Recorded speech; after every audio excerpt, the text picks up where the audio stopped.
Greg Maddox. All right, Kevin, let's go. Hey, baby, nothing else matters in this game today. If we don't take care of this today, the rest of the season will wash, baby. Let's go. Win on three. 1, 2, 3. Let's go to work. Let's go. Subway presents Fresh Starts, a salute to this season's surprises. Subway, eat fresh. Jeff Fisher's Titans have won 7 of their last 8, including last week's win over the Colts. Quarterback Steve McNair has used both his arm and his legs to lead his team in a fight for first place in the AFC South. Safety Lance Schulters has been a welcomed addition to the defense with 6 interceptions. Titan fans of all ages are looking forward to a postseason run. I'll have your steak and cheese with some of that Southwest sauce. 2 classic BMTs and put sweet onion sauce on hers. Just keep it sweet. Can I please have a roast beef with Dijon horseradish? Subway Club with hot peppers, because we like it hot. At Subway, every sandwich is fresh made just the way you want, with your choice of delicious meats, toppings, sauces, all on fresh baked breads. It can be complicated. Just give me what they're having. Or simple. It's up to you. Subway, eat fresh!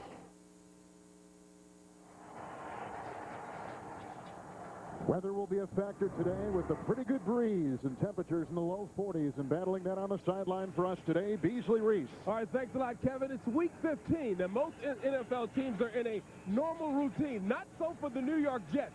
There was a major brawl at practice on Thursday between the offense and defense. The head coach, Herman Edwards, saw it coming. He had 2 choices. Blow the whistle, defuse the situation, or let it erupt.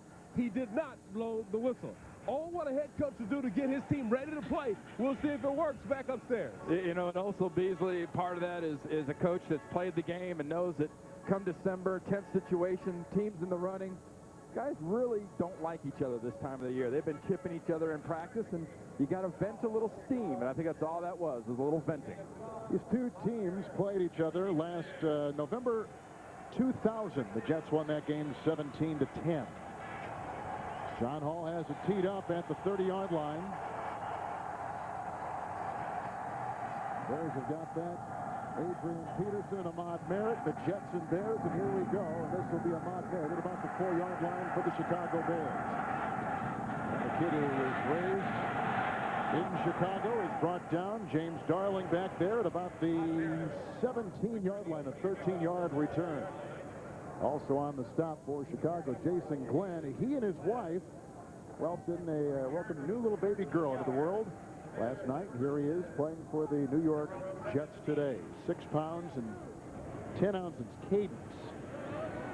He just got here within the last hour. A police escort picked him up at the airport about 11:15 and got him here in time for the kickoff. Not bad. So here's Chris Chandler from his own 17-yard line. He's got it first down and 10. Leon Johnson is in the backfield. Marty Booker is on the move, and Chandler right to work. And throwing the guard, he's got the tight end, John Gilmore, who is a rookie free agent out of Penn State. He picks up 16 yards on the play and takes the ball up to the 32-yard line. The Chicago offense, we talked about Chandler, 8th different team he is starting for, and in his sights today will be wide receiver Marty Booker, 2 1,000-yard seasons. Gilmore just caught that pass. It is a first down for the Bears at the 32. Again, they got Johnson in the backfield. And here's his first carry, tripped up initially by Josh Evans and goes ahead for probably no gain whatsoever, setting up second down and 10. The defense on the line with 7 sacks. John Abraham has had another very good season. In the linebacking core, the ex-Buffalo Bill, Sam Coward has come in to lead the defense in tackles. And Donnie Abraham follows the coach Edwards from Tampa Bay, and he leads the secondary with 3 interceptions for the Jets. Second down and about 11 from the 32. Chandler empties the backfield. 3 receivers deployed. He goes outside to Des White. A block from Leon Johnson and shuffled out of bounds by Aaron Beasley, who had a concussion.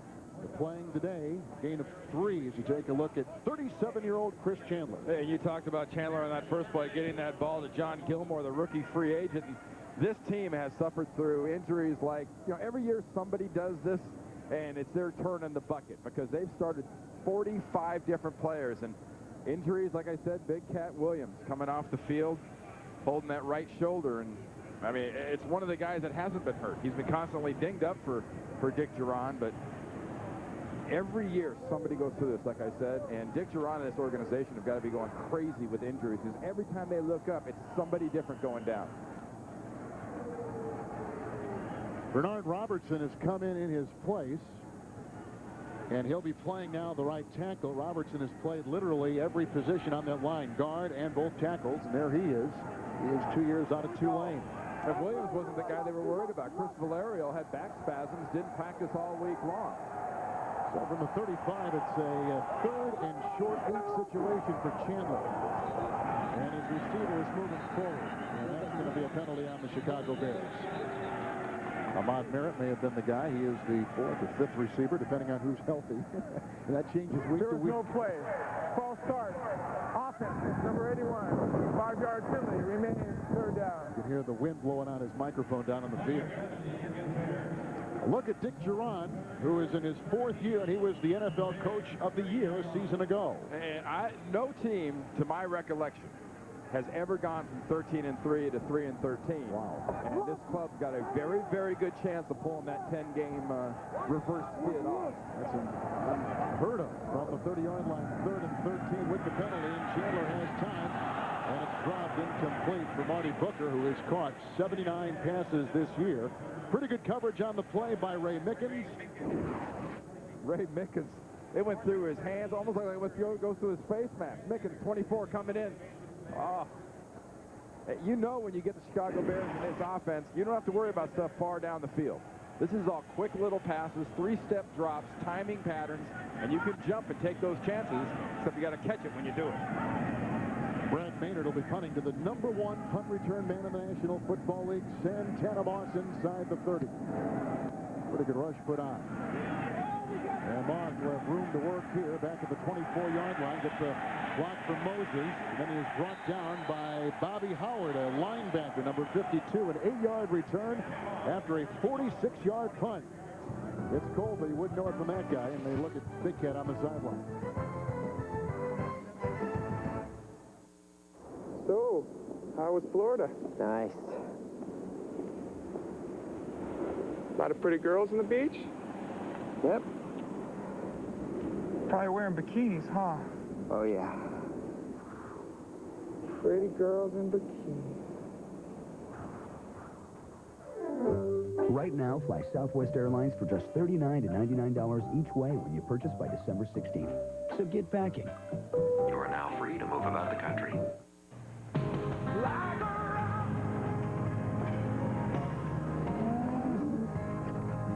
The new Silverado is here.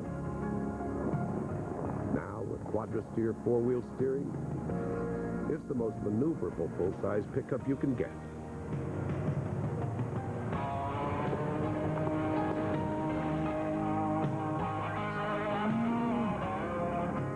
Silverado, the truck from Chevy.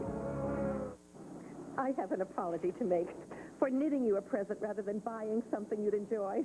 I thought each present was a little piece of me, a person who, I'm now told, isn't very good at knitting. I'm sorry. This year, I'm shopping at Staples. You should, too. They have the exciting technology gifts everyone wants. And this month, you can get free delivery from Staples.com. But you can't get a macrame mouse pad. Holiday shopping? Done at Staples. A mid-air emergency We have a navigation system failure. could keep harm from coming home. Keep it steady. Walk the collision. All new Jag. Then, this attorney saved a child from her abusive father. You lied. Hey, but winning this case could cost a life. All new Guardian, all new Jag. CBS Tuesday. The Bears just punted. New York takes over from the 32-yard line, 1st and 10. 26-year-old Chad Pennington is under Kevin Mawai. The fake to Martin when they go outside to Richie Anderson, who is knocked out of bounds on the side by Roosevelt Williams. It's a gain of 4, and they spot the ball up at the 36. You take a look at Pennington, who is the highest-rated AFC passer coming into today. Dave Zott has been a welcome addition, back from injury and playing well on that offensive line. And Curtis Martin, now in his career, over 10,000 rushing yards. What an incredible accomplishment for the Jets running back. Second down and 6 from the 36-yard line. And here's Martin, sidestepping Colvin, and going into the secondary, landing at the 42, picking up 5, and brought down to the play by Bobby Howard. There's a look at Roosevelt Colvin, who's in that linebacking core. Keith Traylor is the most important one, though, on that defensive line with Ted Washington injured. It's Traylor. Two-time Pro Bowler Brian Urlacher leads the linebackers, and Mike Brown is the leader in the secondary, but today they start rookie Roosevelt Williams, his first career start for the injured R.W. McQuarters, and Greg Large, the defensive coordinator, has had a lot on his mind this week. He and his defense need some crowd noise, too. They need that to be a factor against this Jets offense. Third down and 1. It's Martin sent over the block of Gerald Soule, and the two of them carve out, it looks like, enough yards beyond the 42 for a first down. You think they're shy? I think it's going to be either just short or barely made it. I mean, Keith Traylor and Brian Robinson inside did a very nice job of stuffing Herman Edwards' running attack as it came right at him. But that's the place you want to attack this defense. You know, double them up inside, and Urlacher's right there. I mean, it's the whole defense does it there, but it all starts with Keith Traylor, number 94, that, you know, it was kind of the Twin Towers inside with he and Ted Washington at the beginning of the season, and that's why that defense played so well last year, was having those big, strong defensive tackles. Yeah, losing Washington has just been in a variety of ways, has been about the biggest blow this team has gone through. As you see just by the nose of football, they got the first down. I mean, he was as much a vocal leader as he was an on-field leader for this team. As funny as it sounds, it might be the leadership was the biggest void, especially when you're talking about a guy that's, you know, 6'4", about 350. He leaves a pretty good void to start with physically. But, you know, Keith Traylor told us the other day that not having him around, not having Ted Washington emotionally, doesn't keep guys in line. It is a first down. Anderson is a slot receiver, and now they empty the backfield with Martin and Pennington on 1st and 10. It's deflected by Alex Brown, the rookie out of Florida, and incomplete as he leapt high and knocked it away. Second down and 10. People have a misconception, I think, when they think of this Bears team. And yes, they're 3 and 10. Yes, they've had injuries. They've been very, very bad on offense. But I will tell you one thing. Defensively, they have some skill players left. Alex Brown knows how to go after the quarterback. Urlacher can run with the best in this league. Roosevelt Colvin is a linebacker that's going to be a free agent next year, and he's going to make somebody real happy if the Bears don't keep him. Second and 10 outside the 42. Martin, and trapped by the surprisingly quick 33-year-old Keith Traylor, and he lost his head in the process. Roosevelt Colvin knocked it off. I'm going to find somebody else to pick on if I'm Colvin. You know, and he lines up right over the center, and watch the penetration of big Keith Traylor right up the field, runs around Kevin Mawai. Here's a guy, like I said, 6'3", 6'4", 350 pounds that can act that quickly and get that quick a motion. Traylor's now out third down and 11. Inside the 41-yard line for Chad Pennington. They're at him again. Caldwell's coming up the middle, but they dump it off in a screen pass. It's Martin, and he dances around with the flag thrown. He works his way to the 46. He had to get down inside the Chicago 48 for the first, so he's short right there. We know that, and a flag is down at the 45. The Bears don't want that. It's going to be against the Jets. Illegal block on the back by the offense. Number 68 is declined. Fourth down. So like before the Chicago Bears punting, the Jets now have got a punt. Well, you know, Herman Edwards said yesterday, how do we have to start this game? We've got to start it out quickly. We've got to start it out very authoritatively, very physical, so the guys on the other sideline don't start thinking, hey, we've got a shot on these guys. We can play with the Jets. And that first possession is going to tell that defense they can play with the Jets offense. Jets have the wind in the first quarter, so it's the back of Turk who gets it high. It looks like a beauty. Ahmad Merritt will fair catch it at the 11. The Turk does his job with a 43-yard boot, and a flag is down at the 48. Illegal man downfield. Much of the chagrin of Turk. It is against the Jets. Turk has got a back issue as well. In a year where he has been a little bit erratic punting for the New York Jets. Ineligible member of the kicking team was downfield, number 51. 5-yard penalty remains fourth down. James Darling picks it up on the special teams for the Jets. Now, Chris Valerio There's Mike Westhoff, the special teams coach of the Jets. Obviously doesn't think much of that call, but, you know, Valerio, we talked about him in a bad back. He's an offensive lineman. He's a guard. I can see how he can hurt his back. How does a kicker hurt his back? Slip in the shower? Yeah, maybe. Tying his shoes? Practicing his golf swing? Well, he's a three-time Pro Bowl. He obviously knows what he's doing, and he's one of the taller punters in the National Football League. Is Matt Turk, who came from the Miami Dolphins, where, of course, Mike Westhoff used to be a special teams coach.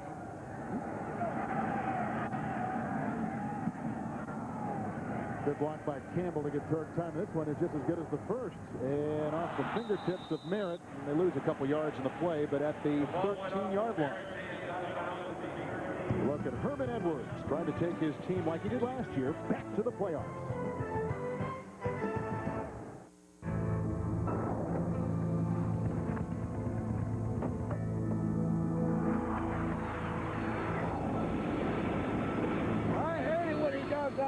Sorry about the dust. Come on, guys, let's go. The powerful new Chevy Trailblazer EXT. Room for 7. Room for everything. I left the bagels in the jet. Chevy Trailblazer. Like a rock. He is not my boyfriend. This holiday season, get over to KFC and get amazing values on America's favorite chicken. Bye. Skating. Later. Ball. See ya. For limited time, get 45% more popcorn chicken free when you get an individual size for just $1.99. Perfect for on the go. Or get a 10-piece bucket of original recipe or extra crispy eat at home for an unbelievable $7.99. So whichever one you choose, KFC's got great values for you. I've lived a life that's full. I traveled each and every highway, but more, much more than this, I did it my Your future, your way. AXA Financial Planning. The NFL on CBS is sponsored by Southwest Airlines, proud sponsor of the NFL and official airline of Super Bowl 37. KFC, there's fast food, then there's KFC. And by Chevy Trucks, the most dependable, longest-lasting trucks on the road.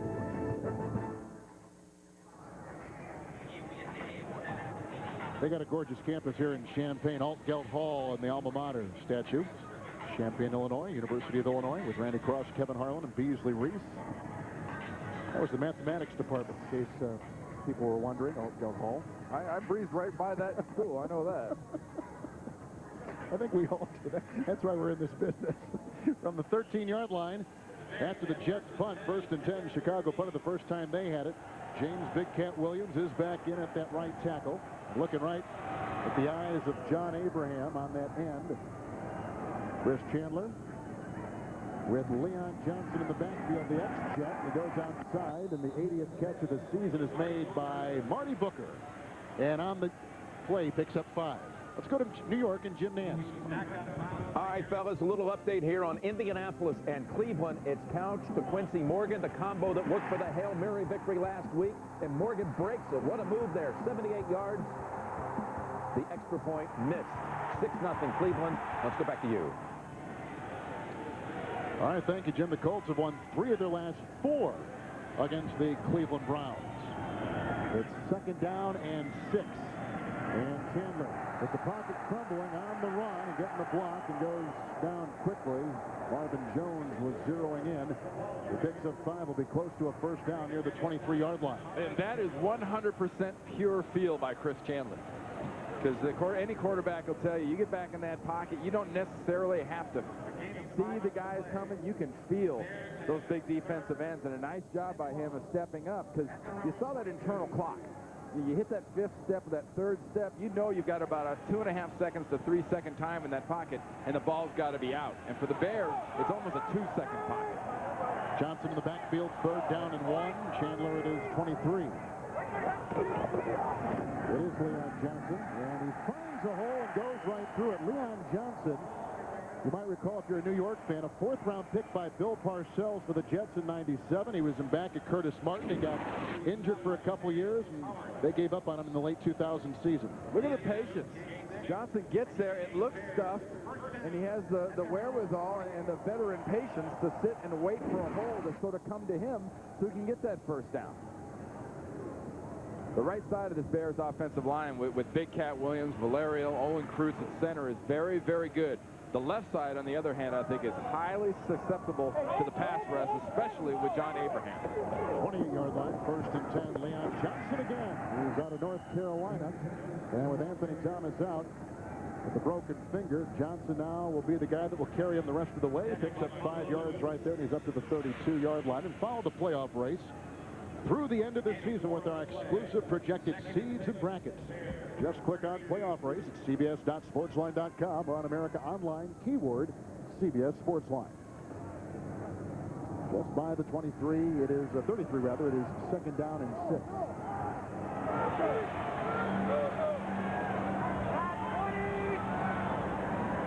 Damon Shelton is in motion in the backfield.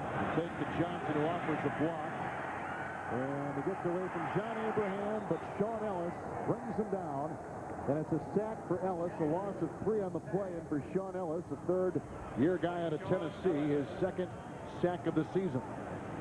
Now, that was designed to be a misdirection play, but a quick pass for Chris Chandler. Chris Chandler is supposed to get the fake, turn, and throw the ball to his tight end, number 85, John Gilmore. Gilmore was stumbling, so Chandler had to sort of just turn it and try to find look backside. See, there John Abraham initially was on Gilmore, and that's the reason Gilmore was stumbling. 3rd down and 9 at the 29. At the backfield for Chandler. Again, good time in the pocket. Throws a pass, which is caught for a 1st down. Up at the 39-yard line by Marty Booker on 3rd and 9, Randy. He picks up 10 yards and will move the chains to the Chicago Bears. There's really no mystery as to what you're getting when you got the Chicago Bears and you're looking at the wide receivers. Marty Booker lines up there as the inside slot receiver. Very simply finds that soft spot in the zone right there inside of Darling, and Chandler gives him the ball. But if you're defending this football team, you go to Marty Booker and you say he's option A. So if you're the Jets, you got to say, I don't want option A to beat me. Steve White has come in the game on the defensive line for the Jets. It's a 1st and 10. And the Bears outside the 39. Leon Johnson again. Head on with Sam Cowards and a gain of 5. So Johnson with a pretty good clip here, and he's out to the 44-yard line. We were talking a little while ago about Booker on the last play, and the reason he's option A right now for this team isn't because he's got so many catches, it's the quality of his catches. And he's leading the NFL right now in 20-yard plus catches, and a lot of that is runs after the catches, too. He's a very strong, very physical receiver who is deceiving speed, and surprisingly enough, has a very, very good arm. And every week, they threaten him running a reverse pass. 8th play of the drive, 2nd down and 5, shy of the 45, and Leon Johnson has a 1st down, diving across the 50-yard line to the Jet 49, picks up 7 yards on the play. Marvin Jones was there. This has been a drive authored by Leon Johnson. Well, and much said during the week in New York, and I think all over in cities, especially in the AFC, about how important these games are. And when you're playing a team that isn't as good as you as the Jets are, it's natural. Coaches are going to tell you all week long, you got to focus. You got to take this seriously. Don't let up. But only human nature is you go into the game, they got to prove it to you. Right now, Chicago's proven that they should be taken seriously. Larry Webster on that defensive line now for the Jets. Is a 1st and 10 inside the 49. End around Ahmad Merritt with a Cooch block and a Gandy block. And finally, Sam Garnes and Aaron Beasley bring him down, and a gain of 5 to the New York 44-yard line by second-year receiver Ahmad Merritt. That is the playoff race, and right now those are the division winners if it were to begin today. And there's everybody else in the AFC except for the Texans and the Bengals. Who is the team out of that group that could be like the 99 Rams, the 2000 Ravens, or you know, any of these teams that have really shot up over the years from around the same position. Herm Edwards, his team's got a shot with the Jets. I think Kansas City's got a wonderful chance if their defense can hold up. 2nd and 5 is outside to Booker, and from behind brought down by Garnes. Another first down, as again he lunges inside the 39-yard line of the New York Jets, and they got John Abraham slow to get up back in Chicago territory. 7-yard gain and a first down. And he gets squished. Bang! Now that is a squishing. There's a block and there's a crushing, and John Abraham just been squished, and then he gets patted on the stomach like, hope that didn't hurt much. Just 370 pounds. Like having a chest of drawers dropped on your head. Wow, look out. From the 37 of the Jets. 1st and 10, good-looking drive orchestrated by Chris Chandler. Fake to Johnson. Nice play action. 2nd catch today by rookie free agent tight end John Gilmore. Galloping down to the 18-yard line. The flag is down at the 40-yard line, and a 19-yard gain may be wiped away. It might be on Chicago. It's going to be tripping against the Bears. Remember how that play broke down last about 4 or 5 plays ago with Gilmore was going to release late, and he was going to be the receiver, but he tripped and fell down? That's what that play was supposed to look like.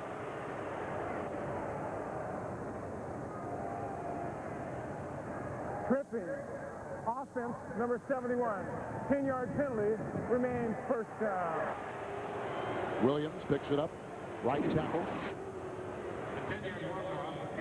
Well, here's Abraham. In from the right side is coming the big cat 71. Body doesn't get him, but the knee just whips right on top of that thigh, and that was legal for a whole lot of years in this league. But you get out there in front of God and country and start throwing your legs around like that, you will get a penalty 100% of the time. Abraham is out. White is in. Ferguson, Ellis, and Josh Evans on that defensive line for the Jets. 1st and 20, back at the 47. A quick drop by Chandler, going to his second option, and it's incomplete at the 43. And looking for Des White. Well, Chris Chandler's got some stuff going on in this offense, doesn't he?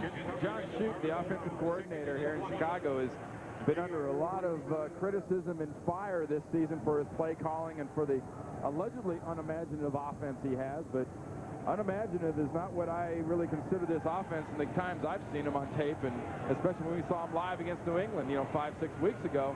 They're not afraid to try just about anything in this offense.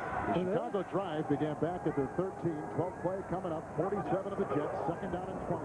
Leon Johnson grabbed that time pretty good by Mo Lewis and dropped by Marvin Jones on a gain of 1 to the 46. And here come those aforementioned criticisms of the boos cascading down from the upper decks here at Memorial Stadium. And having made my last comment, I would qualify that play as pretty unimaginative.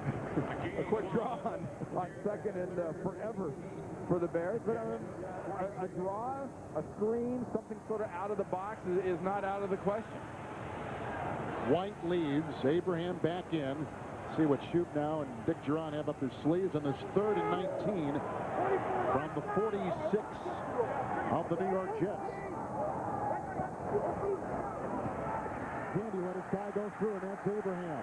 That's the 2nd sack today by the Jets defense. Abraham notches his 8th sack of the season. Chandler goes down, and for a 2nd consecutive possession, the Chicago Bears have got a punt. And that was just a case of Abraham flat getting the corner. There's John Abraham. Watch him get the angle. See that little lean and the way he can get so low coming around that tight corner? That can only be done on these artificial surfaces. On grass like a Giant stadium, he can't use that move because he'll fall right on his face. Maynard to punt. Santana Moss has returned a couple punts for touchdowns this year. Into the wind, a beauty by Maynard. And quick, Chicago bounce. And out of bounds at about the 2. Textbook punt, 51 yards. Brad Maynard nails it. The former New York Giant punter.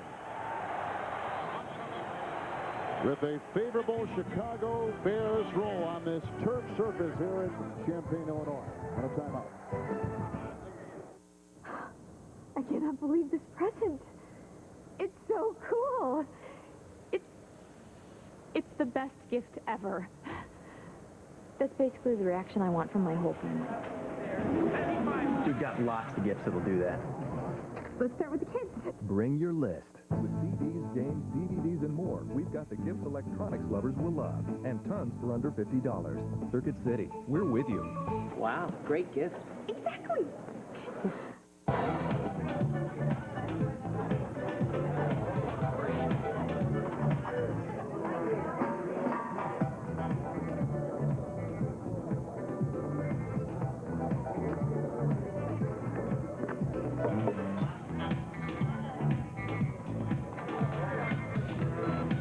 With a great taste that won't fill you up and never let you down.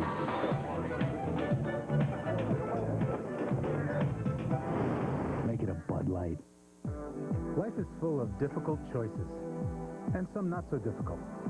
When you purchase an elegantly redesigned mid-size 2003 Saturn L Series, you can choose $2,500 toward your down payment. Or get 0% financing, 0 down payment, and 0 payments for 90 days. Unfortunately, this not-so-difficult choice ends January 2nd. Purchase a 2003 Saturn L Series and get $2,500 toward down payment, or 0% APR, 0 down payment, and 0 monthly payment for 90 days. See participating retailer for restrictions.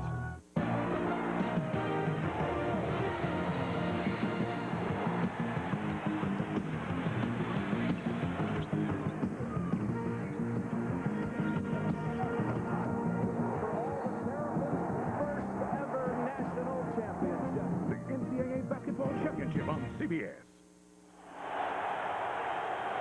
Jets have had the win this entire first quarter, but haven't done much with it from the 2 right now after a great Brad Maynard punt. 1st and 10 from the 2 for Chad Pennington.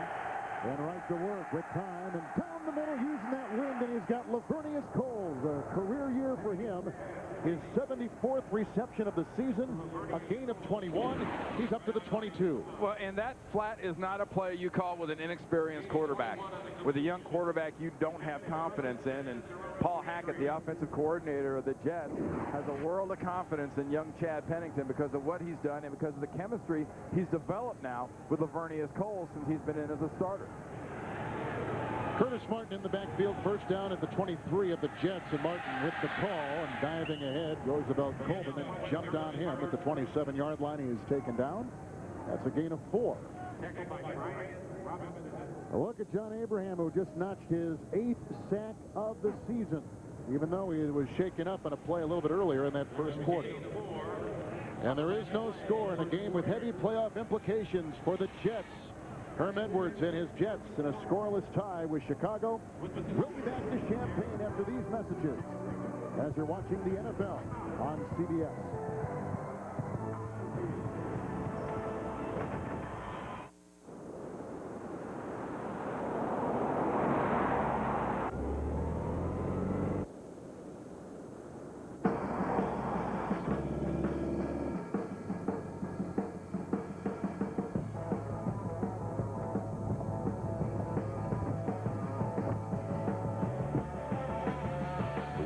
First reconfigurable luxury SUT. Cadillac Escalade EXT. Breakthrough.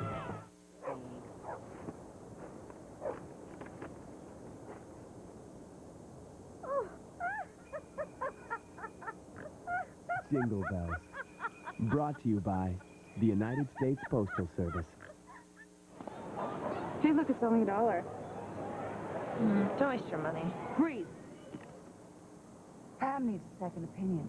Luckily, T-Mobile has a camera phone that doesn't cost a fortune. Carry on.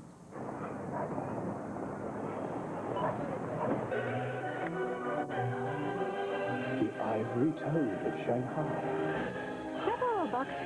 Introducing the $100 camera phone, only from T-Mobile. Get more.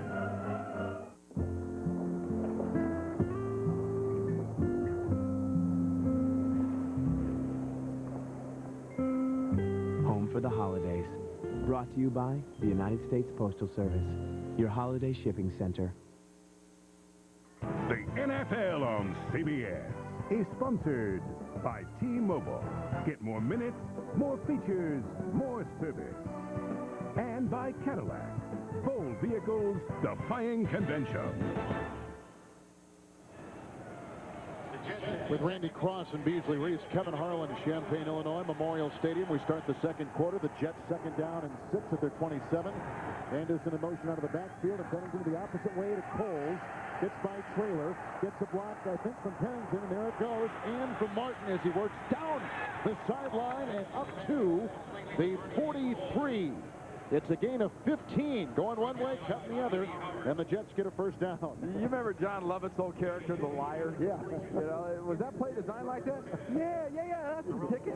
You know, Herman's offensive coordinator, Paul Hackett, says, we're going to flip it out here, and it's designed for 2 or 3. Well, no. It's really designed to go the other way, have my quarterback get out as a lead blocker, have my halfback come out as a lead blocker. That's just great innovative thinking, I think, by Coles. Paul Hackett with his hand there on his, well, they both have their hand on their forehead. There he is in the sunglasses. It is a first down from the 42. Curtis Martin blocked by Fabini, and fighting off that block was Bobby Howard along with Alex Brown and a gain of 3. Mike Green also had a hand on him, but Brown made it work. The talented rookie, a gain of a couple, and out to the 45-yard line. And really, if there's one difference in this team that really hasn't showed itself yet, it's the running game, and it's because of Curtis Martin and his health issues. You know, early in the year, he got off to basically no kind of a start yard-wise. He's got 12 yards so far, but he's in the 700 range, which for a guy that's had all these consecutive years of rushing and 10,000 for a career, it's a good half a season. Second down and 7 from the Jet 45. Chrebet on the move, and Pennington to Curtis Martin, hurdles the defender, cracks his way into Larry Wiggum in the secondary, and gets a first down to the Chicago 45. It's a gain of 10, running well that time. Oh, absolutely, and really running right behind a guy that I think made a big difference has been Dave Zott, is working at the right offensive tackle, getting a nice block by Randy Thomas coming around the side with Kevin Mawai in the middle. That's just good, soft, center of the line top offense by the New York Jets, just cramming that ball in there. Into the wind in this quarter go the Jets, 45 of Chicago, 1st and 10. Martin in the backfield, and he gets the call, the reverse to Coles. Pennington again will try to throw a block, as will Fabini. And Coles goes skipping out of bounds at about the 41-yard line and a gain of 5. Boy, they use him in a variety of ways. Herman Edwards said he probably is our MVP to this day. I agree, though I would say really that he's that good, but I'd say Chad Pennington's been the difference. If you look at these Jet numbers from before Chad Pennington was the starter, and this isn't a knock on Vinny, it's just I think that Chad's made this big of a difference. Because once he's gotten in as a starter, and the biggest thing to look at for my money really is when you look at the number of turnovers that have happened and the points per game. That's the quarterback's job, is to score, and Chad's scoring. Second 5 at the 41.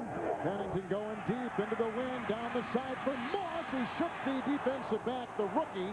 A flag is thrown. The ball was caught out of bounds. So offensive pass interference. They're going to call that against Santana Moss.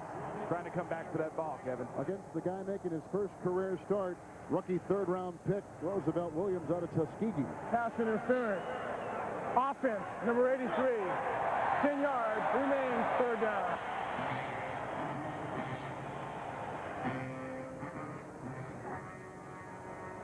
How often do you see offensive receivers, though? And here's the matchup right down here you're looking at. How often do you see receivers get away with this, though? See the left hand? The left hand got on the defensive back, Williams. The official that's looking at it is looking at it from this direction, and when he sees that push come in, he's going to call it, and Moss was clearly out of bounds. Also another nice call. You have your hand on that defensive back, you pull him by you, he goes to the ground. Once again, you're out in front of everybody, and the official's going to see that. So now it's 2nd and 15 back at the Jet 49. This drive, remember, began back at the New York 2. Certainly some breathing space for Pennington. Blocked by Fabini, but they come the other way. Now chased by Brown and Colvin, and he has to throw it away on the fly.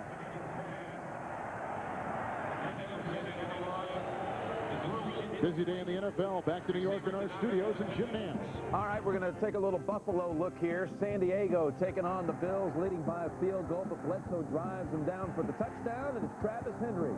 12th rushing score of the year for Henry. Bills lead at 7-3. 3 minutes to go first. Let's go back to you. All right, Jim. Henry ranks 5th in the NFL with 11, now 12 rushing touchdowns. He's having a nice season. And we just saw Santana Moss before we went away complaining that I was in. The one foot was down, but the other foot was up off the ground by the time he caught it. 3rd and 15. Curtis Martin. Nice block by Dave Zott and Moss. And a run close to a first down. He's very, very close at the Chicago Bear 36-yard line. Urlacher finally got him. But Dave Zott opened up a spectacular hole but made it as close as it's going to be. And Dave Zott is kind of a miracle guy, too, at right guard, only because when I mentioned that, he's a guy, left guard, I should say, he's a guy who had surgery on an ACL tear in March, and he's already back. Before that, had a bicep thing, which kept him out the previous year. Yeah, but it's just, he's a remarkable story, and he's really made a difference in the last 2 weeks with the way he's blocked for the run, because that's, you know, Kansas, you live in Kansas City, you've been around the Chiefs a long time, and what he meant to that organization. And he's bringing a little bit of that fire. In fact, Terry Bradway said if he'd never, Terry Bradway, the GM of the Jets, said if he'd never really made it to the field, it was a great deal for the Jets because of what he's brought stability-wise to the offense and to the team. They're that close to a first down, so now the Jets have a decision. They're going to go for it, looks like, on 4th and inches. You like this call? Oh, absolutely. You know, and you mentioned earlier about all the block kicks and everything else, but are you going to try to kick a 53, 54-yard field goal into the wind?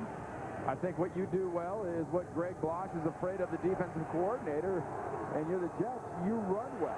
We were just talking about Zott, Mawai, Thomas inside. You got a good lead blocker. I think you just bang this thing right up inside. Gerald Soule has come in. They got a couple tight ends, one Baker, the other Beck. 4th and inches, 9th play of the drive.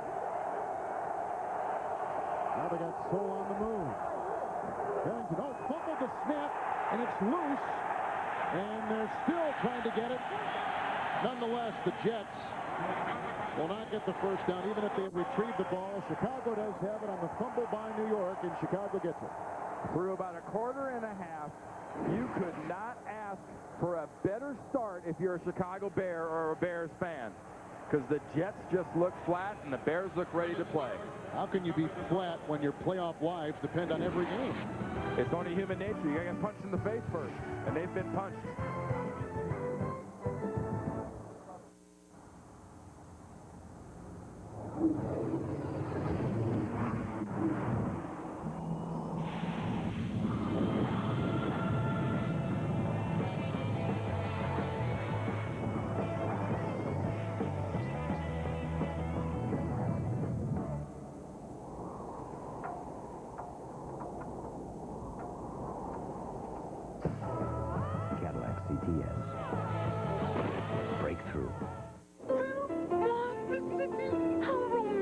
Trip to the city of your choice for 8 free. Shopping free. Entertainment free. No cats in this one, right? I don't think so. Time with people who make you feel warm and fuzzy. Priceless. Let's go. Drive fast. Use your MasterCard and you could win a getaway with people you're closest to in our Priceless Memories sweepstakes. There's a line in the soul says you're one of a kind. Don't never let it go. Be original, an individual. Yes, like Dr. Pepper. Be you, do what you do. Dr. Pepper. Be you, do what Be sure to pick up Garth Bauman's Scarecrow wherever great music is sold. Gather the family for the Survivor season finale. There are 4 left, and in the end, only one survivor. The Survivor season finale and reunion show, CBS Thursday.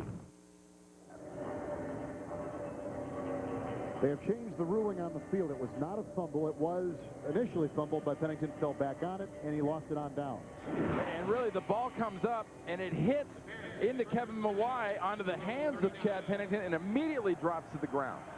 Pennington never had a chance, I think, because Mawai was in such a hurry to get the heck out of there. So on downs, the Bears get it, 39-yard line, 1st and 10. Chandler, pretty good time to throw, and down the middle with the win, and he's got his fullback, Stanley Pritchett, brought down by Beasley all the way to the New York Jets 37-yard line. It's a gain of 24 yards. Well, one thing John Shoup, the coordinator of the Bears, is doing is he's giving the Jets a lot of different looks. And one of those different looks he's given them, he's given a fullback lining up at the tight end position. Pritchett lined up at that left tight end spot. He had Johnson as the halfback. In fact, they had one in practice the other day where they had Johnson as a wingback. They had Pritchett as the tight end, and they had Peterson, the rookie, at halfback. Again, they got two fullbacks in there. Shelton in the backfield. Pritchett is the wingback. 1st and 10. Jet 37. Leon Johnson, he wants to throw. The rush comes on from Evans. Now he's going to run. And breaks a couple tackles. One of Ellis, and finally Cowart brings him down almost at the original line of scrimmage, and we'll call it no gain on the play. But he had his arm cocked and ready to fight. They don't mind taking chances. You can't relax for a second. That was a very nice job by the Jets defense, especially backside with Abraham and Cowart and company backside, because Johnson goes away, and they don't over-pursue and overreact, and they're there ready to make a tackle when he does come back home. Chandler out the block. That, well, he was out there to try. Yeah, try. I know Phil Simms can't stand it when people make fun of quarterbacks blocking, but just to watch it is funny. Well, as fragile as he is, that says a lot about where his head is at. 2nd down and 10 at the 37. Leon Johnson. Nice tackle made by Mo Lewis, who came shooting the gap, and a little gain, if anything, on the play. Maybe a half yard, which sets up 3rd down. You like these linebackers of the Jets? I really do. Yeah, man-to-man type of coverage. You might say I'd like a different style of linebacker, but I think as a group, you have Lewis, you have Jones, you have Cowart. They've adapted well to Tony Dungy's defense. I think what Ted Cottrell is using this group for is just perfectly what they should be used for. They're hammers. And Ted Cottrell there has got linebackers that can get in people's face and stuff the run. Mickens and McGraw have brought in. Now they got extra defensive backs. 3rd and a long 9. Chandler and the Bears at the Jets 38. And everyone was jumping on that line. Thanks to Chris Chandler. Yeah. Old crafty veteran like that. He's, like I said, 8 different teams he has started for in the NFL. That is a NFL record for a quarterback. And all 8 stops as starter, he's drawn people offside. Yeah. Ball start. Offense. What? Number 57. 5-yard penalty. Remains 3rd down. Wow. The centers can't be offside. He's snapping. Spoken like a And Chris should be mad, because Chris had that defense jumping and moving. But one thing I noticed in watching tapes is Olin Kreutz, who's right here in the middle at center. He loves to move his hands, the offhand, kind of flex it and move it. And that could bring a defensive lineman off. Watch his left hand. Right there. Well, yeah. See that? That's exactly what we talked about to John Abraham about last night. 3rd and 14 now for Chandler. Rips it outside. Caught by Des White. Ray Mickens, who has been in that secondary for the Jets since 1996. He's an old veteran himself. 7-yard gain, but not enough. And the Bears, with the win, are going to try a field goal. They're going to try for 3, and it's going to be a long one by Paul Edinger. Well, Paul Edinger's got more 50-yard field goals than anybody else in the league right now kicking. So if you're going to take your shot with somebody, for all the woes the Jets have had on their side with John Hall, accuracy and length has not been a problem for Chicago with Edinger. He had a 52-yarder last week in Miami. He's kicked 2 this year from 53 yards, and this indeed will be a 53-yard try. Wind is right there. Ditcheron, so this guy should be in the Pro Bowl, and that's the reason why. He drills it from 53 yards. The 3rd time this season this kid is hit a 53-yard boot. He's in his 3rd year out of Michigan State. And for the first time, a team has scored. The Jets down 3-0. If you're a Jet fan and that's not a wake-up call, you're missing a heck of an opportunity. Introducing Remington's new microscreen TCT, built for closeness, designed for comfort, with the only triple screen system that automatically adjusts for a closer shave with less irritation. Now, just imagine how it's gonna feel. I've been really trying, baby. So you like it, huh? For the ultimate in closeness and comfort, the new Remington. What a great shave feels like. There seems to be a problem with Wendy's Bacon Swiss Cheeseburger and Wendy's Chicken Bacon Swiss. They each have hickory smoked bacon and Swiss, but which one do you choose? Sir, you need to pick one. We're closing. Wendy's, it's better here.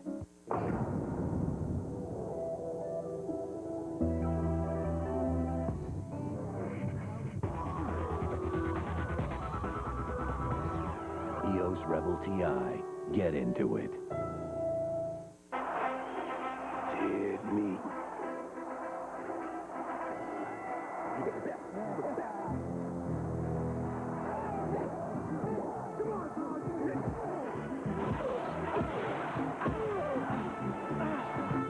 If they're into movies, go to the one place that has it all. There's something fun for everyone at Best Buy. Monday on an all-new Dave, Catherine Zeta-Jones in Survivor Castaway Ted. And later this week, don't miss Denzel Washington, Drew Barrymore, Kobe Bryant, and Tom Hanks. All this week. Log on to NFL.com. Get the latest insight from Boomer Esiason on the maturation of young quarterbacks only at NFL.com or on America Online keyword NFL.com with Randy Cross, Beasley Reese, Kevin Harlan. A 53-yard Chicago Bear field goal from Paul Edinger, who is set to kick it off. This after the Jets lost it on downs in Chicago territory. Well, like we said going away, if this isn't a wake-up call for the Jets, they best get out of their slumber. Wow. Oh, now they're going to get it on the 40-yard line. Ball kicked out of bounds. What happened there? For a guy that kicks the field goal so well, you might want to practice the kickoffs a little bit. Out of bounds. We have seen some poor kickoff guys this year. 40-yard line. First down. 40-yard line. Well, the wake-up call is there for the New York Jets, who trail Chicago 3-0.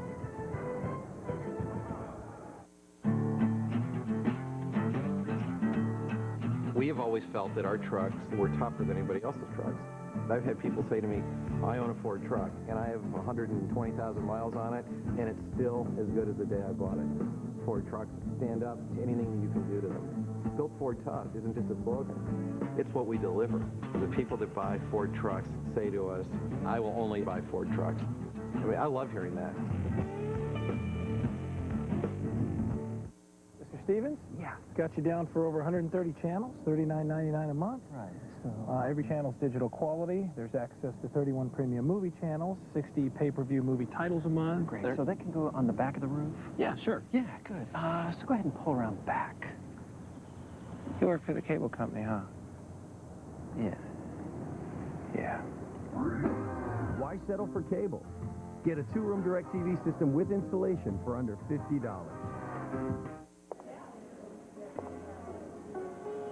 Come on, hon, just tell me what soaps you want. This isn't really my kind of place. Dad, I told you, lilac. Lilac? Just use the stuff I got at the hotel. Dad. That's Nextel, right? Yes. And the chamomile, too, and honeysuckle. How about just some soap-scented soap? That cell phone with the walkie-talkie, right? Yeah. So cool.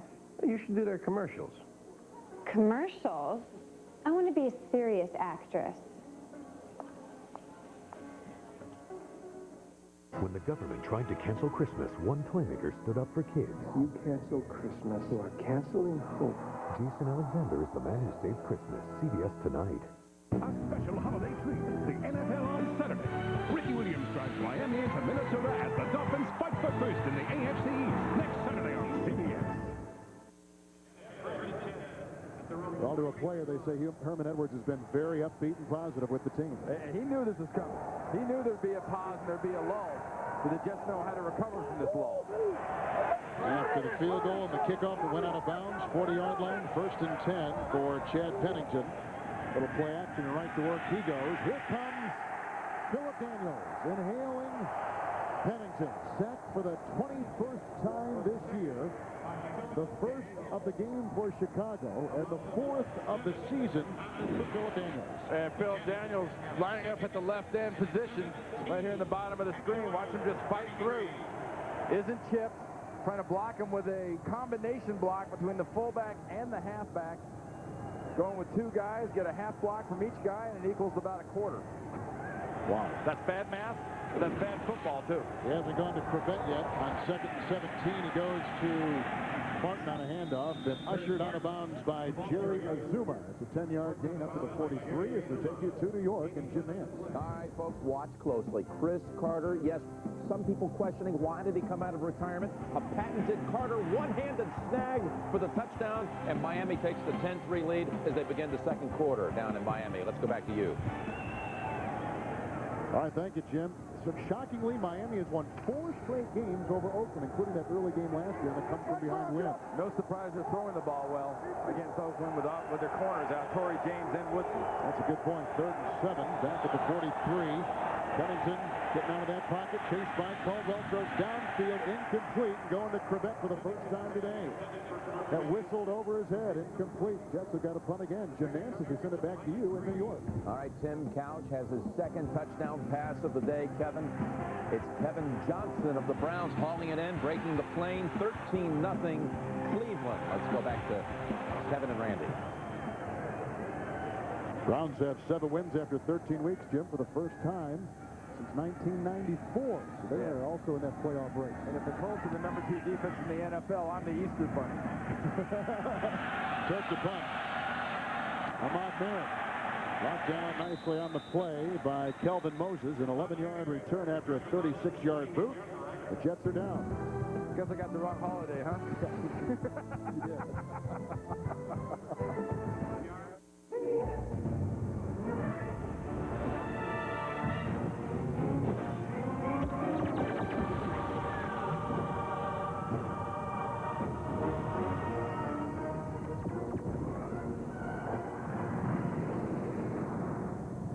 I told you this thing was awesome. The world's first 60-inch plasma HD TV from Zenith. An epic experience just 4 inches deep.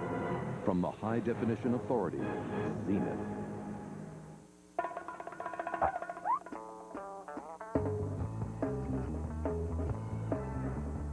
Ford Focus performs as great as it looks.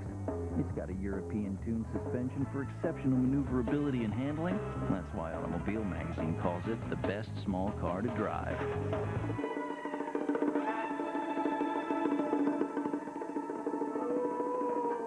If not the cleanest. Ford Focus.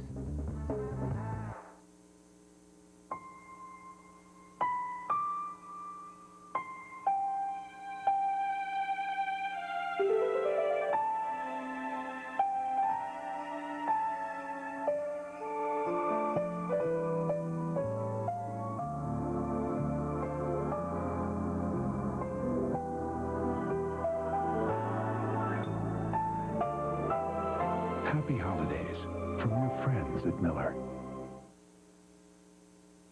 The NFL on CBS is sponsored by Ford.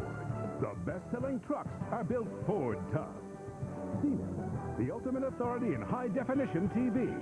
Digitize the experience. And by Miller Lite. Life is best told at a place called Miller Time. At the University of Illinois, that's Follinger Hall in the background as students do their best Bears and Jets imitation on the quad. Pretty scene, very collegiate scene. Tough day for the Jets so far. They punted twice and lost it on downs. Chandler, 8 of 10, has it for Chicago at the 33, 1st and 10. Adrian Peterson is in his running back, but he goes outside to Marty Booker, who is grabbed by Aaron Beasley.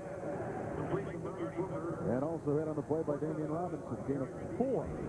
Wednesday in the finale of the Amazing Race, the teams race back to America, the finish line, and the $1 million prize.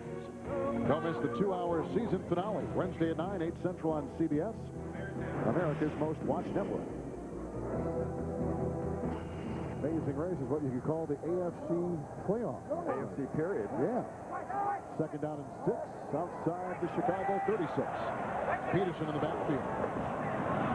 Outside they go. It's Booker, and he's got the 1st down. Wrestled out of bounds in the play by Donnie Abraham. It's a gain of 7, and he's out to the 43-yard line. Yeah, one thing we saw earlier I want to go back to is Owen Cruz, the center for the Chicago Bears. Look at that left hand. See it moving around and going, and when he snapped it the one time and he sprang those fingers out there and John Abraham jumped off sides, it's the little idiosyncratic thing like that that a center can do that can drive defensive linemen nuts. That's why John Abraham says, look, Kevin Mawai on our team does so much of that stuff. We learn as a team just to concentrate on the ball exclusively and not watch the window dressing, but that's some distracting window dressing. 44-yard line, 1st and 10, Adrian Peterson. There's a very interesting story. 5'10", college football's all-time leading rusher. He had 54 100-yard games at Division I AA Georgia Southern. His brother, Mike Peterson, a starting linebacker for Indianapolis. And we talked to him on Friday, and what a great feel you got asking this guy about his brother Mike. I mean, there's little brother, big brothers all over this country, all over this world, and just kind of reminded you how special having a big brother was, because there's a lot of love in that family. Well said. Gain of 4 in his run near the 49. Second down and 6. Peterson remains in the game. There's that hand of Cruz again, twitching. Chandler, boy, knocked down beautifully on that end. Jason Ferguson got his frame up there, knocked it away. Third down and 6 coming up. And one thing about having a kid like this Adrian Peterson in the game, in this situation, you could say, hey, look, we've had all these injuries. We've got to play a guy that's like a 5th, 6th round draft pick. But he's got the history. You saw how many yards he ran for. And you're going to get a chance to find out what this young man can do. Because he's a great person. And he's also a great story from a football standpoint. Now the Bears get to find out what that draft pick was worth. Third down 6. Chicago outside the 48, shy of the 49. Chandler again the short drop, and it goes to Booker, who switches his way from first down to the Jets 40-yard line, picks up 12 on 3rd and 6. Chicago has looked mighty impressive holding the ball today on offense. I tell you something else you're going to see is you're going to see Owen Cruz moving that hand. You're going to see Chris Chandler, a timing pass, just zip this thing to Marty Booker. And this Jets defense is starting to kind of chip a little at each other. After that last play, you had 2 or 3 different instances where players were looking at each other like, was that your guy? No, it was my guy. Ellis is out. White and Webster have come on the defensive line now for the Jets. 1st and 10 with Chicago at the New York 40-yard line. Adrian Peterson, a true squad. Going outside and finally banged on the play by Damian Robinson. And he's close to a first down to the 31, picking up about 8 yards. I tell you, this young man does have a speech problem. He stutters.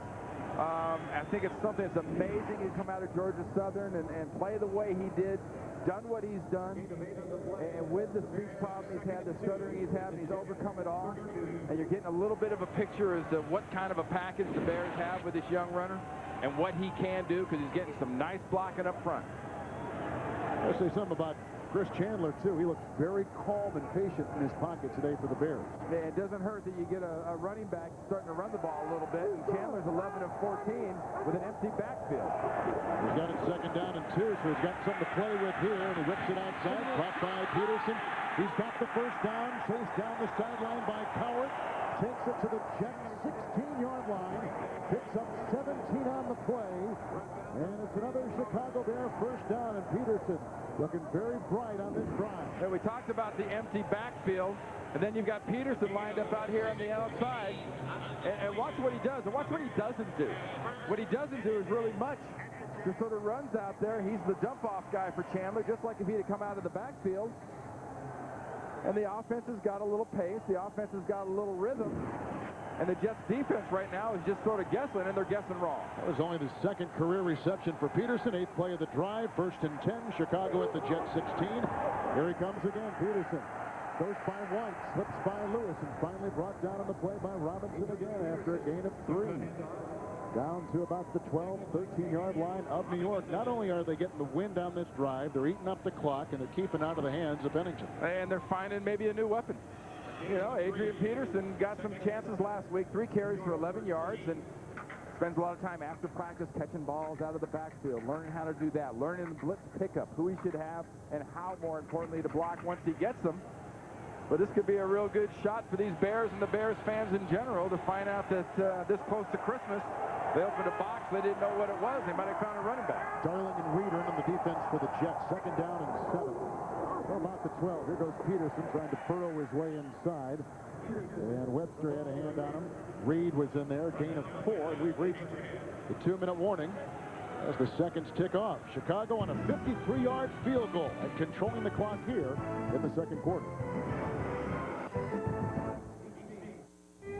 Okay, guys, get this bird put away and we're done for the day.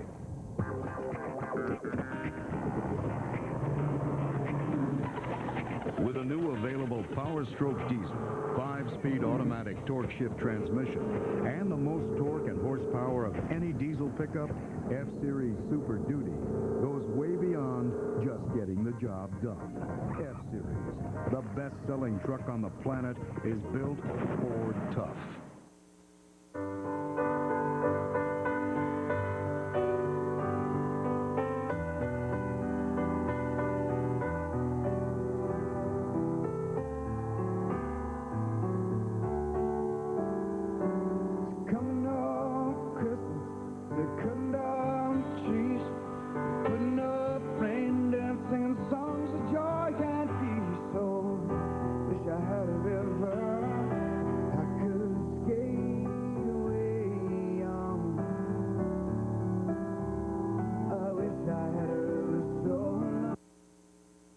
Good fight, fellas.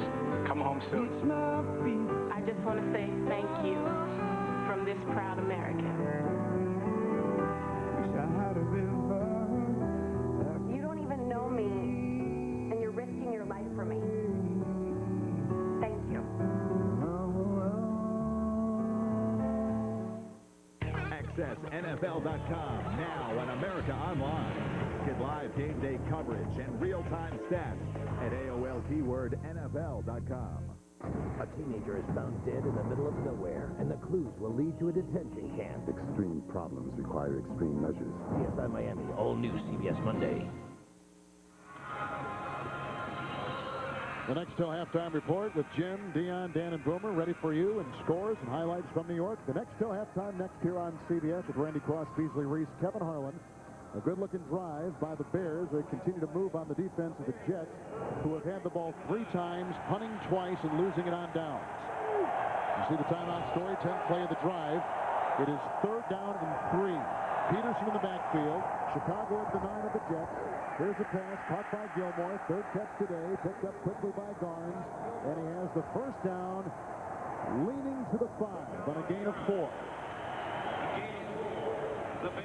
Good job misdirection-wise of trying to get everybody thinking this way and then just getting your tight end to come off from the right side, come off his block, and be wide open. And the message here is, yeah, we'd love a touchdown, but the 1st down's better.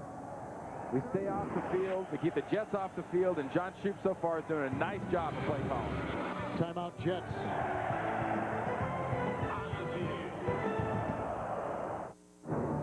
One stage of your journey is over. Another begins. In 3 days, return to the legend. Return to the journey. Return to the adventure.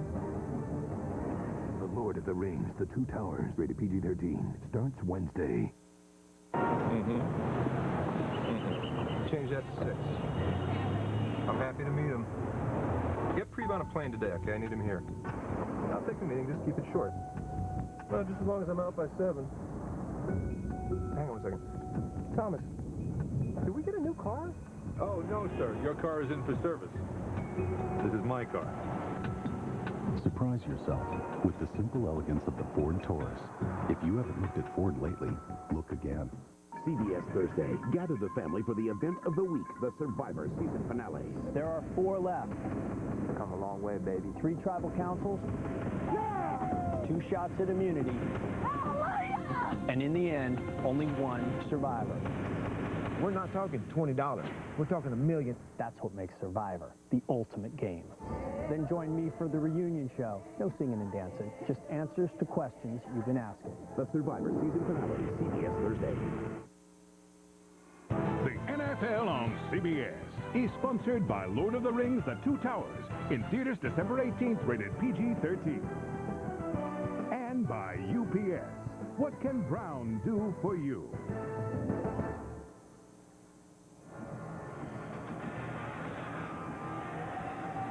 Jets just took a timeout. There's Chris Chandler, who is starting today because Jim Miller's out for the season, and a pretty good day so far, 13 of 16. Well, of those 16 attempts, though, 7 have been to Marty Booker. So let's play defensive coordinator. Who do you think you ought to cover?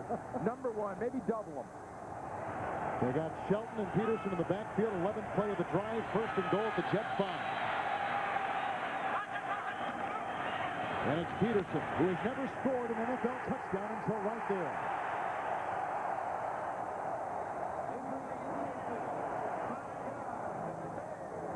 going to see one of the great smiles in the NFL eventually from this kid. To ask him Friday, what will it mean to you to score a touchdown? He says, well, I know one thing. I'm not spiking the ball.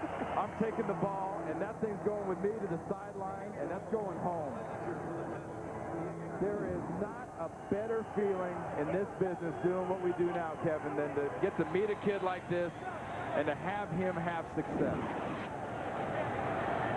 11-play drive, bad snap. Ettinger's extra point makes it a 10-0 Chicago Bears lead.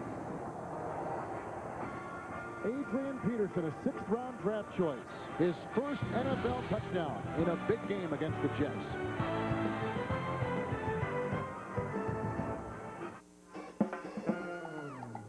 What's Brown to me? One word. Mahoney. Mahoney does the work of 3. So instead of 3 different guys for ground deliveries, overnight, and international. Hey, how you doing?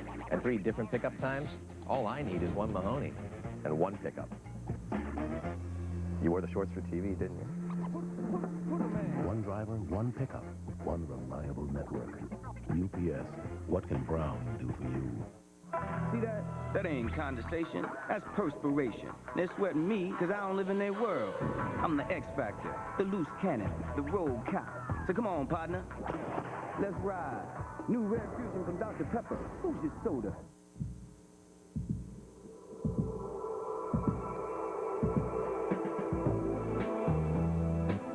The world's only personalized razor with 9 adjustable comfort settings. New Norelco Spectrum. Set it for comfort.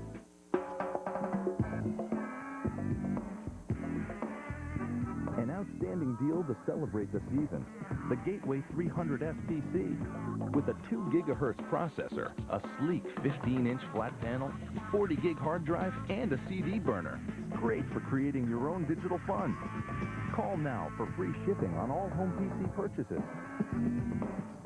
I'll take it. Call 1-800-GATEWAY today. Star Search helps discover Ray Romano and Alanis Morissette. Who will be next? The search is on. Star Search premieres live CBS Wednesday, January 8th.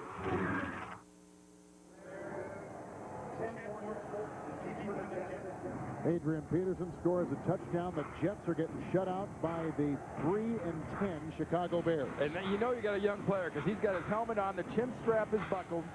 He is ready to go. And not only did he get his first touchdown, he gets to cover a kick. Yeah. There's Chad Morton. So much for star treatment, huh?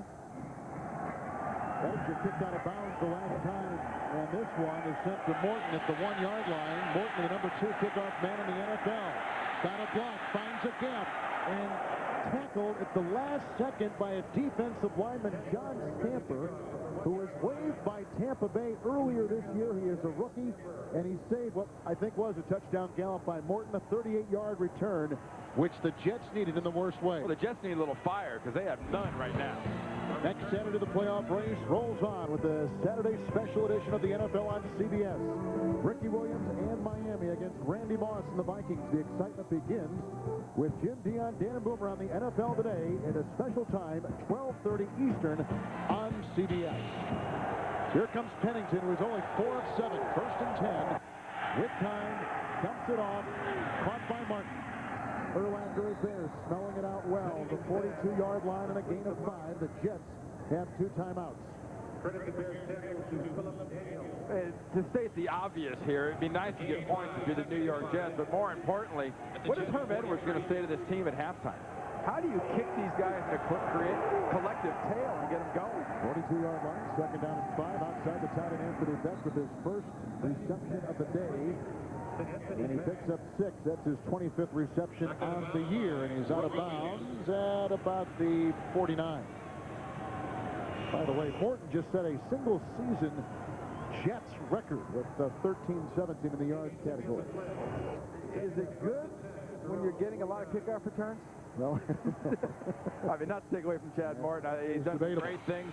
Won 1 game in the opener against Buffalo all by himself with those 2 kickoff returns. Pennington at the 49 after the first down.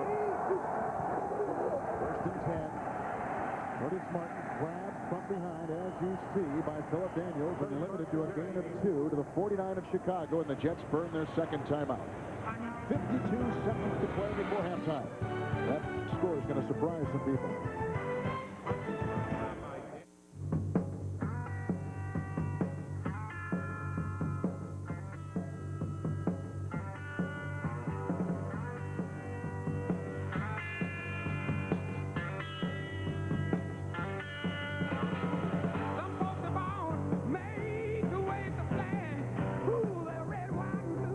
New 5-star denim from Wrangler.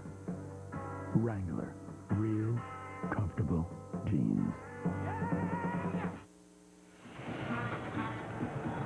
Next till halftime on deck, Jim, Dan, Dion, Boomer, scores, highlights, and news around the NFL. The next till halftime report is next.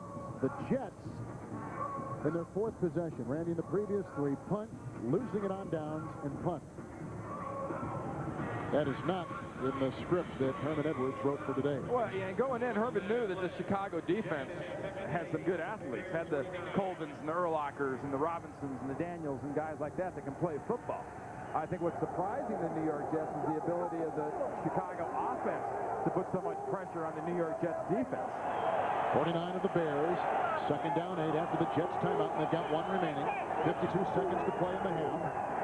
Pennington, here comes Daniels. Pennington slips away outside Richie Anderson. Grabbed by Mike Green. Get out of bounds, shy of a first down by about 4 yards. He picks up 4 down to the 45. Good job by Chad Pennington, though. Watch what he does when he gets back here in the pocket. He gets set. He gets quick pressure from Daniels, but he's able to get away and then have the presence of mind to flip this out to Anderson. But then a nice open field tackle by Green. Third down and 4. Are you surprised that Chrebet hasn't caught a pass here in the first half? Chrebet is what he is. I know there's been some complaining this year, but Coles and Moss are the main weapons. Big surprise, usually third down that he's not open. 25-yard line, 3rd and 4. Pennington deep to the side of his receiver. Finlay had 2 receivers. Beck up short. Moss deep. Ball whistles over both and out of bounds. He is throwing into the wind. Now it's 4th and 4. Well, yeah, sometimes the passes that you don't complete or don't try to complete are your better passes. There wasn't anything there for Chad Pennington to try to do with that ball. And I think the best thing for the Jets right now is just to get this quarter over, get this half over, get inside, take a look at the Polaroids, say, yep, that's what I thought it was. Because the Polaroids are going to tell the New York Jets coaching staff that it's got nothing to do with scheme and it's got nothing to do with technique. It's just motivation isn't there, fire isn't there, and for a team battling for a playoff spot, they look like a 3-10 team. Took the punt. Montman deep back. The wind does not grab that one, so it's into the end zone and a touchback and a 45-yard boot by Matt Turk. CBS Monday is America's best night of television, starting with the King of Queens, followed by Yes Dear, Everybody Loves Raymond, and Still Standing. Then don't miss TV's #1 news show, CSI Miami. Plus The Late Show with Dave Letterman after your local news. It's all here Monday on CBS, America's most watched network. Here you're in a playoff race. Right. You've won 5 of 6. You've got incredible momentum. Right. You're against a 3-10 team that is injured. Right. And you're down 10-0. Well, as of right now, after the first 30 minutes of football, there's something to be said for the best fight in the New York Jets was on the field Thursday between their offense and their defense, because they didn't bring any of that fight to the first half. Leon Johnson is in the backfield. Chandler at his 20. The Chicago Bears have 3 timeouts. Leon Johnson, the ex-Jet, staggers his way ahead into the grasp of John Abraham, picking up a couple of yards. The crowd doesn't like it. They're going to take the team into the locker room at halftime. Yeah, the crowd doesn't like it, but they're unclear on the concept. You've really had a good half. You get the half over, you go back inside, and you see how you can pile a little bit more on this Jets football team that is obviously flat because this Bears team obviously is. A pretty stunningly poor performance by the New York Jets, who have had it 4 times in the first half, 3 punts, they lost it on down. Chicago scoring and a 5-yard touchdown run by a rookie and a 53-yard field goal by Paul Ettinger. As Herman Edwards approaches Beasley, Reese, we send it downstairs. All right, Coach, I know that's a tough hat for you. Kind of evaluate what went wrong there. Well, obviously we couldn't move the ball on offense, and defensively we gave them a couple big pass plays that put them in position for the first field goal. And then the second drive, they had 11-play drive, 66 yards. We're not making any plays on defense to stop them, and offensively we're not converting on third down to get in field goal range or to score a touchdown. So we got to play a lot better in the second half. Well, Coach, put me in the half as I walk with you. What are you going to say to the guys? Well, basically that, hey, we're 10 points down. We've been 10 points down before, and we got to stop them on defense when we come out, and offensively when we get the ball, we got to sustain a drive and score some points. Thank you, Coach. And it's pretty plain what they need to do. 10-0. The Chicago Bears lead the New York Jets. Jim, Dion, Dan, and Boomer will be along from our studio in New York with the Nextel halftime report after this message and a word from your local CBS station.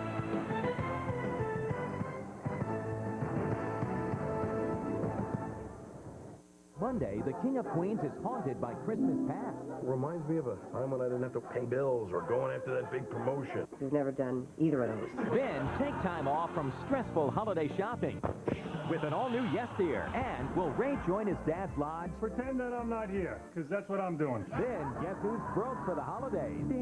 How much do you think we could get for your computer? And all new Still Standing on TV's Best Night of Comedy, CBS Monday. And later catch Catherine Zeta-Jones at an all-new Late Show. The People's Choice Awards are coming to CBS. Go to CBS.com and vote.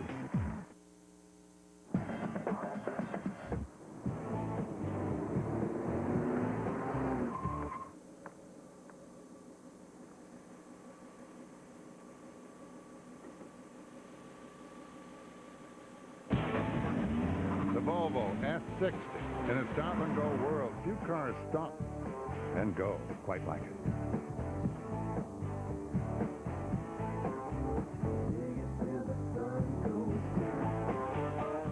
Now it's time for Daddy's gift. This holiday, get what you've always wanted. Great. AT&T Digital Cable. You'll enjoy movies, sports, and entertainment for the whole family. Call now and you'll get half off any digital value package for 2 months. You'll pay as little as $23 a month, and we'll install your cable for free. I'll get it. Bring AT&T Digital Cable home for the holidays. How'd you know? Call 1-888-4BEST-TV today. Give your home a new look for the new year with Menard's gigantic selection of wallpaper. Choose from hundreds of patterns, including the latest styles from top designers. All on sale at 28% off our everyday low prices.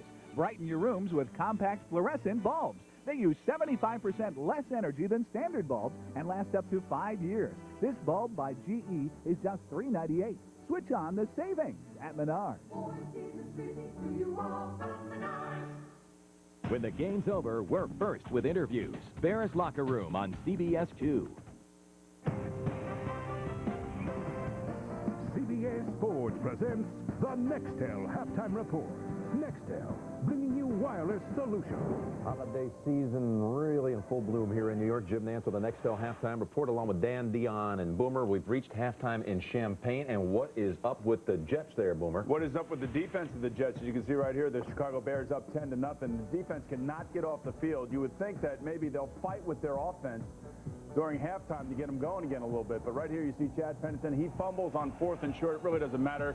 The Chicago Bears take over on downs. Then Paul Edinger is going to kick a 53-yard field goal, and the Jets basically look listless to me. And then right here, Adrian Peterson takes it 5 yards right up the gut. And when you see holes like that, guys, and missed tackles like that, that just means that the defense is not playing with desire and passion. Jets have managed only 5 first downs in the first half. Let's go around the league. And the Raiders, Jerry Rice without a catch, and Gannon has been kept under control here. Only 44 yards passing in the first half. Jay Fiedler leading the way here for Miami. And early on, a little play-action pass. Looking for Chris Chambers down the sideline, makes a great catch, which leads to 3 points for the Miami Dolphins. Then, Chris Carter, where you been all year? Look at this one-handed catch right there for a touchdown. Puts them up 10-3. Then after a 98-yard drive, Travis Minor caps it off with a touchdown, and they're up 17-6 at halftime. Looked like the Carter of old with that one-handed grab. That was a beauty. Meanwhile, up in Buffalo, San Diego's taking on the Bills, and we're tied 10-all in this one, Dion. Look at the first half numbers. Tomlinson has a touchdown. So, too, does Henry. Bad snap right here. Drew Brees handled it. Coy Wire gets in and makes the sack. And San Diego Junior Seau, man, been doing it for years, gets the sack on Drew Bledsoe. And you hear Buffalo's Travis Henry just rumbling and tumbling up the middle, 4 yards out. Time to score at 10-10. Then LaDainian Tomlinson goes in. Now he ties the score there at 10-10. Meanwhile, at Pittsburgh, remember the Steelers last week gave up only 47 yards and lost? Well, so far in this first half, Carolina has 1 yard, but is down by only 6 as Maddox set up the one touchdown by the Panthers. He was picked and was run back inside the 10. Cleveland behind 2 count touchdowns, leading over Indianapolis. The Colts, man, this offense, so much talk about it, nothing produced in the first half. 1st and 10. What's going to happen right here, quarterback? You take a shot long, and Quincy Morgan, he broke his ankles and gets in, gets a great block downfield, goes 78 yards for the touch. And again, 1st and 10. I wish you could see this route out and up. I think I got it. Kevin Johnson. And where's the safety? Hey, 30-yard touchdown. Browns go up 13-0. All right, down Houston way, the Ravens and the Texans tangling here. David Carr sacked once in the first half. He was also picked once, but they're hanging in there, Houston. Big play from David Carr to Jabari Holloway down to the 1-yard line. He doesn't get in on the next play. Jonathan Wells off the right side, bounces outside, gets in for a touchdown. They're up 7-3. And then Jeff Blake. Dion, here's how you catch it. You go up, catch it at the high point. Travis Taylor touchdown. Puts Baltimore ahead, 13-7. Another beautiful catch there. Meanwhile, the Jags have lost 3 straight games by 2 points or less. This time they're in front by 2, behind 2 touchdown passes by Brunell. And the best news about this is if you live in Cincinnati, you don't have to watch it. Look at Kevin Lockett. Touchdown, breaking all kinds of tackles, puts the Jacksonville Jaguars up 7-0. And then Cincinnati's John Kitna comes back with a little quarterback draw right here. Gets them close. This makes it 14-12. The Bengals, of course, go for 2. And, of course, fail. All right, elsewhere, Washington and Philadelphia. The Eagles had it up 17-0. Staley having a big day. Tampa Bay with a win, clinches a playoff berth. And Harrington left in an ambulance with an irregular heartbeat. Vikings had an early lead here behind 2 Culpepper runs for touchdowns. And the Falcons got a long kick return in this game by Allen Rossum. They lead by 10. Thanks for being with us on the Nextel Halftime Report. Back to Champaign on CBS in just a moment. CBS Sports presents the Nextel Halftime Report. Nextel, bringing you wireless solutions. On Justice for All Tuesday, a mid-air emergency We have a navigation system failure. could keep harm from coming home. Keep her steady. What the? Collision. All new Jag. Then, attorney Nick Fallon saved this child from her abusive father. Visitation rights have to be suspended. But winning this case, You lied. hey, could cost a life. Get down. I want my daughter. All new Guardian, all new Jag, CBS Tuesday. The phrase average Joe was coined for a reason. Joe's the guy who wears a shirt that says Joe on it. Joe doesn't steal the girl, he's the guy you pal around with, but not since the playoffs. Now Joe's a bachelor from Alabama who changes everything. Joe's a guy who carries New York City on 2 bad knees and guarantees victory. Joe's not just a name, it's an idea. Fathers expect more from a kid named Joe. That's how big the playoffs are. They took the name Joe and made it Joe. Peyton, what are we going to do? The game's on the line. All right, hook and lateral. Ready? Break!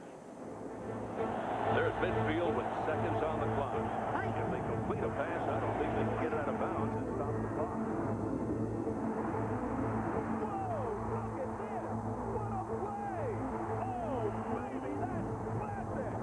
This is a classic. It's all yours. Nah, I got my own. The size you want, the team you want. Get your own Gridiron Classic available at NFL Shop on NFL.com. You better watch out. You better not cry. You better not pout. I'm telling you why. Because Sanders Claus is coming to town.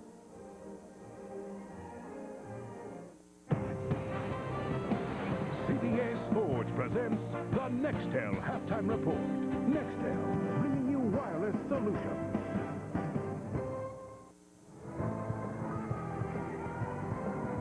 We'll return to Champaign after this message from your local station. You're watching the NFL on CBS.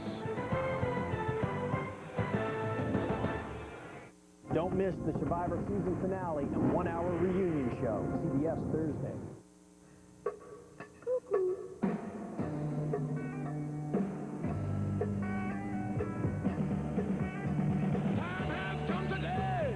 local Ford store's year-end sales event with 0% APR or $2,500 to $5,000 cash back.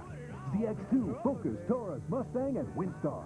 0% APR or $2,500 to $5,000 cash back during Ford's year-end sales event.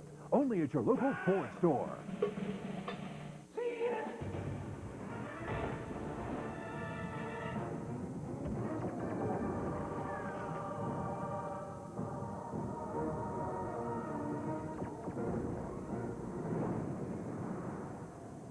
I told you this thing was awesome. The world's first 60-inch plasma HD TV from Zenith. An epic experience just 4 inches deep from the high-definition authority. Zenith. Zenith HD TV. Available at...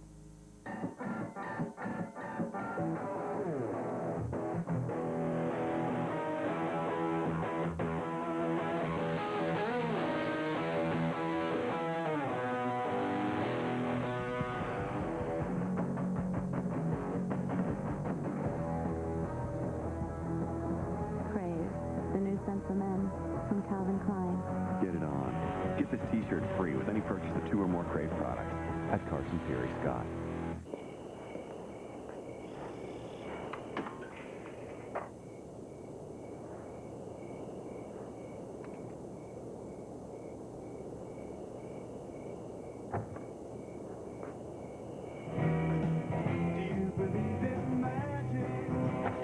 It may never be this easy to get into a Mercedes, but we're working on it. Come in today to the Mercedes-Benz year-end celebration, offering more models than ever. Going on now at your Mercedes-Benz dealer. Bears Locker Room with Mike Adamle, following the game on CBS 2. The Chicago Bears are shutting out the New York Jets 10-0, and moments ago, our Beasley Reese caught up with Dick Duran. I'm with Dick Duran, and Coach, that's an excellent half of football. You know they're going to come out fired up. Their season's on the line. What'd you say to the guys? Well, the same thing we said before we came out. You know, we got to play 60 minutes of football. We got 30 of it behind us now. We've played pretty well. We've made some errors, but we've played consistent. And we have to play consistent in this half. And obviously, we got to score some more. You know, the whole game is score points, don't let them score points. So we've done it for 30 minutes. Now we got to finish it. Thank you, Coach. Thank you. Making it pretty basic, I'd say, huh? And those are some words we haven't heard mentioned in the same sentence, consistent in Chicago Bears. Right, exactly. But today in the first half, it's really been the key for the Bears. And for the New York Jets, it's been very, very simple. It's a complete lack of passion and emotion, but it's something I think Herman Edwards can make a difference in and get this team back motivated. And through 30 minutes of football, here are some of the numbers. Time of possession favoring Chicago by a little more than 10 minutes. Pretty impressive stuff for a team that comes into today 3-10. And that really speaks to what, you know, Beasley and Herman were talking about going into the locker room at halftime. You know, they couldn't get off the field on third down, and Chris Chandler was really the difference. Got a good look at Adrian Peterson, but the play of Chandler was the difference. And we start the second half. An Edinger kickoff. Chad Morton. A nice block from Scholes. Cuts the other way, and the flag has been thrown. He's being chased on the play by the kicker, Edinger, and he is in for a 97-yard kickoff return, but the flag is at the 41. That was exercise. From about the 50-yard line on, it was exercise.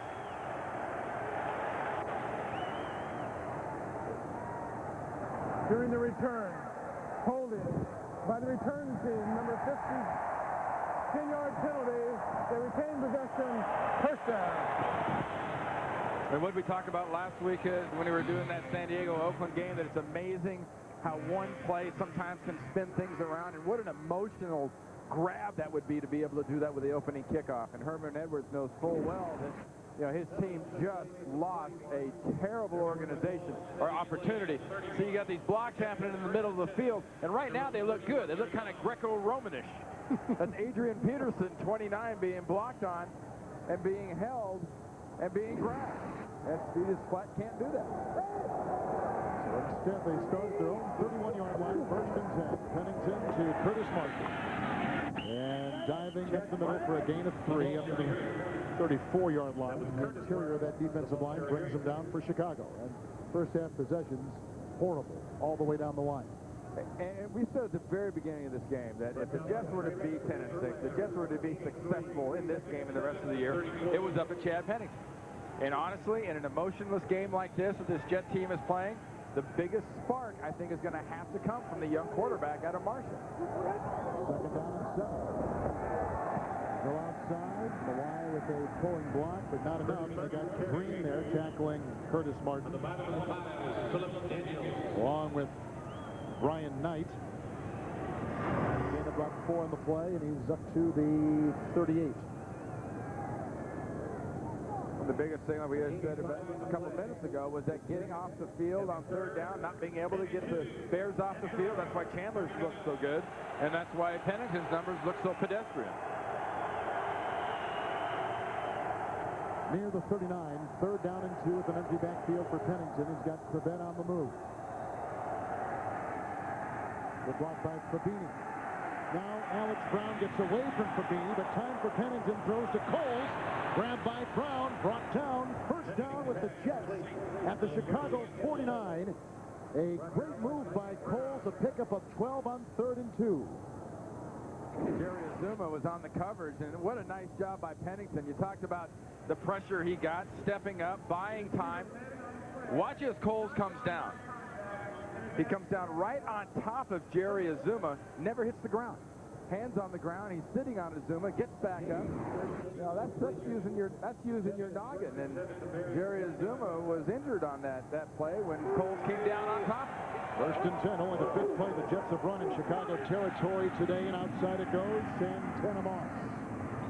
Out of bounds, 42-yard line, close to a first down, about 3 yards away. Picks up 7 yards, we'll call it. The tackle on the play made by Roosevelt Williams. And when you look at the receivers for the Jets now, you mentioned earlier they hadn't thrown to Chrebet in that first half. You know, Wayne is a possession guy. Wayne is a third receiver. Santana Moss is kind of the quick slot, going across the field kind of receiver. And Laveranues Coles, honestly, is such a physical receiver at his size. I think he shocks defensive backs. Still looking at Azuma. Second down and 3 from the 42 of Chicago. Curtis Martin busting down the middle and finds room. It's a foot race with Mike Brown inside the 10. A flag is down. And a face mask on the play to the Chicago Bears 7-yard line. A gallop of 35 yards. That ties a season long for Curtis Martin, who's up to 90 yards on the day. Well, there's nothing real complicated here. I mean, this is just let's go right up the gut on this Bears defense and go behind our 3 best blockers, really, when you're talking about the Jets and Mawai, Thomas, and Dave Zott. Face mask on the defense, on the tackle. Half position to the goal. First down. And really, the guy to watch on this play, you got to wonder if you're going up the middle, where's Brian Urlacher? Where's the, this all-world everything linebacker for the Chicago Bears? Nobody blocking. Ooh, you got a nice little lead block right there on Brian Urlacher. That's why you don't see Brian Urlacher. Richie Anderson got him. Oh, yeah. And you see the face mask at the end by Brown. And now the placement with the penalty in tow is to the 3. And this is what the doctor ordered. Dr. Edwards ordered a good drive to start the half, and that's what Dr. Edwards is getting. Sold the lead back for Martin, and we got some guys moving on that line. Now we'll see if the Bears were induced by Anthony Beck, the tight end. The false start on the Jets offense. Offense, number 88. 5 yards remain, first down. So first and goal at the 3. Now is first and goal at the 8-yard line. And yeah, it's going to make a coach shake his head. Where's my concentration from my guys? Dr. Edwards didn't call for Mr. Beck to be making these kind of mistakes. Because Dr. Edwards wants the deal closed. You saw the quick little flinch, the slap in the side of the head. And that's really the key here. I mean, the key here is closing the deal. Talk about what Herman Edwards wanted. And, our point's good. Yeah, 3 points is just warm and fuzzy and wonderful. But what you want here, down 10 zip, you want a touchdown. You want to reassert yourself. First and goal from the 8. Curtis Martin trapped up, then he bounces in, and he's grabbed by Green and Howard and Brown and picks up 3 to the 5. Second down and goal. Second and goal at the 5. It's the kind of bounce they needed, especially after the half-opening kickoff return for a touchdown was nixed by a Jet penalty. Well, it's the start of a start. Yeah. You know, and it's something they haven't had offensively. They haven't had that kind of bounce and swagger that this Jets offense has really had since Chad Pennington in it as the starter. Second goal from the 5. It's Beck down the move, the tight end. Pennington the same out of the pocket. And outside Chrebet. His first catch today is a New York Jet touchdown. To Chrebet. And the Jets are back in business. He beat linebacker Bobby Howard. That's exactly like you say what Dr. Edwards ordered up. It wasn't real complicated. Wayne Chrebet is the receiver in motion. One receiver goes up top, other receiver cuts underneath. You hit the guy underneath for a quick, easy, gimme touchdown. Herman likes it. The doctor got his prescription filled, and all because Paul Hackett dialed the right number upstairs. Pretty efficient, good-looking drive by the Jet offense to begin the second half. John Hall's extra point puts 7 on the board for the New York Jets with 10:55 to play in the third quarter. 7 plays. You were wondering where's Wayne Chrebet? The vets come through when you really need them.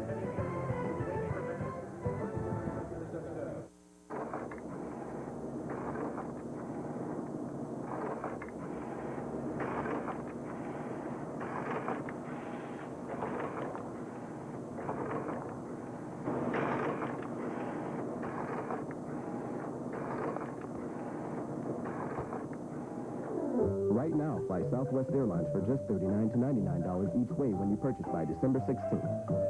So get packing. You are now free to move about the country. Wow. MP3 player, digital camera, DVD player. Very nice.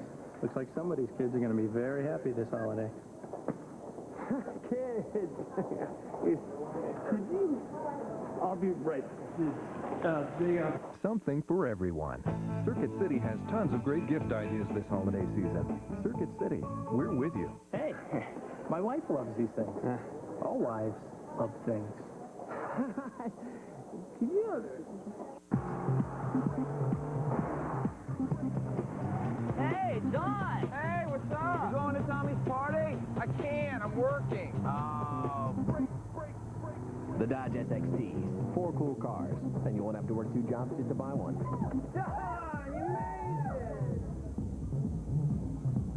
I like your hat. Grab Dodge's 770 powertrain limited warranty. Ford, Chevy, and Toyota don't match it. When the government tried to cancel Christmas, one toymaker stood up for kids. You cancel Christmas, you are canceling hope. Jason Alexander is the man who saved Christmas. CBS Tonight. This telecast is copyrighted by the NFL for the private use of our audience. Any other use of this telecast or of any pictures, descriptions, or accounts of the game without the NFL's consent is prohibited. For today's game against the Jets. Wayne Chrebet just caught his 6th touchdown of the season, his first catch of the day. And the Jets get the second half opening drive into the end zone. I watched Jerry Rice catch a lot of passes just like that on almost an identical play. Good recall by Paul Hackett. He hasn't thrown that play out of that West Coast offense playbook. It's been in there since about 79. That was into the wind, by the way, and this is not a Meadowlands wind by any stretch of the imagination, but it's 15 miles an hour, and the Jets went right into it on that first drive. Well, the good thing about it is it's consistent. Yes. It's constantly right to left on your television screen there, and it's very steady and it's very consistent. John Hall's kickoff from Ahmad Merritt at the 7-yard line for the Chicago Bears. Finds a gap himself. Hall is the one who makes the tackle. Hall does that quite a bit. We saw him against Cleveland about a month ago. Did the same thing a couple times. A 33-yard return. Timeout in Champaign. This is a night for America! Father, give me the strength for what I must do. I took the father, now I'll take the son. Why aren't you dancing with him? I'm not in love with him. There's more of us every day. Together, we got an army. This is a free country, but not free for the taking. You kill a king, you kill him with the whole court. Watch him die. Leonardo DiCaprio, Daniel Day-Lewis, Cameron Diaz. Gangs of New York. Rated R. Theaters nationwide Friday.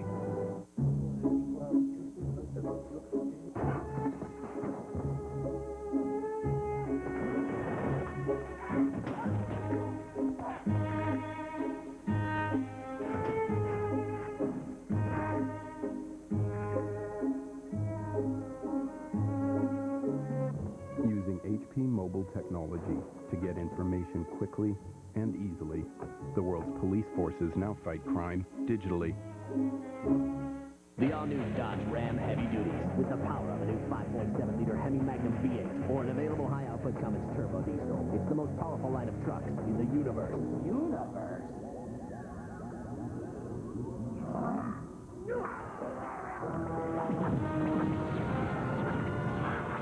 Make that the most powerful line of trucks on Earth. Grab that is 770 powertrain limited warranty. Ford, Chevy, and Toyota don't match it. The NFL on CBS is sponsored by Southwest Airlines, proud sponsor of the NFL and official airline of Super Bowl 37. Miramax Films Gangs of New York, in theaters nationwide Friday, December 20th. And by Chrysler, drive equals love.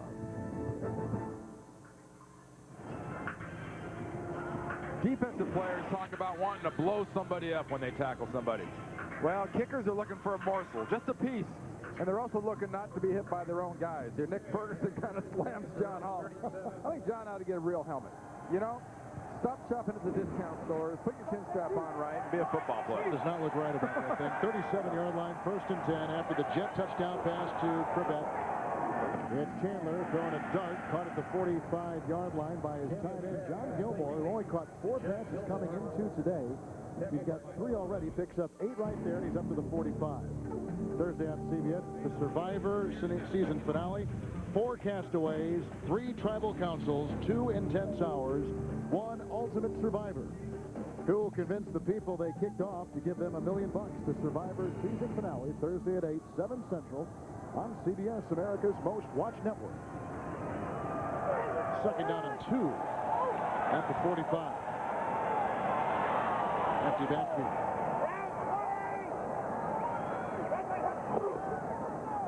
Chandler again, he used the short drop all day long, reeling it in after the bobble was Des White. Backpedals his way for the 1st down, gain of 12 to the Jet 43. Those were some really nice catches. I think there were about 3 of them on that one play. Chris Chandler, look at the location. Not so much the multiple catch deal, but see where he puts this ball? It's in a perfect spot right in the hands of Des White. It pops up 2 or 3 times. Beasley gets a chance to knock it out, but just can't get it out of there. And Chris Chandler, the 6 different receivers, is having as good a day as he's had since he wore a Falcon uniform. 15 of 18, 141 yards. 1st and 10, 43-yard line. Couple fakes. Then outside for the guy who faked you on the end around, and that was Ahmad Merritt. Smelled out nicely by Donnie Abraham, and a loss of 3 back to about the 46. And coming into this game, a play like that would tell you that's typical Jets defense. Forget rankings and whatnot. If you look at this Jets defense, the way it started the season and the way it performed before the bye and after the bye, Ted Cottrell's football team really figured out, if I do what Ted Cottrell tells me to do and I'm in the spots I'm supposed to be in, I'll be there to make a tackle. Abraham, great example.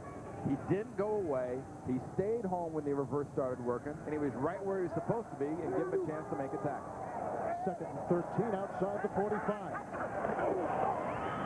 Fake to Leon Johnson. Chandler with pretty good time. Hits Johnson from behind Cowart. Hustles him down at about the 40-yard line. Flag is down, and Chandler is down. That's a late hit. And it was by Jason Ferguson. Now, Chandler has a litany of concussion stories in his long 15-year career.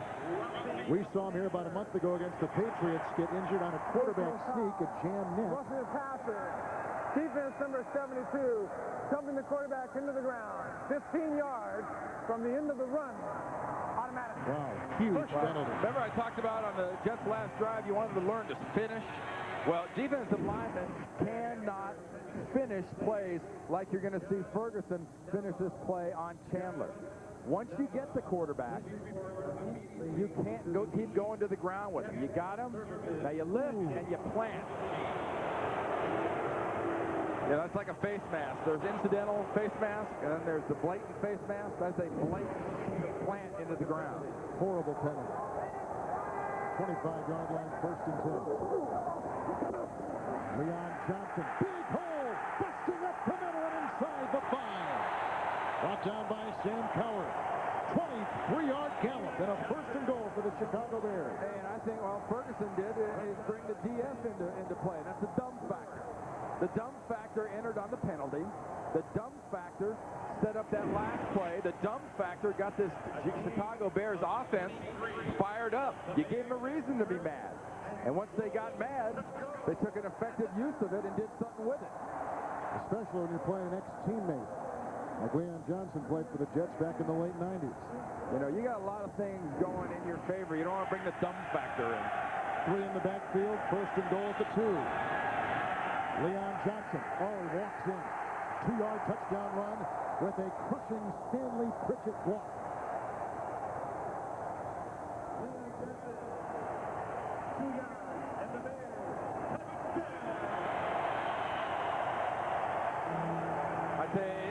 It's a very simple formula here. You've gotten a Bears offense bad because you took a cheap shot on their quarterback. This offensive line right here on the left side, watch the job that everybody from Gilmore over does. Gandy plants inside on Abraham. Nice crushing lead block, like you said, by Pritchett, and good execution. Ettinger's extra point puts the Bears up 17-7. There's 7:19 to play in the third. Leon Johnson with his first rushing touchdown of the year. And the Bears smack the Jets right back in the head. I can't sleep, Mom. There are monsters in my closet. I have an idea.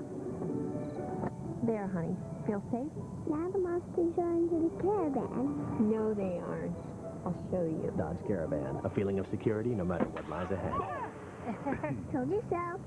Sure. Let's hide under the minivan. Great idea. Sea Monsters, Inc. Now on DVD and in the Dodge Caravan. Get a no extra charge portable DVD or VHS player with any new 2003 Caravan, plus Dodge's 770 powertrain limited warranty. Looking for the perfect gift that'll brighten everyone's holiday? Just head around the corner for our new gift card from Applebee's. Eating good in the neighborhood. The Braun Synchro gives you Braun's closest shave ever. And its automatic self-cleaning system leaves your shaver so clean, it feels like new every day.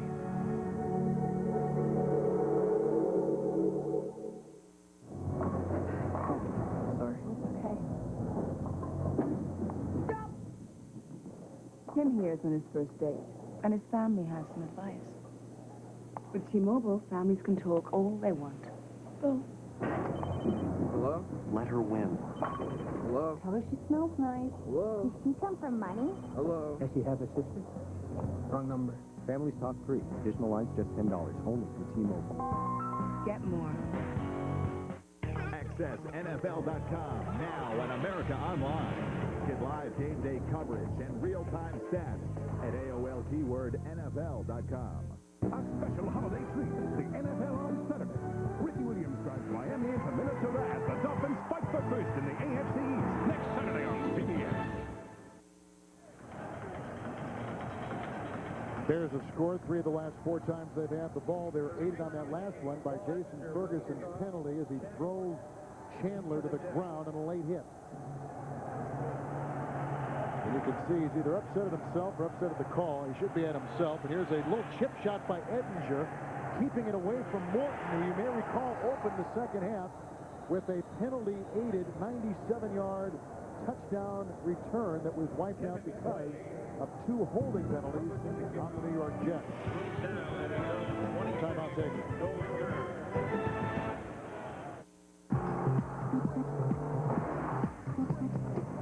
Hey, Don! Hey, what's up? You going to Tommy's party? I can't. I'm working. Oh, break. The Dodge SXT. 4 cool cars. And you won't have to work 2 jobs just to buy one. Don, you made it! I like your hat. Grab Dodge's 770 powertrain limited warranty. Ford, Chevy, and Toyota don't match it. What is it? It's a UBA. UBA? Universal Business Adapter. What's it do? It connects anything to everything. What's this for? Your laptop, your mainframe, call center, Unix servers, Linux servers, internet, supply chain, payroll system, HR, email. Slick. Is it affordable? Fast? Easy? Very. Does it work in Europe? You need an adapter.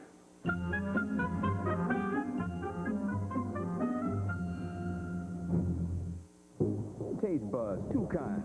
The little yes man sitting at the tip of your tongue sipping New Age mango-flavored tap water, and the boys in the back of the class getting all the glory. So for them, there's new Red Fusion from Dr. Pepper. Red Fusion, who's his soda? Now through Sunday, Zales is having its biggest sale of the season, where you can save up to 50%, plus take up to an extra $200 off every piece of jewelry in the store. Now through Sunday at Zales, the diamond store. The NFL on CBS is sponsored by IBM, taking business to the next level with e-business on demand.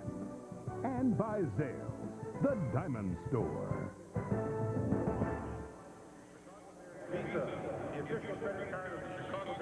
Monday in an all-new late show, Dave's got Catherine Zeta-Jones. And later this week, don't miss Denzel Washington, Drew Barrymore, Kobe Bryant, and Tom Hanks.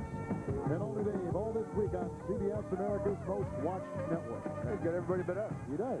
Randy Cross, Beasley Reese, Kevin Harlan. Hey, we're easy. We're available. Very easy. And cheap. Outside the 25. The Speak for yourself.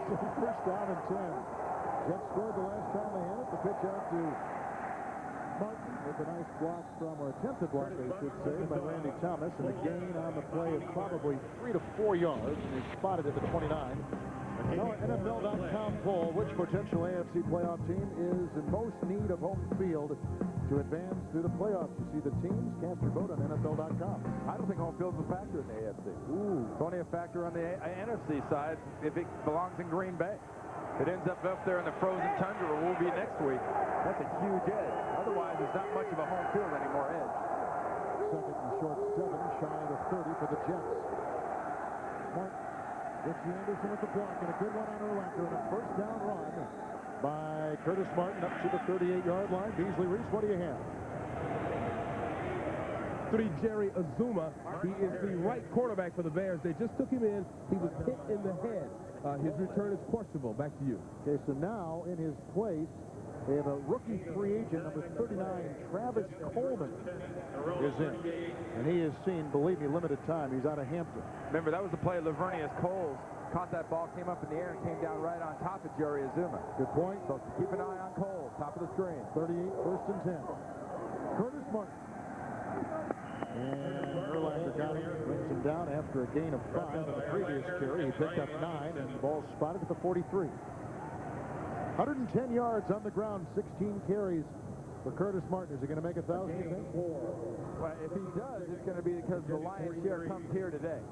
And the way they're running the ball right now, I'd keep going right at him inside. You double Big Keith trailer inside. You wait for him to get out of the way. Then you get up on Urlacher and you run this ball. Ricky Williams had over 200 last week, and they were trying to stop him, too. 216 to be exact. Second down and 5 to the 43. Pennington outside. Gerald Soule. Chased by Howard, brought down. Soule is battling a bad shoulder. Makes his 7th reception of the season. Has a 9-yard gain into Chicago territory at the 48. And we mentioned all the time, Kevin, about rhythm and about pace, and offenses really getting a little bounce to them. And Herman Edwards' offense right now, last drive, this drive, they're starting to get that little bounce. They're starting to get that attitude and that edge. And the way their defense looks, they may need that edge because they definitely need to score at least 2 or 3 more touchdowns. Pennington 11 of 15 with a touchdown pass to Chrebet, 48 of Chicago, first and 10. And Pennington, easy throw to the side, and he's got Soule once again. A first down to the Chicago 33, a 15-yard pickup, and a tackle on the play made by Travis Coleman, taking the place of the injured Jerry Azuma. Man, one of the things you can do with this team is you can spread it out. You know, you see the Jets offense with a single back with Curtis Martin out to the side. You say, where's the other back? Well, the other back is Soule all the way out on the outside. The fullback lined up as a wide receiver. Coleman put his head down, didn't even see the guy coming in. And Pennington 5 of 5 in the second half. 33 at Chicago. And another Jet first down. Curtis Martin. Nice play. Who else? Brian Urlacher. A loss of a yard. A lot of this season, he has led the NFL overall in tackles. Right. He's going to get some chances to make these tackles. because so many teams now are going right at the Chicago Bears. Last year, you saw Brian Urlacher running sideline to sideline making his plays. Right now, without Ted Washington in the middle, they're just doubling trailer, and they're going right at the gut of this on defense. He's still a work in progress? Oh, absolutely. I mean, the best linebacker in the league is Ray Lewis. End of report, period. The best linebacker on this team is Roosevelt Colton.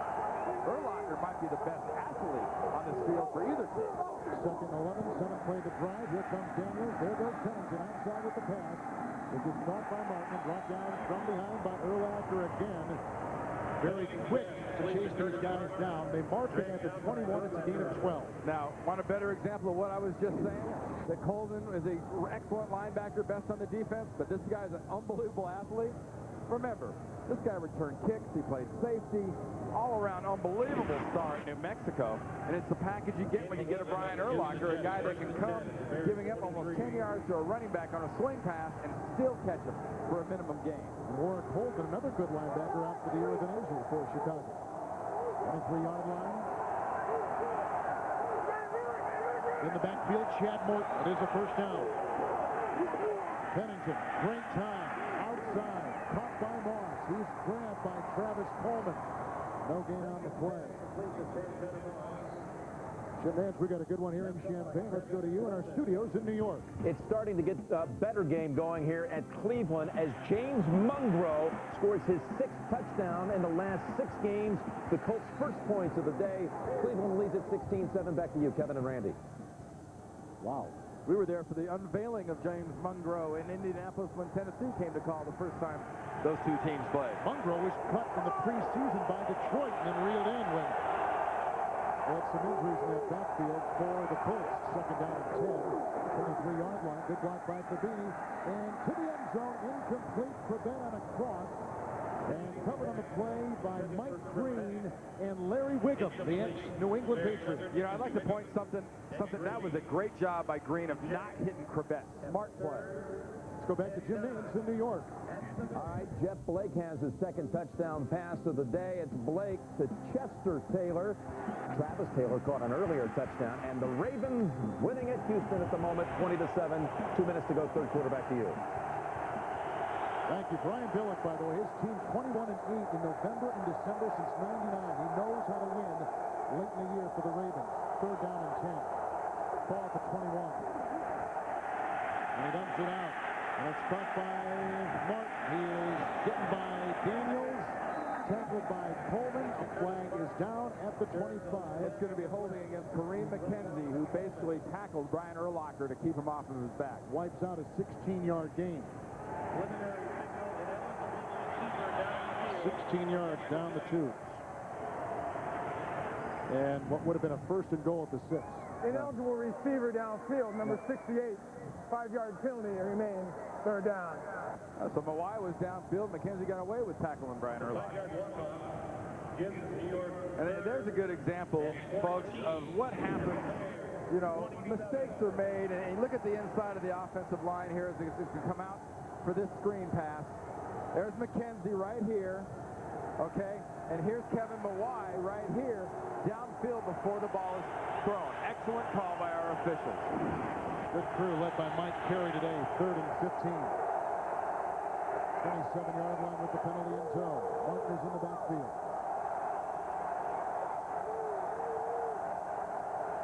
Under a minute to play in the 3rd quarter. Pennington outside, Chrebet dancing and brought down by Green. Well shy of the first down, had to get down to the 12. Only a gain of 3. And now the Bears defense holds Pennington out of the end zone. They'll have to try it for 3, and in comes John Hall. And Herman Edwards right now has got his toes crossed on his right foot, his toes crossed on his left foot. He's got his eyes crossed, and he's got his fingers crossed on both hands, hoping that this ball comes out high enough so it won't be blocked with the year that John Hall's had. He has had 2 extra points blocked and 4 field goals blocked from 42 yards away. It got up, it's long, and it is good, and the Jets put 3 on the board. You ask Herman Edwards, what do you say to a kicker? He says, I stay away from those kickers. I say nothing to those guys. Honey, you got any kumquats? I love kumquats. I don't know what kumquats look like, but they got some great-looking tomatoes. Do we need tomatoes? No, I just got tomatoes. They got kiwis. They got some red things here. Hey, aren't you that guy? No, sorry, I'm not him. What about bananas? Come on, I know you. I get that all the time. I'm sorry. You're on television. Well, in commercials. hey, pal, I don't do commercials. Sorry. That's what you say, hon. Is 5 bananas too many to get brown, you know? His cheeks are rough, his chin is tough, he's full of nicks and cuts. You better trade that razor blade before you both go nuts. Have no fear, the spectre's here to shave his face with care.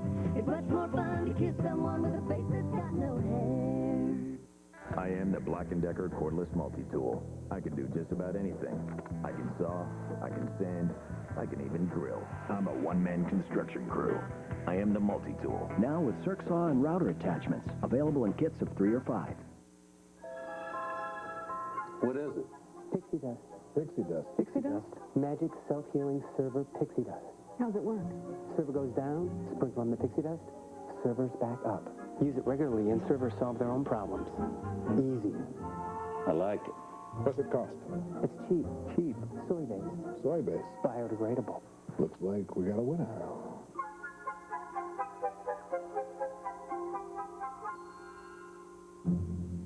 The couple, the brothers, the friends. These are the final 3 teams of the amazing race. I think we're destined to win. CBS Wednesday. Out of the way!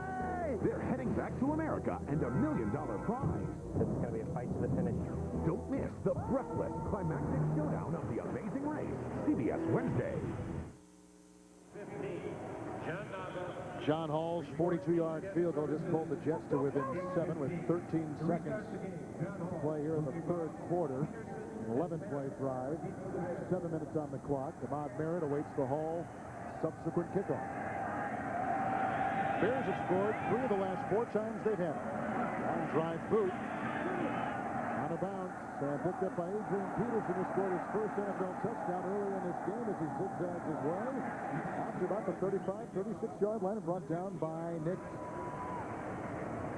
Ferguson on the special teams for the Jets. Thursday on the finale of Survivor. Who will walk away a millionaire? Don't miss the season finale and reunion. 3 unforgettable hours of Survivor. That's Thursday at 8, 7 Central on CBS, America's most watched network. You know, when that show first started, we talked about snakes in Thailand, and they show some on that thing. All the snakes on that show have 2 feet. Yeah. I'm not kidding. You got to be one backstabbing Jesse to win that thing. Chandler has hit his last 7. He empties the backfield with the 1st and 10 from the 36. He's had a great day. 17 of 23. He's outside to Leon Johnson. Little maneuver out there on the wing on linebacker Sam Coward. Picks up a gain of 9. That takes us to the end of the third quarter. He's up to the 45. Chicago's on top 17-10. We'll be back to Champaign after this message and a word from your local station. You're watching the NFL on CBS. Nothing says Christmas like a heartwarming Decker. Reindeer, elves, fake snow, and eggnog. It's like an alcoholic's excuse to get drunk at breakfast. Brand new Becker, CBS Tonight. Jason Alexander is the man who saved Christmas. CBS Tonight.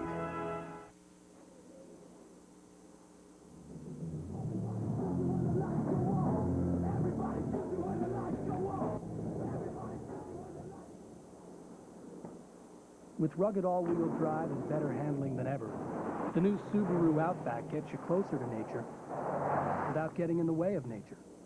When you get it, you get it. See your local Subaru dealer for information on financing as low as 0.9% APR. Now it's time for Daddy's gift. This holiday, get what you've always wanted. Great. AT&T Digital Cable. You'll enjoy movies, sports, and entertainment for the whole family. Call now and you'll get half off any digital value package for 2 months. You'll pay as little as $23 a month, and we'll install your cable for free. I'll get it. Bring AT&T Digital Cable home for the holidays. How'd you know? Call 1-888-4BEST-TV today. 2 hours left on this last stage of stop. Reporting live on... 'Tis the season to Power Shop. And if you do yours at the last minute, Dodge has the power to bring it all home with 0% financing or up to $2,500 cash allowance on select models. Plus our 770 powertrain limited warranties that Ford, Chevy, and Toyota don't match. The Dodge Power Shopping's free.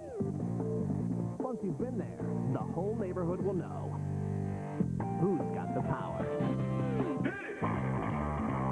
When the game's over, we're first with interviews. Burris Locker Room on CBS 2. Going to start the fourth quarter. The Jets were down last week and came from behind to beat Denver. And Herman Evers is quick to point out to us yesterday about his team's performance in the fourth quarter and how they know how to finish off football games. We'll find out. Big game, second down one, start of the fourth quarter. Outside the 45, Chandler to Leon Johnson. Easily plunges for the first down up to the 47 with Randy Cross and Beasley Reese. This is Kevin Harlan. We're at the University of Illinois in Champaign, playing here obviously because Soldier Field being renovated and ready for next season. It's been home for the Chicago Bears all season long. They come in 3-10. The Jets come in at 7-6. This is the home of home field disadvantage for Chicago, having to make this trip. And, you know, Chicago's the underdog. They're in this game. They're in the lead by a touchdown. Usually you see two things happen here. Either this drive finishes off and his team keeps its focus, or you get a big turnover from that underdog. 48-yard line, first and 10 for Chandler. Hand off to Johnson, breaking a couple tackles, got by Jones, got by Garnes, and slides his way into the Jets secondary. Brought down by Abraham. It's a gain of 12, and the slippery Leon Johnson moves the chains for the Chicago Bears. You know why he does it and how he does it? Because really he wants to. And it's such a cliche to use a term like, he's got more want to. Well, he doesn't get much blocking. He's weaving in and out. Mo Lewis misses him. John Abraham misses him. And he finally somehow makes 10, 12 yards on a run where he should have got 3 or 4. First down for the Bears at the Jet 41. Johnson. Shelton in the backfield. Play action, 8 straight completions for Chandler. Chased here by Ellis, and he toes it away. Down the side, took a pretty good shove by the charging lineman, Sean Ellis. And he lost about a yard. I think he was out of bounds. It was incomplete. Okay, incomplete. Yeah, Second down and incomplete passing. You can hurt yourself doing this. Don't try this at home. That ball's out. I mean, they're running quarterbacks, and they're pocket quarterbacks, and Chris is definitely a pocket quarterback. He does his best work with his feet planted squarely on the ground. Second down and 10 from the 41. Pretty good play by Chandler. Probably would have lost about a yard anyway, but otherwise second and 10. Outside quickly, caught by Booker. Mo Lewis has got a beat on him. Just takes him out of bounds. Gingerly at the 38. Being on the play of about 3, will make it 4 yards. Yeah, I don't know how much fire and how much emotion the rest of the Jets defense has right now, but I tell you one thing, watching Mo Lewis, he's got enough for all of them. The last couple of plays, he has just been going bat bonkers. Just going. Term? It is now. He's just been going nuts. And you know what? He's screaming, I think, at himself. He's screaming at his teammates, but this defense needs a sense of urgency because this Chicago offense right now has just been very methodical about moving the ball, and Chandler's been making all the plays he needs to. Third and long, 6 inside the Jet 38. Got to get to the 31. Chandler, pocket crumbles, and he'll be swallowed inside. A loss on the play. The third sack by the Jets. Who's on top of him? Steve White. They got John Abraham with a half sack. They gave in on him, and that's going to force the Chicago Bears to punt the ball. John Abraham working from his right end position, comes underneath Gandy, gets a little bit of Doggins, gets a lot of Chris Chandler, along with, everybody should get a quarter sack. All 4 of the defensive linemen should get a quarter sack on that one. Brad Maynard, the ex-Giant, to punt. Off the side of his foot, a horrible punt. Let's take a good bounce, which it has. And look at this. So I guess it's a good punt. It's a great punt. Yeah, that's all you can do is smile in a situation like that. The punt before, he got him at the 2. This punt, he nails him at the 7. There's a difference between golf and football. There's no such thing as a good shank in golf. That was a good shank of a punt. Dale, thanks for being designated driver. No problem, man. Stop. Make a left up here. Hey! Hey, Mr. Fisher! Okay, make a quick left, and then, slow down. Sydney! Sydney! What's going on? Make a right on Havermeyer.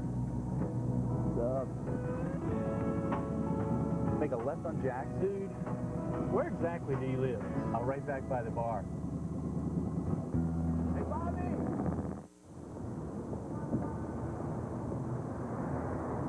AC on.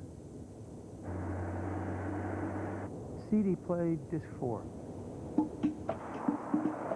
Find nearest Chinese restaurant. The voice-activated navigation system responds to 180 commands. Order Mushu pork. That's not one of them. The all-new 240 horsepower Accord from Honda. Hello, Moto. You want to take it one step.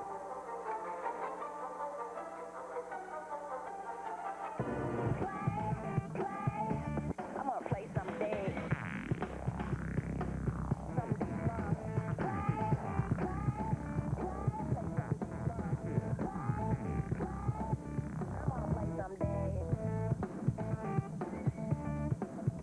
Yes, Monday. The body of a teenager is found in the middle of nowhere. Somebody hit her and dumped her. Now the clues will take CSI Miami to the strict world of a detention camp. Last chance before the courts get involved. Well, now we're involved. Did a punishment lead to murder? Extreme problems require extreme measures. CSI Miami, all new CBS Monday.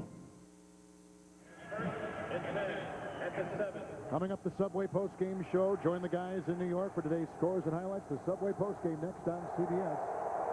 After the punt, 7-yard line. Jets have it first down and 10. Curtis Martin, a McKenzie block, and he rams his way into Randy Thomas and still can't be brought down until Mike Brown, along with Roosevelt Williams, as their flag is down at the 12. That wipe out an 11-yard gain.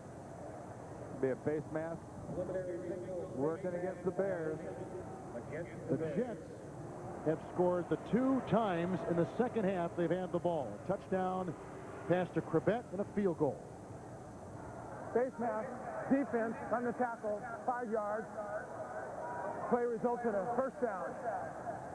Tell you what, Curtis Martin's ankle's got to be feeling better, because here's Curtis Martin right here lined up at halfback. Watch how patient he is as he moves with this ball. They're going to be patient right now. Bang, stops, comes back, runs right inside of Brian Urlacher, runs inside of that linebacker, runs inside of Green. I mean, he's as good and as healthy and running as well as you've seen him since last year. He's got 120 yards. First and 10. Martin again. Robinson had him. And Urlacher got him around the ankle. Jim Nance, as we send it to you in our studios in New York. Yes, we want to show you a little piece of history here, Kevin. Marvin Harrison's 6th catch of the day, his 124th catch on the season. That is a single-season record in NFL history, breaking Herman Moore's mark from 1995. Let's go back to you. They only needed 6 to get by Moore, who caught 123 for Detroit back in 95. Jim, thank you. Congratulations to Marvin Harrison. Second down and 7. Jets down by a touchdown, 11 minutes to play in the fourth quarter from the 25. Pennington chased by Daniels and seduces him to come, and that leaves Martin, who was open but could not get the pass, making it third down and 7. So you really think he seduced him to come to him? Well, he looked like he was going to go, and he came back, and that brought football. You fake him out. Yeah, but that brought the drama. Daniels boarded and opened him. Daniels had a choice. What are you doing? Go this way or go that way. He went that way, and he left Martin free. Seduced him. Well, they better seduce Chad Pennington to get some better numbers working at quarterback, and then up that touchdown mark right there to at least 2 or 3, or they're not going to win this game. They'll be sitting home for the playoffs. On the 26, 3rd and 7 across the middle, and the pass is caught. Laveranues Coles, a first down reception at the Jet 37, brought down by Green and Urlacher. It's a gain of 11 on 3rd and 7. And that was only the second ball in the second half to Laveranues Coles, who's established such a good relationship and just chemistry with his quarterback, Chad Pennington. That's just timing. That's facing your receiver. He'll turn the right way, and then he'll be where you want him to be. But if there's one guy you have to point at in this Jets offense and say he's got to be the playmaker as it comes down the line here, it would be Laveranues Coles, because you know Curtis Martin, the way he's running. running is going to do well. Chad Morton in the backfield. Pennington. And to the side. Flag is down. Incomplete. That's buzzing over the head of Coles. We have had a turnover-less game. Neither team has turned it over. So you know one's coming now. As soon as you say that, it's coming. We've seen a lot of Chad Morton in the backfield today. Not a lot. 3-4 plays. Lamont Jordan. Illegal shift. Offense. Number 87 was in motion when number 20 was in motion. 5-yard penalty. Remains first down. Lamont Jordan is out with that. See a little wink over there. Lamont Jordan is out with an ankle, so Chad Morton has been playing that role today. Right, not a bad guy to get into the situation where you can create some situations to get him the ball in air. Because as you've seen him on those kickoff returns, when he gets some air around him, he can expand that air and make it so there's nobody around him. Morton's in now, 37-yard line, second down and 10. Richie Anderson is on the move. And a carry by Chad Morton, which is only his third of the year. And he picks up 2 as he corkscrews his way up to the 39. Well, you're talking about getting Chad Morton in air. I'll tell you one place there isn't much air, and it's around Keith's trailer, number 94. Because that's all the air is kind of sucked out of that general area when Keith gets in it, because he takes his whole area and he says, you can't run here. And you see him limping. He's got a bad calf. He didn't practice all week. I can't even tell you the last time this guy practiced. A full practice where it wasn't just standing around and watching. And he can still make plays. Morton in the backfield, 3rd and 8 from the Jet 39. Pennington easily down the side. It's caught by Laveranues Coles, tackled by Coleman. The gain to the Chicago 49. It's a gain of 12 on 3rd down and 8. Brought down by Chrebet Coleman. Good protection for Chad Pennington, but watch him throw the ball. This isn't an arm throw. Watch his whole body step into the pass. Oh, the follow through, the right side comes all the way through. He doesn't have the strong arm, but he has the body throw and the ability to get the ball exactly where it's supposed to be to Laveranues Coles, and the chemistry is starting to click for these two. Coles has 3 catches in the second half, all on 3rd down. Here's a 1st and 10 pass going deep, looking for Coles down the side. He caught it. A flag is thrown. It's on Travis Coleman, the rookie free agent, who is in because starter Jerry Azuma is out, maybe for the rest of the game with an injury.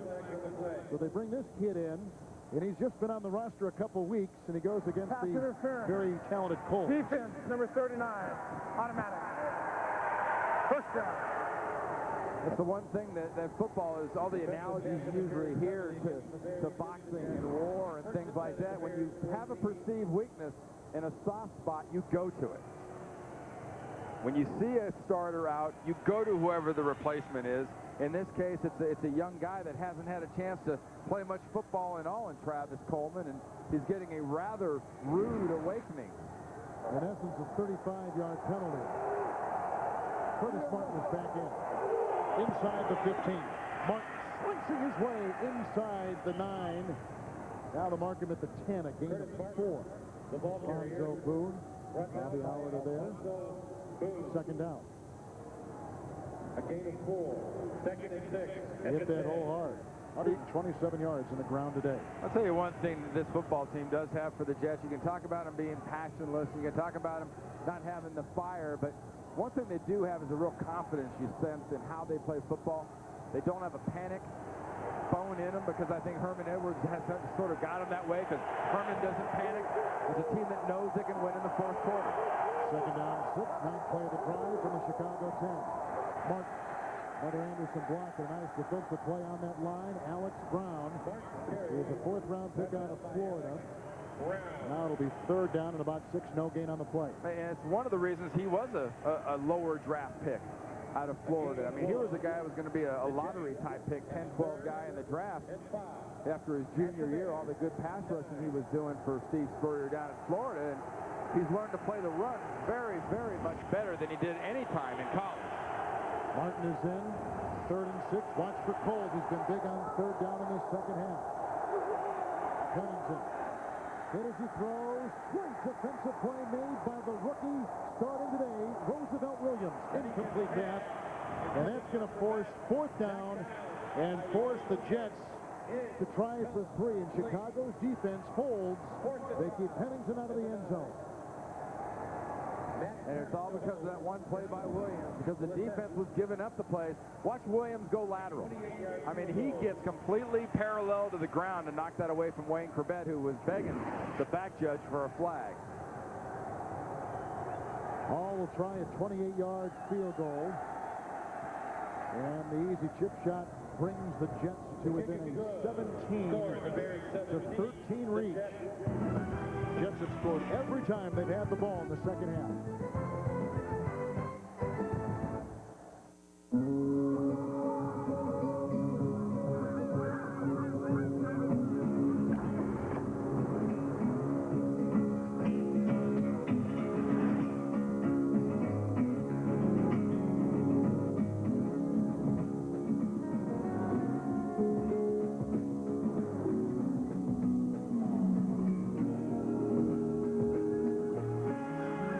Fly somewhere in the Acura TL Type S. Only Remington has the most cutting blades, the fastest cutting speed, and the most total floating head action. How important is that? Well, how important is a close, comfortable shave? Remington, what a great shave feels like. Introducing Domino's Pizza Buffalo Chicken Kickers. Tender cuts of all-white chicken breast with a kick of spicy buffalo flavor baked through and through. 10 pieces for $5.99. Get the door and get a kick out of dinner tonight. Get an order of Cinesticks free when you buy a large one-topping pizza for $9.99. You ask me if there'll come a time when I grow tired of you. Never mind love. Never mind love. You wonder if this heart of mine will lose its desire. The NFL on CBS is sponsored by Acura and the 260 horsepower TL Type S. The new Remington Microscreen TCT. What a great shave feels like. And by Olympus Digital Cameras. Nothing's out of the question. Nothing's holding you back. Nothing's impossible. Olympus.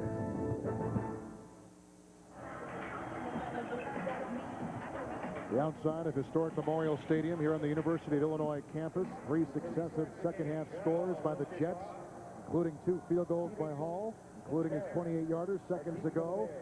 Jets have never led, down now at 17-13. And his kickoff, Ahmad Merritt for the Bears at the 3. Wide receiver closing his way up the sideline, and then banged pretty good on the side by Sam Garnes. Sam Garnes grew up in New York from Bronx, New York. 36-yard return. For over 8 years, DirecTV has brought America the best in television entertainment, and our customers have shown their appreciation in many unique ways. We simply figured it was an emotion they couldn't put into words. Until now. DirecTV, ranked #1 in customer satisfaction among satellite and cable subscribers by J.D. Power and Associates. Get a 2-room DirecTV system with installation for under $50. Welcome to the kingdom. Are we there yet? No. Are we there yet? No. Simpsons Talking Watches, now only at Burger King. Just $2.39 each with the purchase of any value meal. Cool your jets, man. Burger. Collect all 4. And our big double cheeseburger is just 99 cents. With 2 slices of melted cheese and 2 juicy flame-broiled patties. More beef than a big and tasty. Hurry, offers end soon.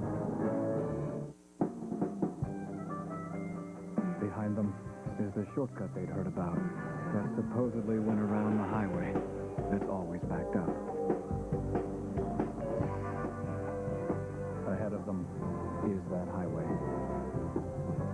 But right now, life is perfect, thanks to an empty road, a full tank, and the available voice-activated navigation system of a 260 horsepower Acura MDX. Gather the family for the event of the week, the Survivor season finale. There are 4 left. You've come a long way, baby. And in the end, only 1 survivor. We're talking $1 million. That's what makes Survivor the ultimate game. Then join me for the reunion show. No singing and dancing, just answers to questions you've been asking. Survivor season finale, CBS Thursday. the CBS Sports Spectacular. It's head-to-head slalom excitement with Steve and Phil Mayer, Tommy Moe, Steve Garvey, and many more. All coming up next on CBS from the 39, 1st and 10. Chris Chandler, who's gone 19 of 23. Adrian Peterson switching up the middle and climbing his way to the 50-yard line, a burst of 11 yards, and a first down by the Chicago Bears, who have had trouble holding on to big leads in games this year. Yeah, there's running backs that run hard, and there's running backs that kind of run tentatively. Adrian Peterson just kind of runs happy. He is so glad to be here, so glad to see holes, and so glad to get the opportunity to do what he's doing today. You know, it's just, that is why Chicago has lost these leads. They haven't been able to run the ball this time of the year in the past. But they can do it now. They can finish this game off. Peterson remains in there from midfield, 1st and 10. Peterson once again into the teeth of that Jet defense, and a stop made by Steve White, among others. We've also got Josh Evans in there. A touchdown run by Peterson in the first half. First of his very young career. Runner, full linebacker Mike Peterson, 7 carries and 38 yards. Like we said before, he is college football's all-time leading rusher, over 6,500 yards at Division I AA Georgia Southern. And he's been one of really 3 surprises today from the Bears. It's been the running back duo of Leon Johnson and he, and Chris Chandler is just very, very accurate and very smart with the football today. Leon Johnson back in, 2nd down and 6 from the Jet 46. Looked like somebody jumped on that line. Was it Reed? It was. A flag James before Reed. the snap.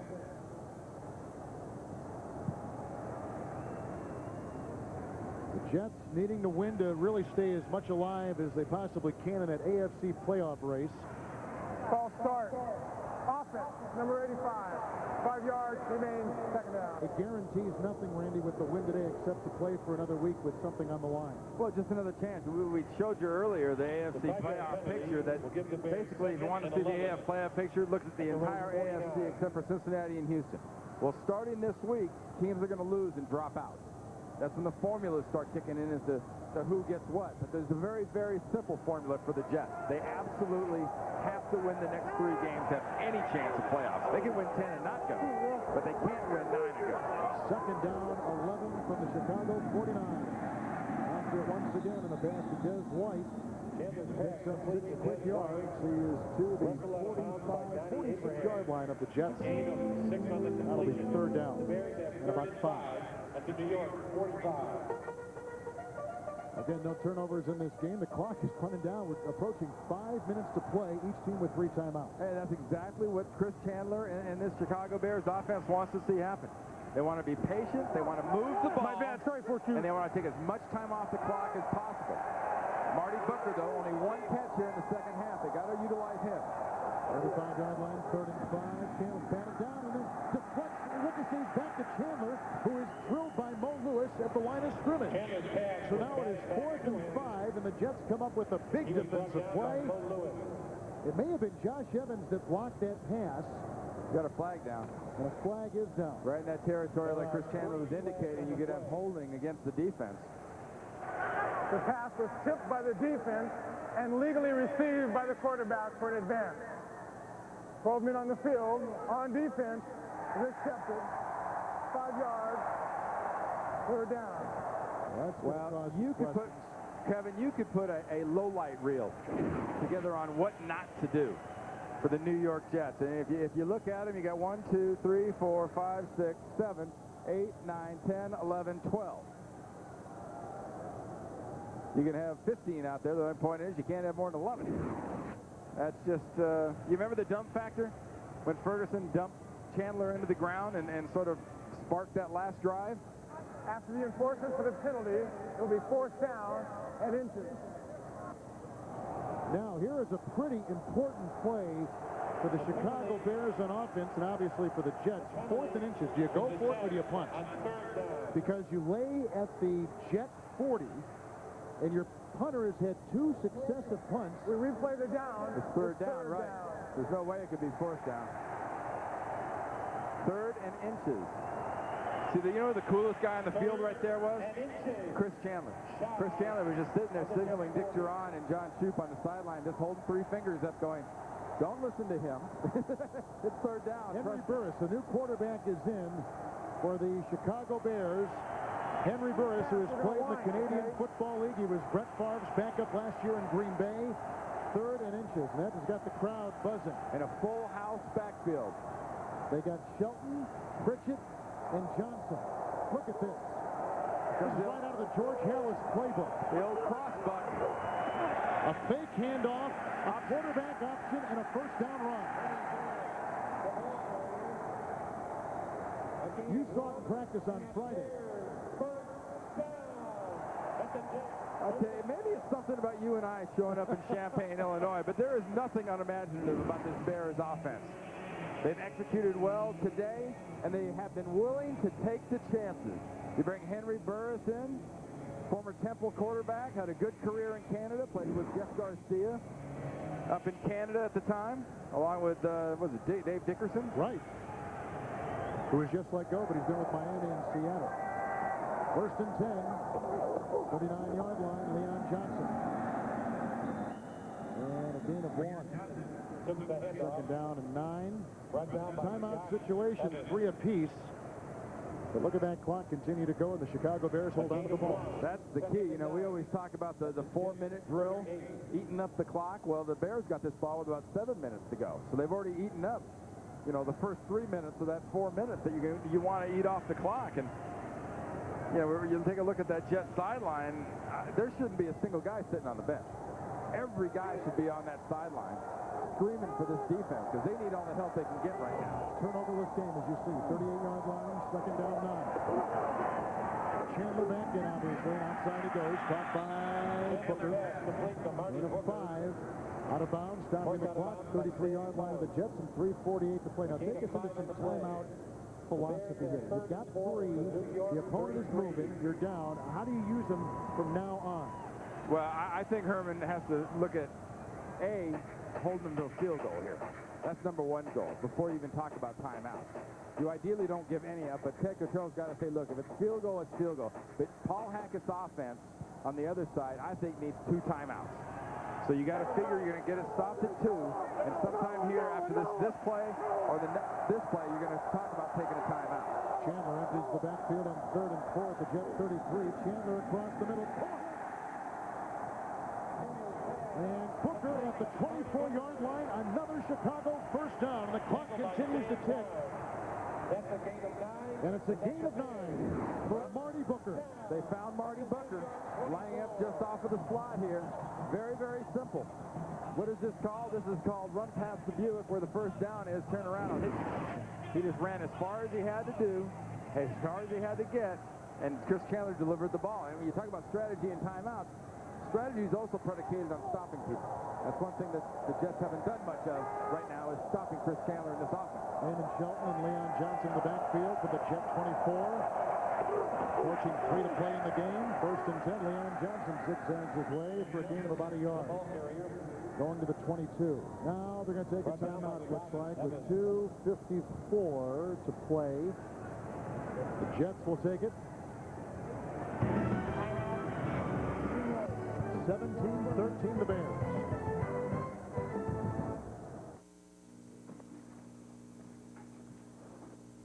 Excuse me. I'm thinking of a number between 1 and 37. It's 37. It's a nice hat. Thank you. You just sold Lady in half without any repercussion. Are you Italian? No. Flaming lips. You're up.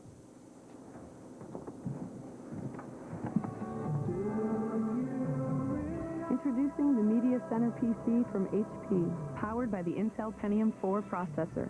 Your TV, music, photos, and videos, all living happily together inside one powerful home computer with the Intel Pentium 4 processor. Call or visit one of these retailers. There's a light in your soul, says you're one of a kind, so never let it go. Be original, an individual.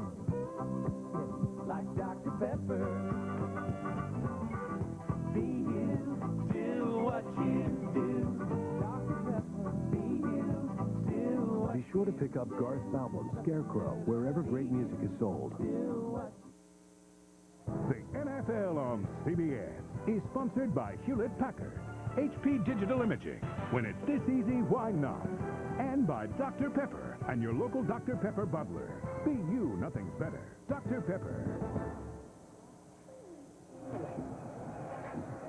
This isn't a drive by the Chicago Bears that might knock the Jets out of this game. This is a drive that might knock the Jets out of the playoffs. Well, 7 losses will flat get you a ticket home for New Year's Day and everything else. This right now is Herman Edwards' season. And we started the game talking about Chad Pennington. If they can hold to a field goal, we may end this game talking about Chad Pennington. Second and 8 from the 22. Leon Johnson covering up that ball, brought down by Josh Evans. A loss in the play of 3. Back to the 25. The timeout is taken. It's by the Jets. They burned 2. They've got 1 left for Pennington when he gets the ball back.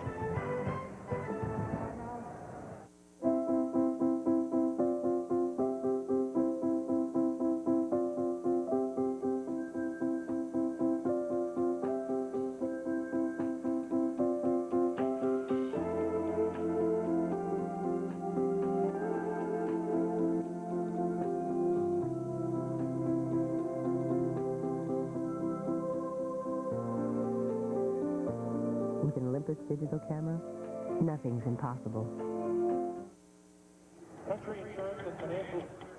And tonight on 60 Minutes, whether Iraq does or doesn't have weapons of mass destruction, one thing they do have is oil wells. Is that what it's all about? That's tonight on 60 Minutes. Then it's 60 Minutes of comedy with Becker and Yes Dear, followed by the CBS Sunday movie The Man Who Saved Christmas, starring Jason Alexander. It's all here tonight on CBS, America's Most Watch Network, with Randy Cross, Beasley Reese, Kevin Harlan. What's going through his mind right now? Well, that may be the man, number 10, Chad Pennington, that will save the Jets season. As long as this Jets defense right now on 3rd and 11 can stop Chris Chandler and the Bears and leave his offense only down 7. Because this has got all the indications of an overtime football game. You see how accurate Chandler has been on 3rd down. Marty Booker, a guy that you said before the game would be huge, 9 catches, and a lot of those catches on 3rd down. That's when he does his best work, on 3rd down, and it's usually inside for exactly how many yards they need. Pretty big 3rd and 11 from the Jet 25 with Johnson in the backfield, and they blow it dead. There were 4 seconds on the play clock. No, it was false start. Yep. Illegal procedure. False start. Offense, number 85. 5 yards remains 3rd down. It's a rookie free agent. The tight end Gilmore, now 3rd and 16. At the Jets 30. Back to the 30 of the New York Jets. And with a lot of teams, it'd be a very disconcerting penalty for Dick Duran's Chicago Bears, but I think with Edinger and the leg he has, despite the fact that it will be into this breeze, you're not really affecting his go range as far as being extremely accurate. Breeze actually has died as the game has gone on. About 47 yards if you were to kick right now. 3rd and 16. Bears took over at their own 39. 10th play of the drive coming up. Ahmad Merritt on the move. The backfield is empty. And here comes Chandler throwing quick defensive play turned in by Ray Mickens. They were going outside for Leon Johnson. So we will get a chance to see a 47-yard drive. You can spend a lot of time, woulda, coulda, shoulda, if'a, in this game. That's the second time Ray Mickens has had a ball at or in his hands. Good anticipation, good jump. Just couldn't finish the deal. Now Edinger gets a chance here to come on and put his team up by 7. And if he misses, the Jets will get the ball back on the 38-yard line. Jet defense does a job.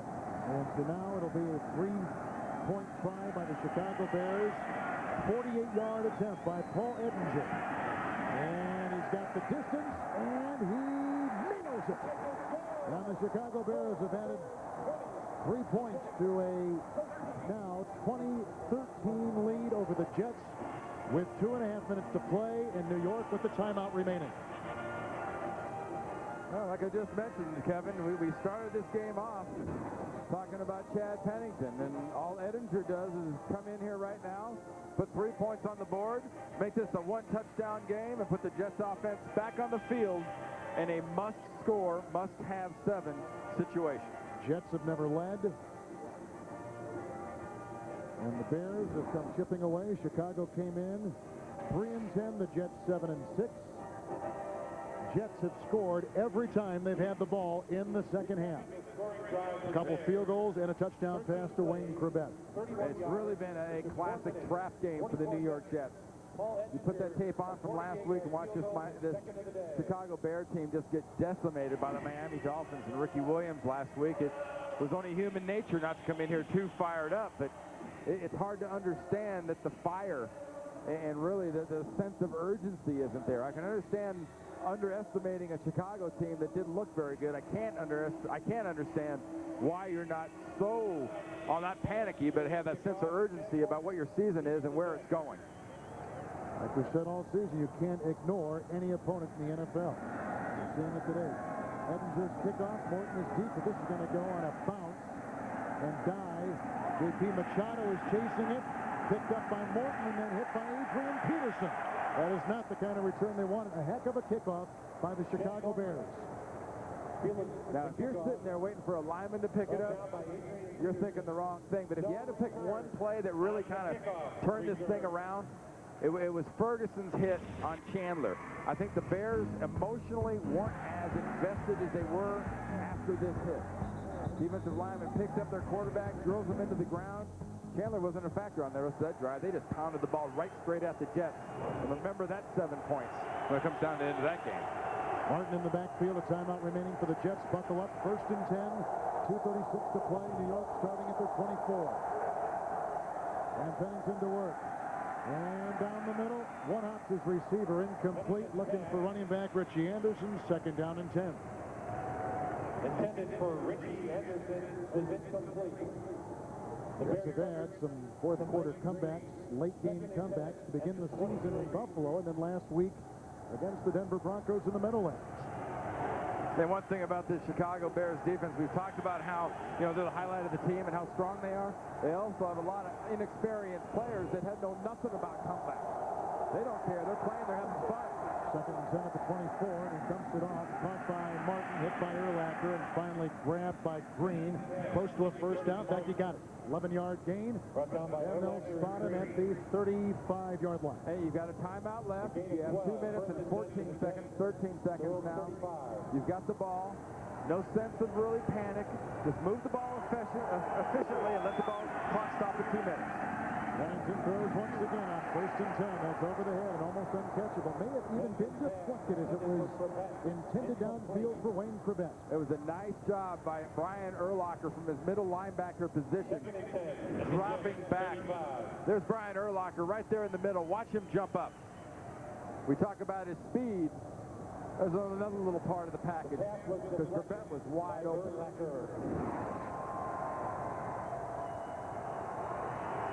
Second down and 10.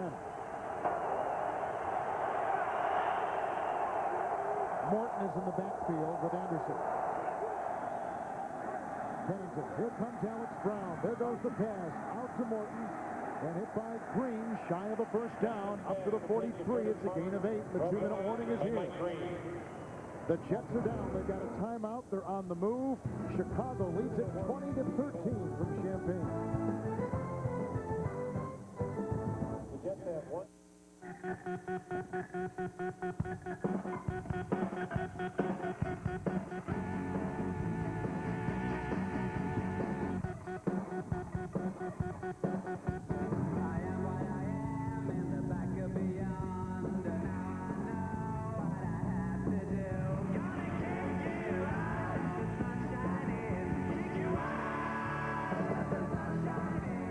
Smirnoff Ice Premium Malt Beverage. Intelligent nightlife.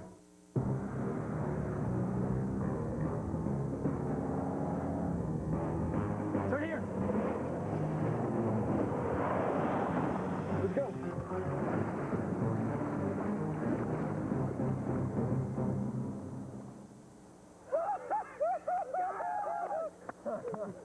Sure, just hop in. It's easy. What could go wrong? The Hyundai Santa Fe, with America's best warranty. When you take things in stride, you win. My wife bought the same one. Didn't fit. I love it, but the kids are allergic. Rashy.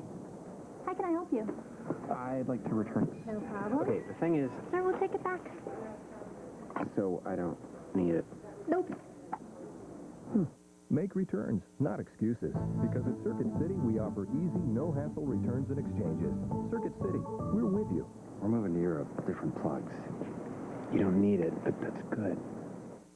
Whether Iraq does or doesn't have weapons of mass destruction, one thing they do have are oil wells. Is that what it's all about?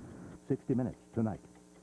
Why is Doug obsessed with finding his childhood toy? Reminds me of a time when I didn't have to pay bills or going after that big promotion. You've never done either of those. All new King of Queens, CBS Monday. That's where the Jets sit.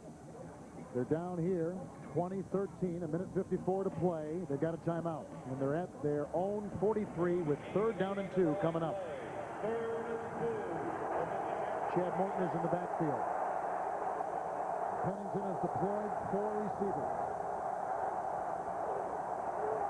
Pennington, and knocked away. It's 4th and 2. Mike Green, a huge play. 4th and 2 coming up. Mike Green has had a nice second half in the secondary for the Chicago Bears. Well, the Chicago Bears defense has made the plays when they've needed to. Area to watch right there. Mike Green is going to be the guy in the spot. I'm very surprised there wasn't something quick and decisive called on that particular play. That way it took way too long to set up and allowed Green to react to that one. Empty backfield from the 43, 4th and 2, Pennington. Here they come, throwing, and it's caught for a first down. The ever-reliable Richie Anderson wheels his way to the Chicago 42. It's a 15-yard gain and a Jet first down. They've got a timeout, but the clock continues to go. Morton will stay in the game in the backfield as Pennington is calling the play at the line. Yeah, watch the shot down the field here, trying to run the fade long. 42 of Chicago. Pennington on 1st and 10. It's Morton who is gobbled up by Urlacher. The clock will stop after the final Jet timeout is burned. A gain of 4, and they will be at the Chicago 37-yard line. Their 3rd and final timeout. 50 seconds. There was a gain of 5 on the play. Well, Pennington now talking to the guys on the sideline, and that has got to be a very interesting conversation coming up in the Subway postgame show. Join Jim, Dion, Dan, and Boomer. All of today's scores and highlights coming up on the Subway postgame show. Take me inside that conversation. Well, remember, no Jerry Azuma, no R.W. McQuarters, who's inactive. Damon Moore, the backup safety, also inactive. Reggie Austin, another corner on injured reserve. You've got Todd McMillan. You got Roosevelt Williams. You've got Travis Coleman. You have Eric Joyce. Very inexperienced players on the outside for the Chicago Bears. That's the spot you have to attack. Inside, we've seen Brown and Green make some nice plays. Jerry Azuma, 23, back on the field. Beasley Reese had reported that he'd been dinged, been hit in the head. But he is back on the field for this defense, and if you got to pick a spot, I go after Coleman. 39, who would be at the top of the screen at corner, and I try to get Coles over there on him. Bears have not forced a turnover all day long. Jets haven't turned it over, obviously. 2nd down, long 5. 37. Pennington throws across the middle, caught by Wayne Chrebet in open field, hurdles a defender and fumbles the ball, and the Bears have it at the 14-yard line. Can you believe it? Chad can't. The Jets are out of timeouts. And the Chicago Bears have now forced a turnover 32 consecutive games, the 2nd longest current streak in the NFL. And my, what a time it occurred in this game with the Jets trying to keep their playoff hopes alive. Chrebet trying to make a play. Just gets in a spot his body's not used to. And his body reacts like every human being is going to react. They're going to protect themselves. And he doesn't protect the ball. First instinct was body. First instinct has to be ball. And that's not what he was thinking. The Bears have 1st and 10 at their own 14.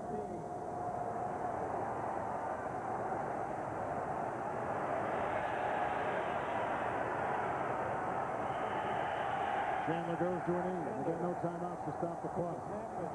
Well, if there were goat horns to give out, they don't go to Wayne Chrebet. They don't go to Pennington. They don't go to Ferguson for his hit on Chandler. They don't go to Herman Edwards. you give out a set of team goat horns. So you came into Champaign, Illinois to play the Chicago Bears, who were 3-10, and you kind of laid it out there and said, here we are. Aren't you impressed with who we are? And the Bears weren't impressed. And the Bears took it to the Jets and beat them and caught them a chance to go to the playoffs this year. Please check the seating area around you and make sure you have all of your belongings. Please guard carefully on the way home. Chicago Bears appreciate your support. Some of the before-mentioned players will get a lot of blame in the media, but this is really a team effort or lack thereof that cost the Jets this football game. Final score, the Chicago Bears 20, the New York Jets 13. Thank you for coming. Chris Chandler finishes 23 of 28. Pennington, 22 of 33. Curtis Martin, 21 carries, 127 yards. The Jets never led, and they lose 20-13. For Randy Cross and Beasley Reeves, this is Kevin Harlan saying so long from Champaign, where the Bears have pulled one of the bigger upsets of the season, beating the New York Jets. Coming up, we're going to join Jim, Dion, Dan, and Boomer on the Subway postgame show. Jim Nance, a shocker here in Champaign. The Jets go to 7-7, and the Bears go to 4-10, upsetting the Jets today, 2013, as we send it to you in New York.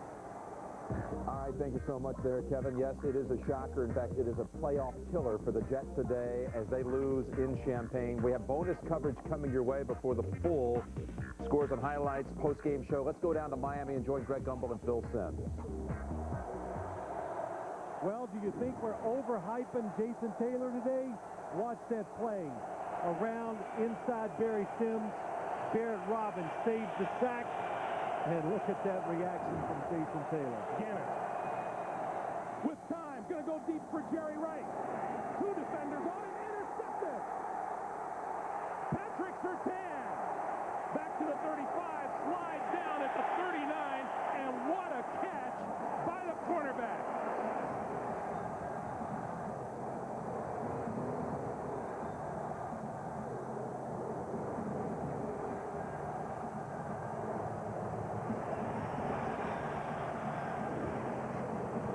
Rich Gannon wanted to throw it down to Jerry Rice. He is double covered, outside, inside, and look at this play by Patrick Surtain. We haven't said much about him today. He's another guy playing very well this year. What a nice catch. That is a career-high 6th interception and makes a happy man of Miami head coach Dave Wanstead. Heck, he might even sleep tonight. He's still happy. Oakland still with 2 timeouts. Oakland has turned the ball over twice in 3 minutes. Ricky Williams, first down yardage into Oakland territory.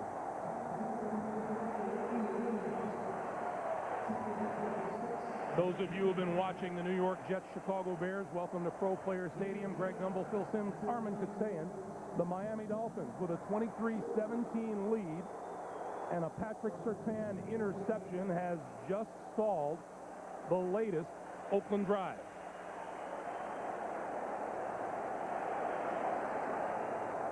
The Dolphins looking to go 7-1 in their home season this year.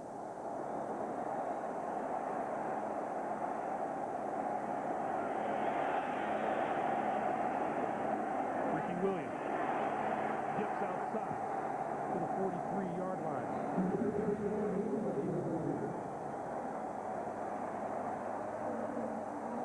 Timeout is called by the Raiders with 50 seconds to play.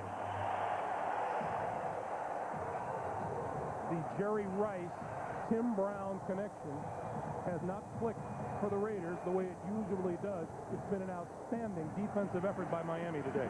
Miami did a lot of things good today. They deserve to win it. There's no doubt about it. Their defense played outstanding. On offense, they did a lot of terrific things too. But saying all that, the Raiders really don't click anywhere near what they usually do. And look how close the game was. They had a chance to win if Tim Brown doesn't fumble the punt return or a chance to tie. So that says a lot about the Raiders too. When it doesn't work at all for them, they can still hang in there and give themselves a chance to win a game. Tim Brown and Jerry Rice a combined 60 yards in receptions today. Ricky Williams, meanwhile, 102 yards rushing. His 9th 100-yard rushing game of the season and his 5th in a row.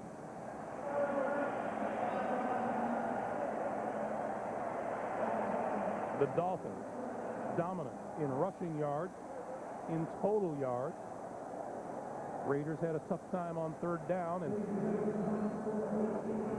you know, those 3rd down conversions, there's so many things when you talk about stats, but I would say about half of those missed opportunities on 3rd down today by the Raiders came from Jason Taylor. He just ruined it. Rich Gannon's assault on 300-yard passing numbers.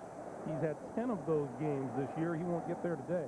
Yeah, and I'll tell you what, when you can make him have just an ordinary day, statistics-wise, you have done something terrific. And look what Ricky Williams has done, his 9th game with 100-plus yards this season.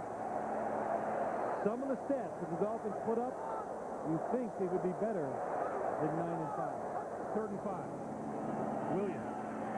And Williams is not going to get the 1st down, and the Raiders are going to watch the clock wind down. Could have never handed it off. Bill Callahan wanted to come in here and get sweet revenge for last year's loss. It didn't happen. Dave Wanstedt's Dolphins go 7-1 here at Pro Player Stadium this regular season. What an outstanding job on both sides of the ball the Dolphins turned in today.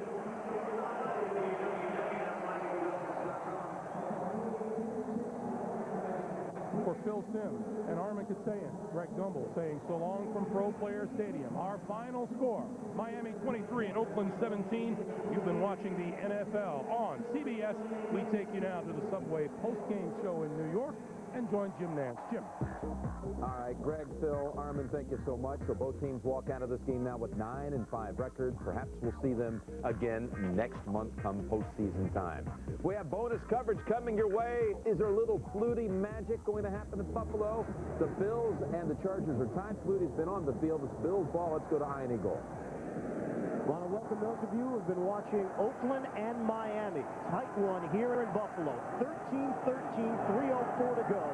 Drew Bledsoe has had an off day throwing the football for the Bills. Doug Flutie has come on for the Chargers, the former Bills. Handoff to Travis Henry, and he fights his way for an 8-yard gain on 1st down. Under 3 minutes to go. San Diego trying to improve to 9-5 and avoid a December collapse that they have grown so accustomed to. Meanwhile, the Bills' slim playoff hopes at 6-7. They're hoping to get to 500 and remain alive in the playoff chase. The San Diego Chargers defense has done a good job in coverage on the 2nd level, trying to shut down Eric Moe's Fearless Price. Haven't given up any of the big plays, a couple of pass interference calls, but so far they're doing a good job. On a 2nd and 2. Give it to Henry again. Henry stiff arm. Breaks away. Travis Henry across midfield. And Henry has been the savior for this Buffalo offense today. An 8-yard burst. Ray Lee Johnson got the brunt of the stiff arm from Henry, the little guy. Greg Williams said that Travis Henry is so good at the point of contact. Already going over 100 yards rushing on the day. Able to use the stiff arm to create more running room. He's built very low to the ground, has a very powerful lower body. That's what allows him to break those tackles and pick up the extra yards. The wind has been a big story here this afternoon in Buffalo. And here in the 4th quarter, the Bills are driving into the wind. So field goals are not a gimme where Buffalo is concerned.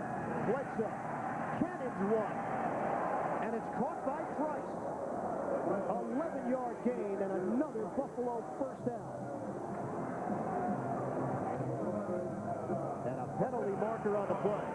2 minutes, 2-minute warning. We have hit the 2-minute warning here in the 4th. 13-13. Chargers and Bills are deadlocked.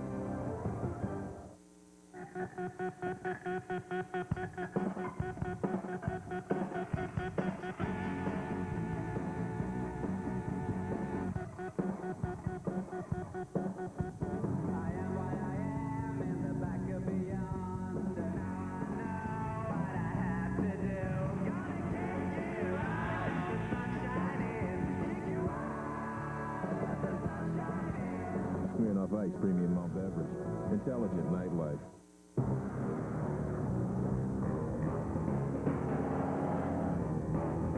Turn here. Let's go.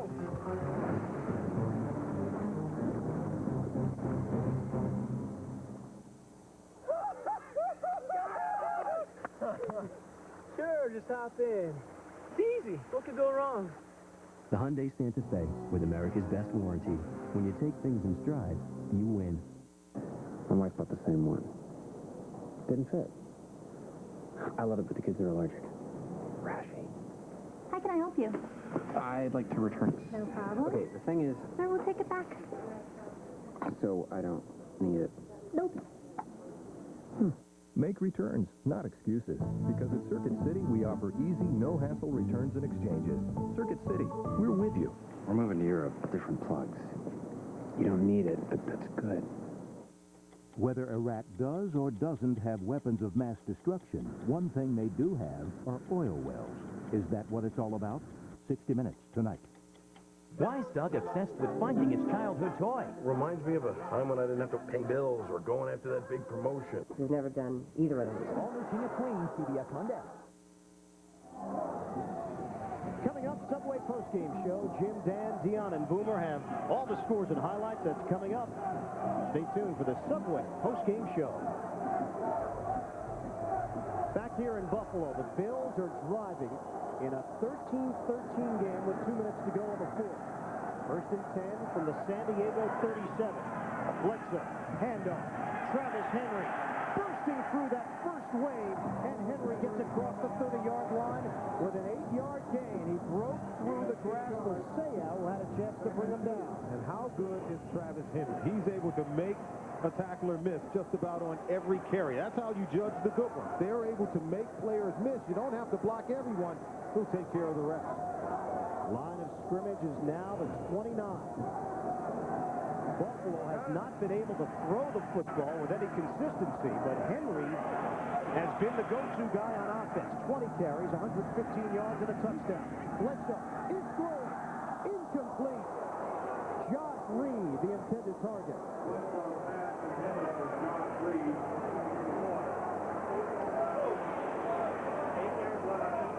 Want to welcome those of you who have been watching Jacksonville and Cincinnati. 1:18 to go in the fourth quarter.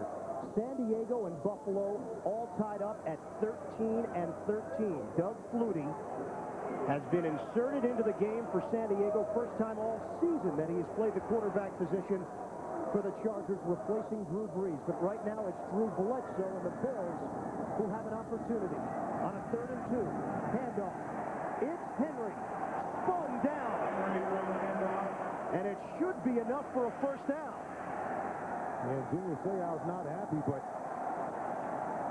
Henry powered through the line of scrimmage, lunging forward just enough to pick up the first down, and that's how good he is.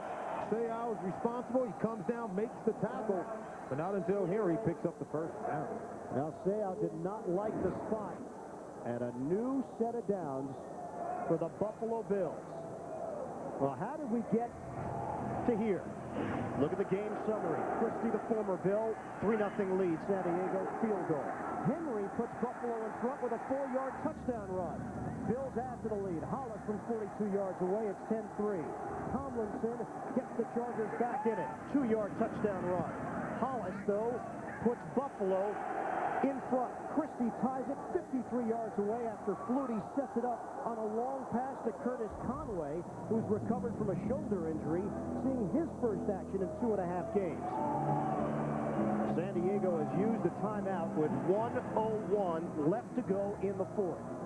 Bledsoe has just cracked 100 yards throwing. This is a guy that's been up and around 350 consistently throughout the year. Henry's had the big day on the ground. for the Bills.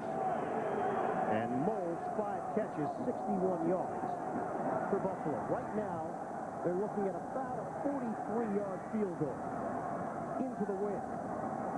Bledsoe, handoff, Henry, cuts it to the outside. Travis Henry down the sideline. He's in. Touchdown, Buffalo.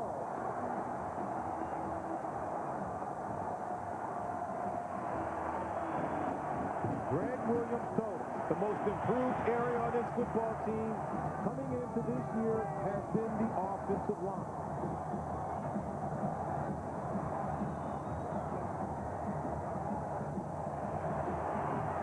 And Travis Henry, he breaks it into the outside.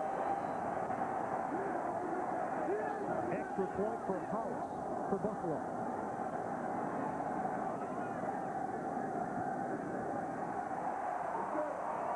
I want to welcome those of you who have been watching Baltimore and Houston.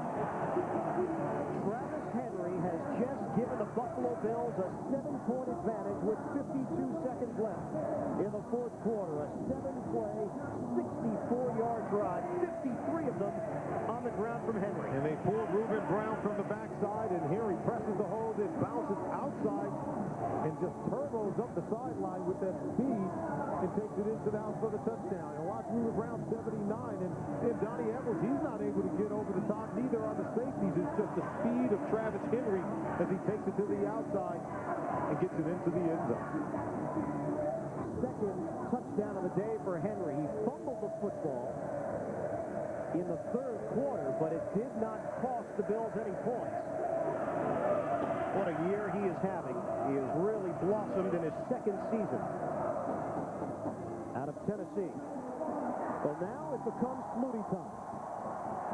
Doug Flutie. They loved him here in Buffalo. Flutie Flakes, television programs, radio shows. Marty Schottenheimer, throughout the season, has decided to stick with Drew Brees at the quarterback spot. But today, finally, he decided that Flutie would get a chance because Brees was not moving this offense consistently this afternoon. Yeah, he wanted to get a spark for his offensive football team. He did say if he were to bring in Flutie, that Brees would start the following week. So Brees hasn't lost his job. It's almost like going to the bullpen and looking for a spark for his football team. Hollis, a low kick into the wind. They don't want to chance anything. And it's picked up by Fletcher. Fletcher can run. And Fletcher out to midfield. 18-yard return. And Charles Johnson brings him down on special teams. Another reminder, the Subway postgame show is coming up. Jim, Dan, Dion, and Boomer. All the scores and highlights coming up on the Subway postgame show. Doug Flutie. He has been full of miracles throughout his football career. High school, college, the pros. And right now, he's looking at 50 yards for the equalizer. San Diego has only one timeout remaining, 44 seconds left. How fitting is this? Flutie back in Buffalo and a chance to lead his new team down the field. Steps up, Flutie throws, and dropped by Conway. Alexander has had some problems catching the football. Conway, Caldwell. You could spread the blame around. Yeah, he's coming across the middle of the field. You see he just short arms it a little bit, trying to run before he makes the catch. You know you're going to get hit. Moment like this, you have to come down with that play, and Curtis Conway has been their ace receiver. At that time, didn't quite get it done. 40 seconds left here in the fourth. Such a crucial game for the San Diego Chargers, trying to remain in the playoff hunt and end a postseason drought of 7 years. Flutie steps up. Flutie trying to run, and he's caught by Schobel. 5-yard gain. And San Diego is forced to use a timeout with 29 seconds remaining. Drew Brees, this is not a spot that he has found himself in, watching another quarterback run this offense. And Flutie has to get rid of the football. The one thing you can't do is take a sack, because with one timeout left, you're going to lose a lot of time, and you're forced to burn that final timeout. So as you're creeping toward the line of scrimmage, you have to either commit, throw the ball or run it, but you have to get rid of it. In that case, the last thing you do is take the sack. And the speed of Schobel from behind, able to catch up to Doug Flutie. 29 seconds remain, and San Diego is now out of timeouts. They gave him a good spot, 6-yard gain, and it sets up a 3rd and 4 for Flutie and the Chargers. Well, first thing you want to do is you want to pick up the first down, and then next thing is you have to take a shot at the end zone. If they need the touchdown to tie this game, you have to allow Doug Flutie to take a shot at the end zone and try to get this. 3rd and 4. Shotgun for Flutie. Flutie steps up, throws into a crowd, and completes it. First down for San Diego. Time is ticking away, though. 17 seconds left. A 7-yard gain. Down to 14 seconds. Flutie spikes it with 11 seconds left. And Doug Flutie knows that time trickled away because they couldn't get the ball set at the line of scrimmage. Yeah, that time the officials just didn't move expeditiously to get the ball set so that the offense could get set and down the football. Normally in that scramble situation, the officials come over and put it down quickly so a team can spike it. We're talking about a 5 or 6 second difference. They lost it. Yeah, maybe 5 or 6 seconds. Let's watch. Okay, 24 seconds. Let's see, by the time they get the ball, you can see it was hit. And so now they have to run all the way back over and try to get the ball set. Only 11 seconds left. Flutie. Pressure is coming. Flutie scrambling. Flutie throwing it long. Incomplete. 2 seconds remain on the clock. And it will be a Hail Mary situation. Curtis Conway, the intended receiver for San Diego. You see Conway, he's on the other side, and he's going to try to get back to the middle of the field. And now you have to go up for this football, try to make a play, and he never went up for it. So you have to go up for the ball, because if there's contact, then possibly you could draw a flag. Well, the Browns made it happen last week. Flutie has done it a number of times in his football career. Does he have one more piece of magic left here in Buffalo? Final play. Flutie out of the gun. Flutie on the run. Throwing. End zone. Knocked around. Incomplete. Buffalo holds on. 20-13. The Bills hand the Chargers a damaging blow. Subway postgame is coming up. Oh, the script was right there for Flutie and the Chargers. It was not to be. Buffalo wins it over San Diego. Let's go to New York at Jim Nantz. So much there, Iron Eagle. That is a devastating loss to the Chargers. And Indianapolis and Cleveland, there is a 4th and goal to go for the Browns, who are down 5. The Colts have come back from 16-0 down to take the lead, but the Browns have one last shot, and let's go there live. Gus Johnson and Brent Jones. 28-23, Indianapolis with the lead. Time running out, 37 seconds. Gus Johnson, Brent Jones. The Browns led 16-0 at one time. Indianapolis failing to score in the first half, but they've rallied. But Butch Davis, his team, with the ball at the 5-yard line of the Colts. And it's do or die, 4th down. And goal at the 5. You want to create your biggest mismatch. That's either Quincy Morgan outside or Jamel White from the running back position. Remember, Couch can run. Here's Couch. Looking in the end zone. Incomplete.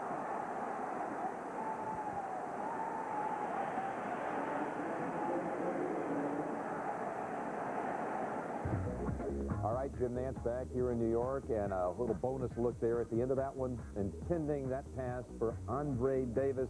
And it looks like the Colts, they are still celebrating on the field there.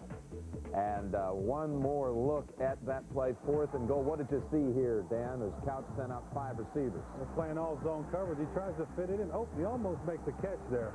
Threw it behind him, but he might have wanted to run around a little bit, buy some more time, but he tried to make a play, and they lost. So one kneel down to come, and in the meantime, let's take everybody around the league. And a huge win at home today for the Dolphins, now 7-1 on the season at home. And Ricky Williams goes over 100 for the 5th straight game. And the Raiders had a hard time getting that offense started. Gannon had 44 yards passing in the first half. Got it going. Joey Porter holding a touchdown, Jerry Porter, that is, and a 2. But there are the 3 over 1,000 catches, Brown, Rice, and Carter before the game, the only 3 in history. And early on right here, you see Chris Carter making the catch. That's why they brought him to Miami for a touchdown. Jay Fiedler drops back to pass, and he finds Chris Chambers on a 24-yarder down the middle of the field. Struggling, he almost breaks it. 29 yards, sets up a score.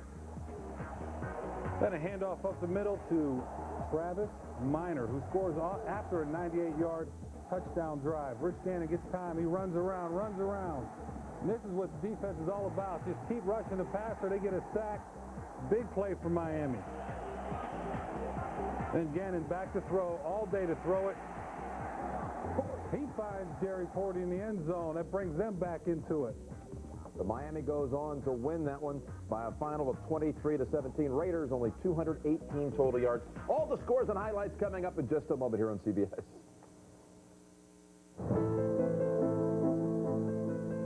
Exquisite half-carat diamond jewelry. Your choice, just $149. There is joy in here. At Zales, the diamond store. Only Remington has the most cutting blades, the fastest cutting speed, and the most total floating head action. How important is that? Well, how important is a close, comfortable shave? Remington, what a great shave feels like. Get an amazing Gateway holiday deal for home or office. Buy one award-winning PC and get a second award-winning PC free. Purchase a Gateway 700XL PC or a Gateway 600XL notebook, and you'll get a Gateway 300S PC free. Get one and give one.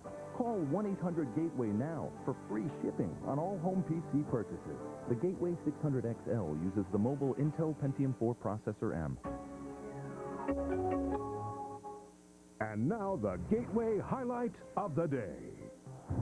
Marvin Harrison of the Indianapolis Colts broke Herman Moore's record of 123 receptions in a season with this 5-yard catch versus Cleveland. Later in the game, Peyton Manning went over 20,000 yards passing in his career, and Harrison became the first player ever with consecutive 1,500-yard receiving seasons on this 25-yard touchdown. Brought to you by Gateway, a better way. Jason Alexander is the man who saved Christmas. CBS Tonight. Introducing the new 215 horsepower Chrysler PT Turbo. You really think Bionic Woman would be the $6 million man in a foot race? Yeah, she would. She was smaller, so she's more aerodynamic. With lightning quick acceleration, you can go from 0 to 60 in the blink of a bionic eye. $6 million. Yeah, now what was she? 4.5 tops? Guys, it was a TV show. They're not real. You know what I was thinking? What if they had a kid? That'd be one fast kid. PT Turbo. It'll really have you thinking fast. It's a special time when families gather. A time for Grandma's special dish.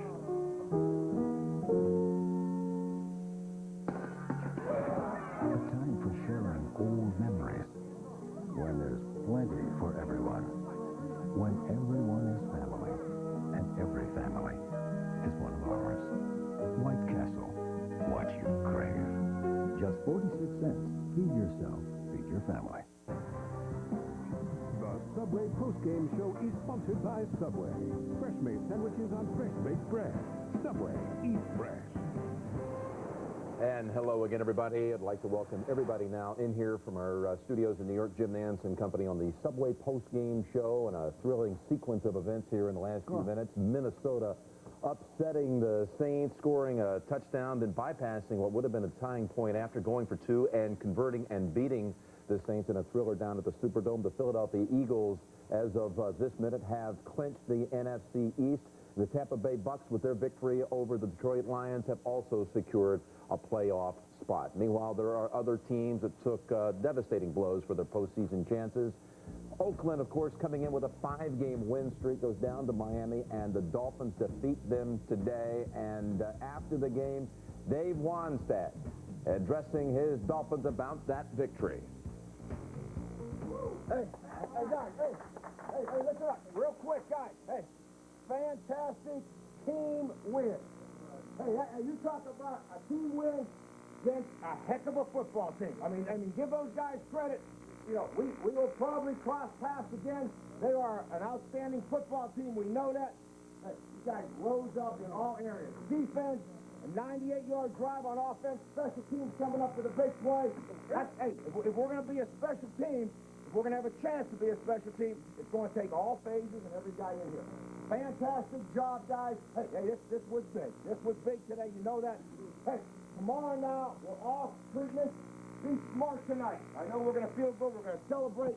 We got to be back in here Tuesday, 8:15, special teams. We play next Saturday. So if you're off tomorrow, we're back in here Tuesday. Hey, that's 2 down and 1 to go. 1 to go. We don't want to talk about anything or think about anything except Minnesota when we show up here Tuesday. Minnesota this week, Chris. You going to be there? You going to get on the bus? Hey, lastly, a game ball, I'll tell you what, guys, we know how important he is to all of us, and he was there today. I mean, go under some tough times. John Gamble, where you at, John? Come on out here, John.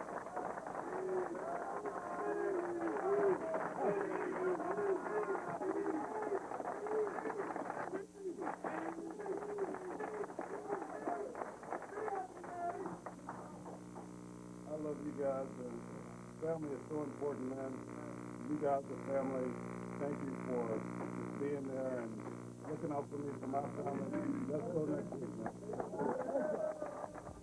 All right, touching moment there in the Miami locker room. Again, they'll be at Minnesota next Saturday. We'll have that game on CBS. And Dan Marino, why there's such a significant moment there with the special teams John Gamble was the strength coach, and this week his wife and one of his little kids were in a car accident, and they were hurt pretty bad, but they're going to be okay. And you can see the family there and everybody enjoying the victory in Miami. You know, that Miami defense, it is, I think of all the units in the NFL, offense, defense, the biggest difference between a unit playing at home or on the road, all the teams in the league, is that Miami defense. At home, it's a completely different group.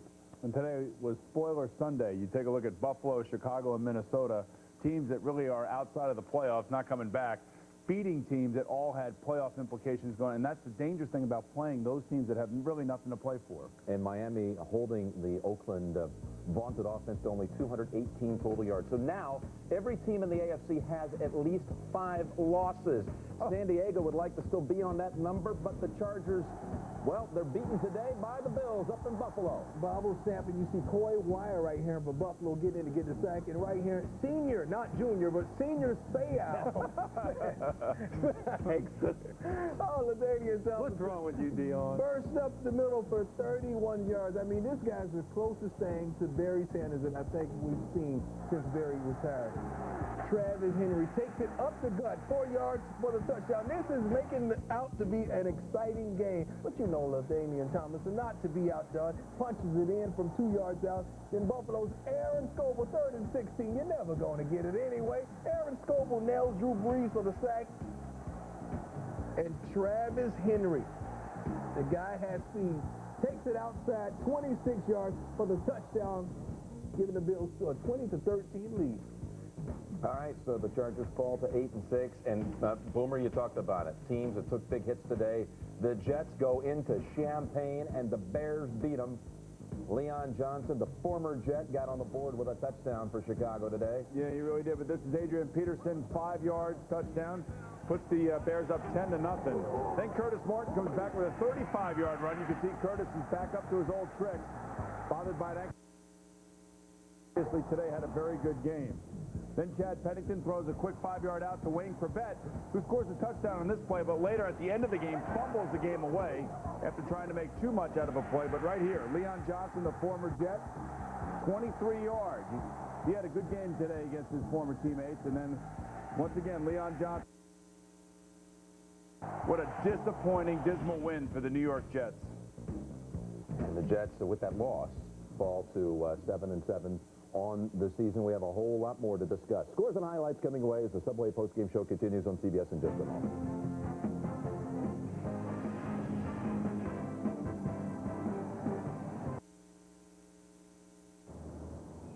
His name is Henry, Clay Henry.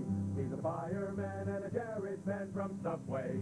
He got real big on burgers and fries. Now he's down to smaller size. Gets his mic from his legacy like great taste each day from his local Subway. Looking and feeling better and enjoying the great taste of Subway's low-fat sweet onion chicken teriyaki. No wonder everyone wants to be more like Clay Henry. Subway, eat fresh.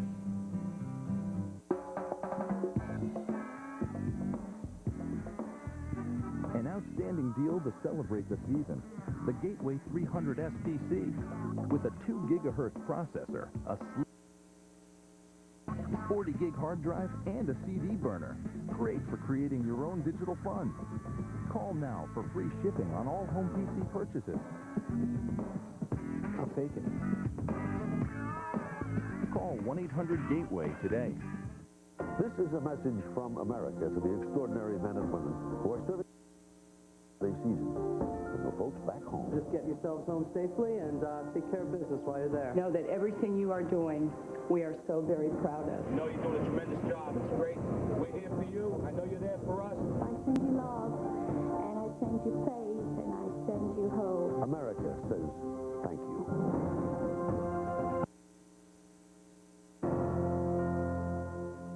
Remington's new micro-screen TCT with the only triple screen system that automatically adjusts for a closer shave with less irritation. Just imagine how it's gonna feel. Remington, what a great shave feels like. My favorite Black & Decker is the Mega Mouse sander. When you have a big process. Now, who did this? You didn't do it. Was it you? I tell you, one bathroom for 12 of us is not really ideal. What? All the animals are housebroken. They just break the house sometimes. That's why I like the Mega Mouse. It sands faster, polishes. It even gets into tight spots. It's coming out of your allowance. The Mega Mouse from Black & Decker. See what I'm saying? The body of a teenager is found in the middle of nowhere. Somebody dumped her. And the clues will lead to the strict world of a detention camp. Did a punishment lead to murder? Extreme problems require extreme measures. CSI Miami, all news, CBS Monday. The Subway postgame show is sponsored by Subway. Fresh-made sandwiches on fresh-baked bread. Subway, eat fresh. Welcome back to the Subway postgame show here off Fifth Avenue in New York. And coming up next, the CBS Sports Spectacular presents the Merrill Lynch Celebrity Ski Classic. And a reminder, you can recap all of today's games, updated stats, injury reports, and an overview of the playoff race at CBSSportsLine.com. America Online users simply enter the keyword CBS Sports Line. We continue on the board, and Carolina goes into Pittsburgh today. Carolina had won all of its previous 3 against AFC opponents, but not this time. Pittsburgh prevails here, and Carolina had no yards at halftime. How about no yards at halftime? Well, Plexico Burris right there catches the crossing route, walks in easy, no problem. Then on 4th down, Jason Gilden sacks Rodney Peete. They turn it over on downs. Then Rodney Peete scrambles around, and he finds D. Brown in the back of the end zone. Usually a great punt returner, Steve Smith, and he just drops the ball. Just out of nowhere. He just drops. He's not playing the Bengals is right. They're playing the Steelers. Forget about it. 2 last week against the Bengals. Recovered, and then early on in the game here, Jerome Bettis scores, walks in the end zone real easy, but then, look, he hyperextends his knee. I'm not sure exactly what's wrong with Jerome. He's limping off. That might hurt the Steelers down the line. But Carolina falls, and Pittsburgh 8-5-1, one-half game behind the best records held by several teams in the AFC.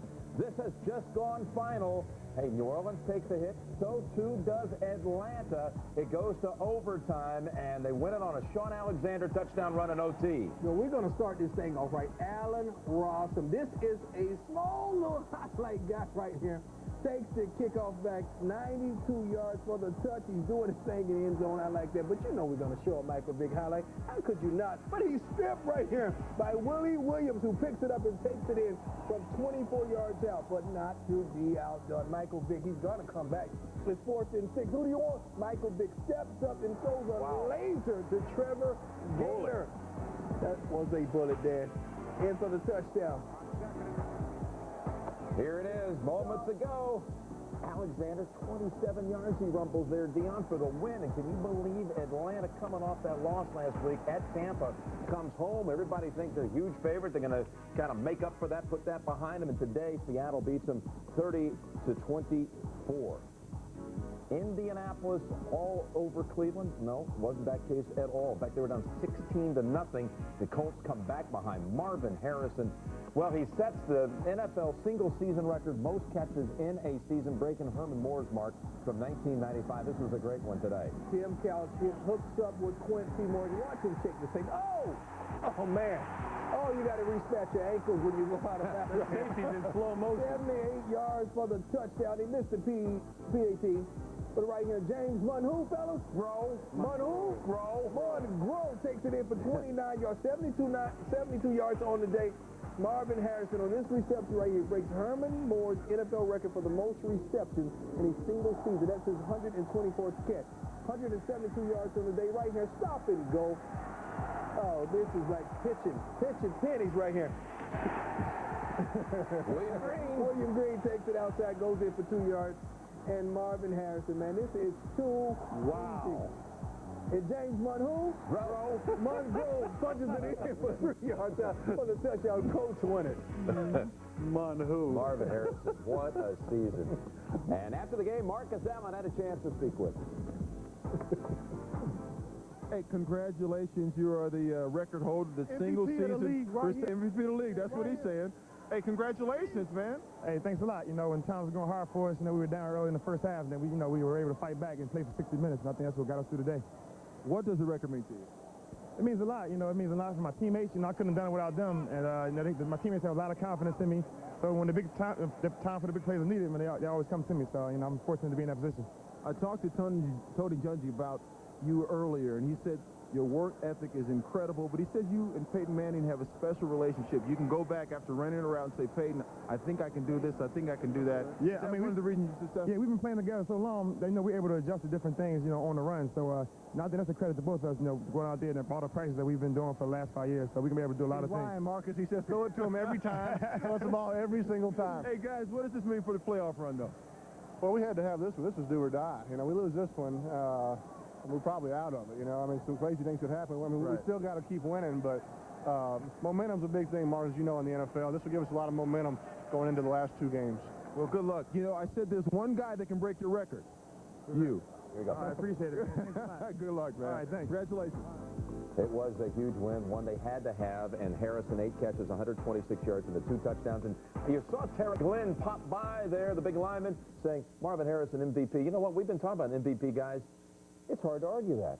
Marvin Harrison's been overlooked. We talked about Rich Gannon. We talked about Michael Vick. This guy has had the all-time single season as far as catches. What do you think? Legitimate candidate? Yeah, he's definitely a candidate. Consistency is his thing. That's all I got to say is, wow, 129 catches. That's unbelievable. And 2 games to go. Priest Holmes. Great year by all those other guys, but Priest Holmes. More scores and highlights coming your way on the Subway Post-Game Show in just a moment.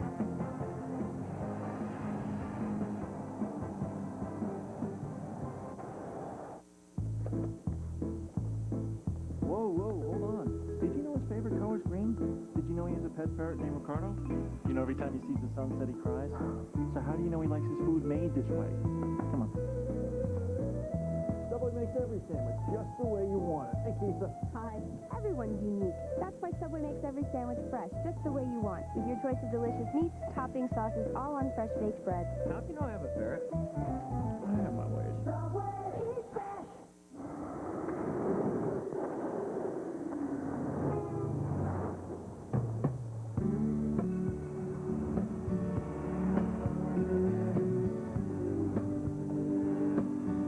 the help of HP technology and HP services, the world's space agencies can focus on getting their explorers home safely.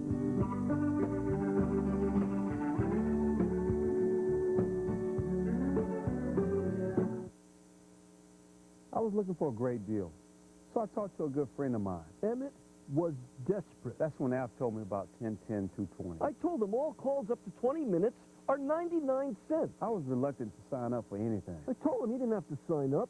Just dial 10-10-220.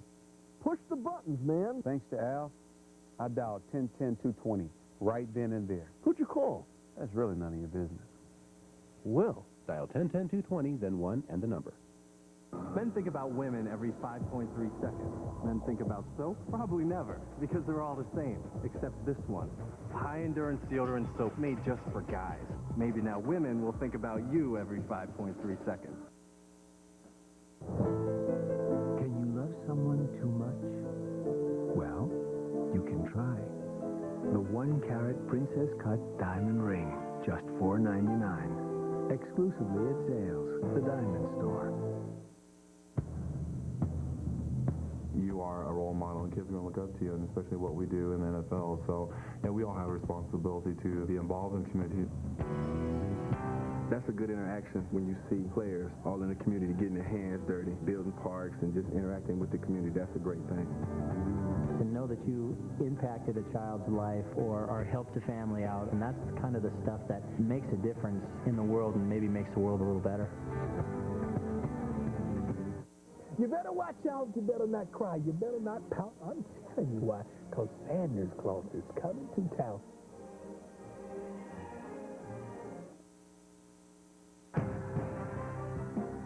The Subway postgame show is sponsored by Subway. Fresh-made sandwiches on fresh-baked bread. Subway, eat fresh. Back here in New York on the Subway post-game show, and a reminder that tonight on CBS, 60 Minutes, followed by Becker, Yes Dear, and the CBS Sunday movies, The Man Who Saved Christmas. That's all coming up tonight on CBS. And a reminder, we're going to be back with you Saturday with a special edition of the NFL Today, 12:30 Eastern.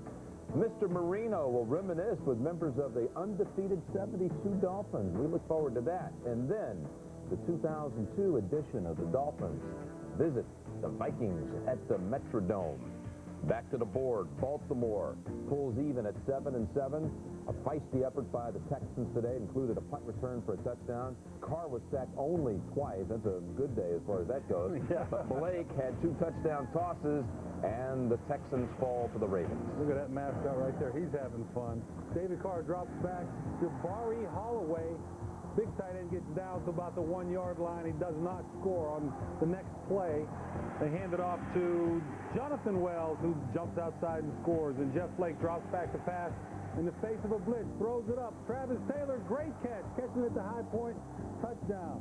Then Jeff Flake rolls out, rolls around, throws it to Chester Taylor. Thank you, Dion. I missed that one. Chester Taylor and David Carr. The ball gets knocked up in the air, and this is what ends the game right here for them. And Baltimore Ravens still got a shot at the playoffs, 23-19. Meanwhile, at Cincinnati, the Bengals virtually secured the first pick in the Carson Palmer sweepstakes. We just heard that Carson Palmer has left the country. Carson Palmer. John Kitna not able to do it today. Brunell beats him as the Bengals are now 0-7 at home on the season. Brunell loves playing against the Bengals. He has more touchdowns against them than anybody else. Right here, Kevin Lockett. Nobody's tackling. Nobody's making plays. But here comes Mark Brunell. He's always making plays against the Bengals. He finds Pete Mitchell right along the sideline. Look at the accuracy of this ball. Thrown only where Pete Mitchell can make the catch. And then Cincinnati's John Kitna is actually playing well in quarterback, folks, believe it or not. And he deserves that bonus, that $1.6 million bonus. Oh, yeah, he'll get it. Yeah, he'll get it, sure. Okay, here comes Mark Brunell, but to who? To Jimmy Smith, of course, 26 yards. Jacksonville basically controlled this game from the outset. There were some chances there for the Bengals. Then Stacey Mack, 2 yards right up the middle. 3 yards, actually. There you go. And the Bengals fall to defeat yet again. Talk about continuity and consistency. Every week we're saying the same thing about the Cincinnati Bengals. They're 1-13, and the next worst team is Detroit with 3 wins. So, well, looks like it's going to be Cincinnati. Detroit doesn't need a quarterback, right? That's right. Joey Harrington. I think Carson Palmer's hoping that Brian Leftwich get traded higher than him. From Marshall, he's highly thought of as well. Patrick Ramsey versus Steely today. Philadelphia claims the NFC East with victory here today. This one never in doubt. They sweep the season series on the Redskins. And here's Stephen Davis cutting back, looking great. Brian Dawkins strips the ball, fumble, recovered by the Eagles. Stephen Davis separates his shoulder on this play. He's out. Unfortunate for him. A.J. Field, he dumps the ball off to Deuce Staley right here. 38 yards. He takes it in. Philly goes up 7-0. Talk about a team that is just basically overcoming injury. How about the Philadelphia Eagles, folks? They look great week in and week out. Patrick Ramsey right here, the rookie quarterback for Washington, shows why they picked him in the first round. Got a really nice arm. Chris Doring, 15-yard touchdown pass. Nice play right there. But Liddell Betts and Patrick Ramsey can't get it straightened out. They fumble the exchange. Now, Carlos Emmons picks up the ball. The whistle did not blow. So you keep going. You just keep going. You pick it up. You run it in for a touchdown. And the Eagles on defense, very difficult to beat at the vet this year, late in the year anyway. That's bad. Philadelphia back-to-back first-place finishes in their division for the first time since in the late 40s, since 47, 48, and 49 when they won their division. Quarterback? Jaworski? 3 straight. Steve Van Buren? Oh, I thought it was Jaworski. There you go, Ron Jaworski. And the Eagles also 10-0 in their Oh, we love Ron Jaworski. No, I Come on, you know. Dan, you love him. Doesn't matter who's quarterbacking with that defense. Well, you know, I think it says a lot, too, about Deuce Staley, and, you know, he's been kind of the rock of that offense, but how about the job Andy Reid's been able to do, going down all the way now to a third quarterback, and they still keep on winning. Well, it looks like they don't, you know, it doesn't really matter who the quarterback is. Obviously, they're real excited about getting Donovan McNabb back soon, but they're playing so well, like you said, Dion, on defense, it doesn't matter. And you talk about Coach of the Year candidates, I would think that Andy Reid would be right at the top of most people's list. When you lose one of the best players in football, yet you keep your team, you know, in the playoff hunt and securing a home field playoff game, that's pretty impressive. And meanwhile, Ramsey gets to start today, the first-round pick rookie for the Redskins. He throws 3 touchdowns, but there were some moments there for the Skins today that were quite bizarre, as they now fall to 5-9 on the year. More scores and highlights in a moment.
My favorite Black & Decker is the Mega Mouse Sander. When you have a big family, every day is a learning process. Now, who did this? You didn't do it. Was it you? I tell you, one bathroom for 12 of us is not really ideal. What? All the animals are housebroken. They just break the house sometimes. That's why I like the Mega Mouse. It sands faster, polishes. It even gets into tight spots. That's coming out of your allowance. The Mega Mouse from Black & Decker. See what I'm saying?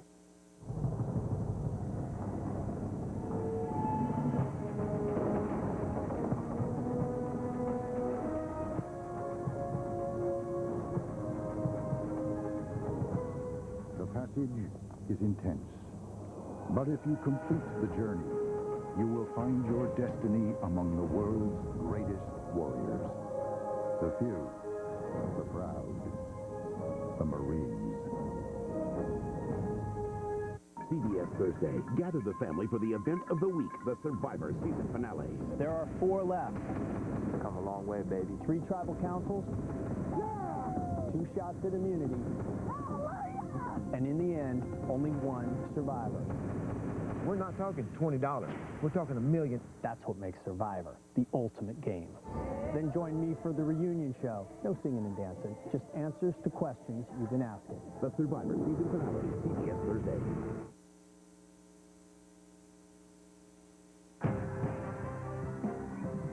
The Subway post-game show is sponsored by Subway. Fresh-made sandwiches on fresh-baked bread. Subway, eat fresh. On with Dan, Dion, and Boomer. Jim Nance back here on the Subway post-game show with a reminder, the road to the Final Four continues Saturday at 5 Eastern with college basketball regional action.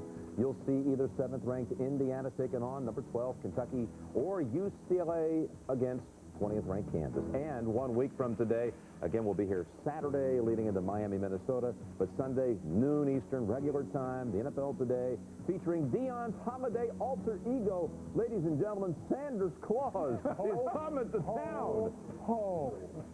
Santa Claus.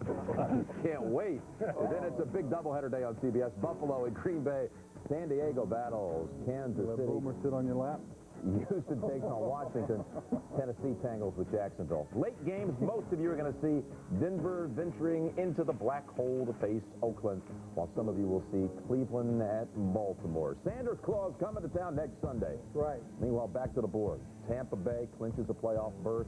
Plus, they really today knocked Atlanta. Can't win the division because Atlanta lost. New Orleans, since they beat them head-to-head, still mathematically could win the division. But Tampa Bay looking strong with that record now at 11-3. Although they struggled today, Joey Harrington going down here early. Yes, he went down. It is the last you would see of Joey Harrington. Check it out in Newton. He was forced to leave the game due to an irregular heartbeat and was brought to the hospital where he regained his normal heartbeat. But right here, his backup quarterback, not Jim McMahon, but who? Mike McMahon. I thought it was Ed. Ties the game. 20. Oh, we getting funny here in the studio. You know, Santa Claus sees you guys when he's sleeping. And I know when you're awake. And I know if you've been bad or good to you guys. Better do like Matthew Martin Grammatica. Get it right, for goodness sake. I'm going to get it right, baby. This is for Dickie B. 38 yards out, nails it for the win.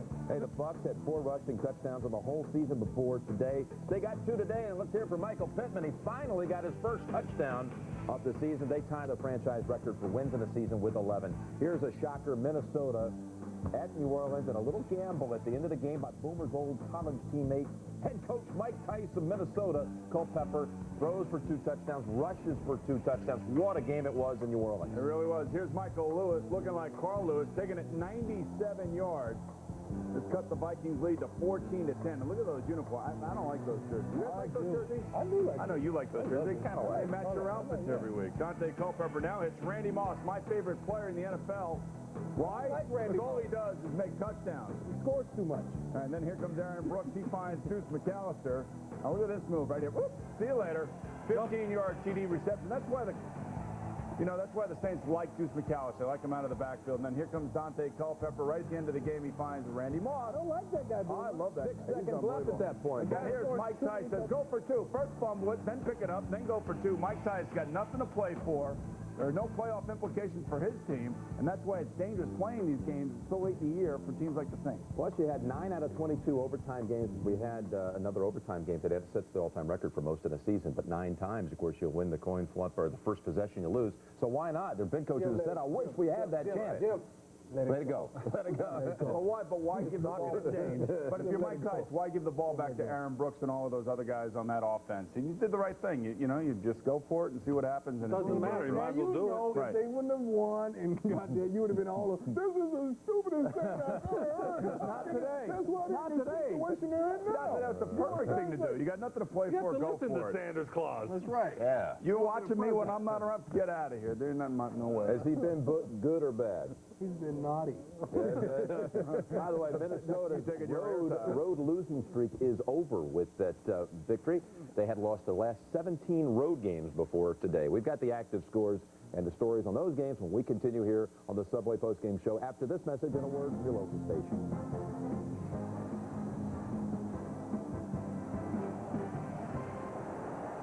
My favorite Black & Decker is the swivel drill. I was 6'2", 200 pounds, when I was 12 years old. I've busted chairs, stools, couches, a bed once, but I won't go there. I can't get in the back seat of a car. In fact, I can't fit into very many places. There aren't many things made for someone like me. Not many things at all. The swivel drill is. It works in 5 different positions, so I don't have to. It's pretty cool for a little guy. The swivel drill from Black & Decker.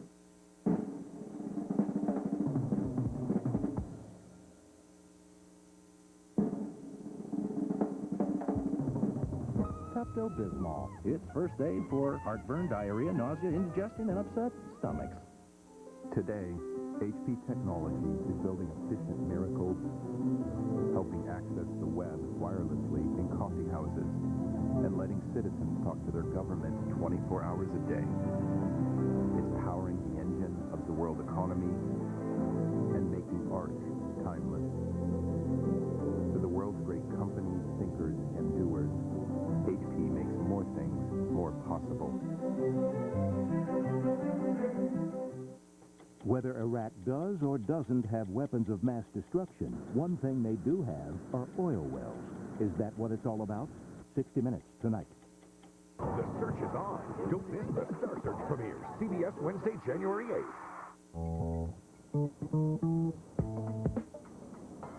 Sir, excuse me. Hi, what's the problem? We're lost. How do we get to Oak Street? Oak Street, yeah. Go up to Oliver Boulevard, hang a right. Thank you.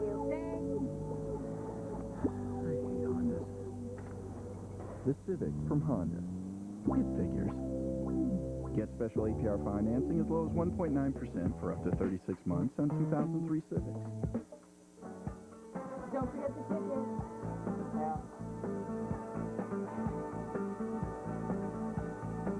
Do you remember when it was September? Love was changing my mind. When an idea works, it just works. And we at Jiffy Lube invented that idea. That sticker that reminds you to change your oil every 3,000 miles. Jiffy Lube, the well-oiled machine. Coming up next, the CBS Sports Spectacular presents the Merrill Lynch Celebrity Ski Classic.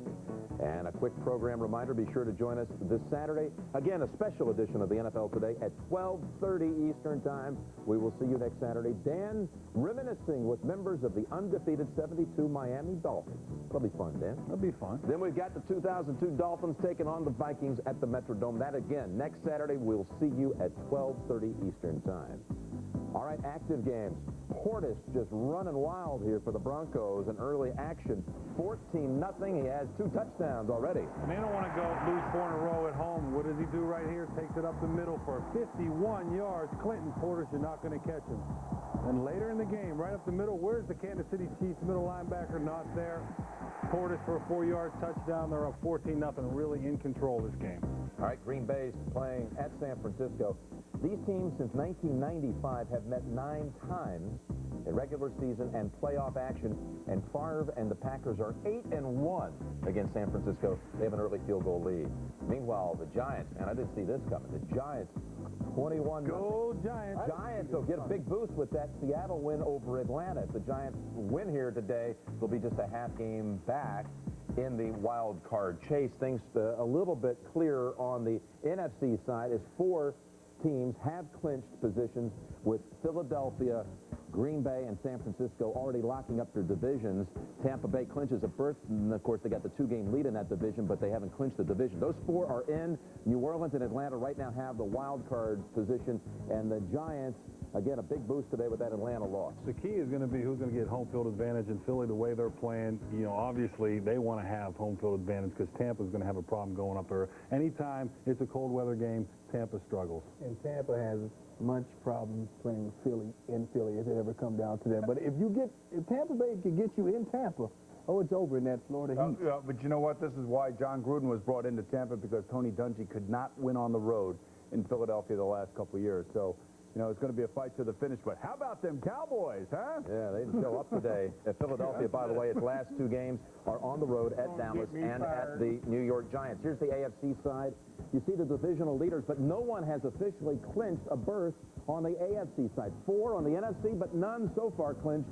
And here we are with just 2 weeks left in the regular season. Tennessee, New England, they tangle tomorrow night. That's, you can see, shaping up as a critical game with San Diego at 8-6 with its loss today. Denver, Kansas City, one of those will drop back, giving us 5 teams at 7-7 on the AFC side. We have no idea who's going to have the #1 seed in that conference. No idea, but there is some wild football going on now in the AFC. Tennessee playing New England is a big game. Tennessee could win out. They maybe have the home field advantage. They'd be number 2 in the AFC if they went out. At least that's what they would assure themselves. Guys, I will see you next Saturday. Santa Claus is coming to town next weekend. Don't be naughty. Don't be naughty. Sandy on Boomer, Jim Nance. Skiing is next. Thanks for being with us. So long and happy holidays, everybody. We'll see you next weekend on CBS.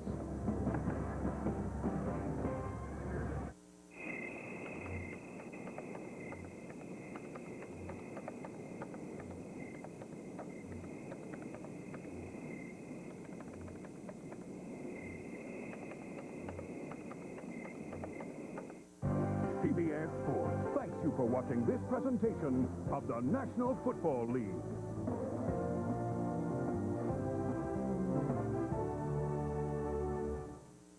Don't miss Jag, Tuesday on CBS. It's all here. To kick off the Chevy year-end event, we added a little razzle-dazzle. Feast your eyes.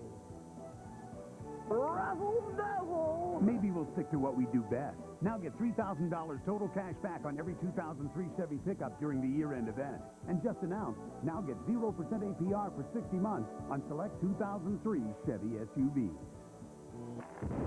Hurry, cashback ends January 2nd. See your local Chevy dealer today. Protect your family with a Kidda carbon monoxide detector from Menards. This model with digital display and battery backup can be installed as a direct plug-in, tabletop, or wall-mounted unit. On sale just $29.99 after $3 rebate. Put up decorations or work on crafts projects with Aero staplers. An Attacker stapler is just $16.99. This electric model shoots staples or brads only $19.99. Drive home big savings from Menards. Go ahead. Open it. Oh, my gosh. The Lexus December to Remember sales event. Beautiful. Mom, open it. You'll find incredible values whether you buy or lease. We did it. Go on. The December to Remember sales event. Hey, what you got? Missing it would definitely spoil the surprise. Come on, let's go. See your Lexus dealer. Bears Extra, tonight at 10:35 on CBS 2.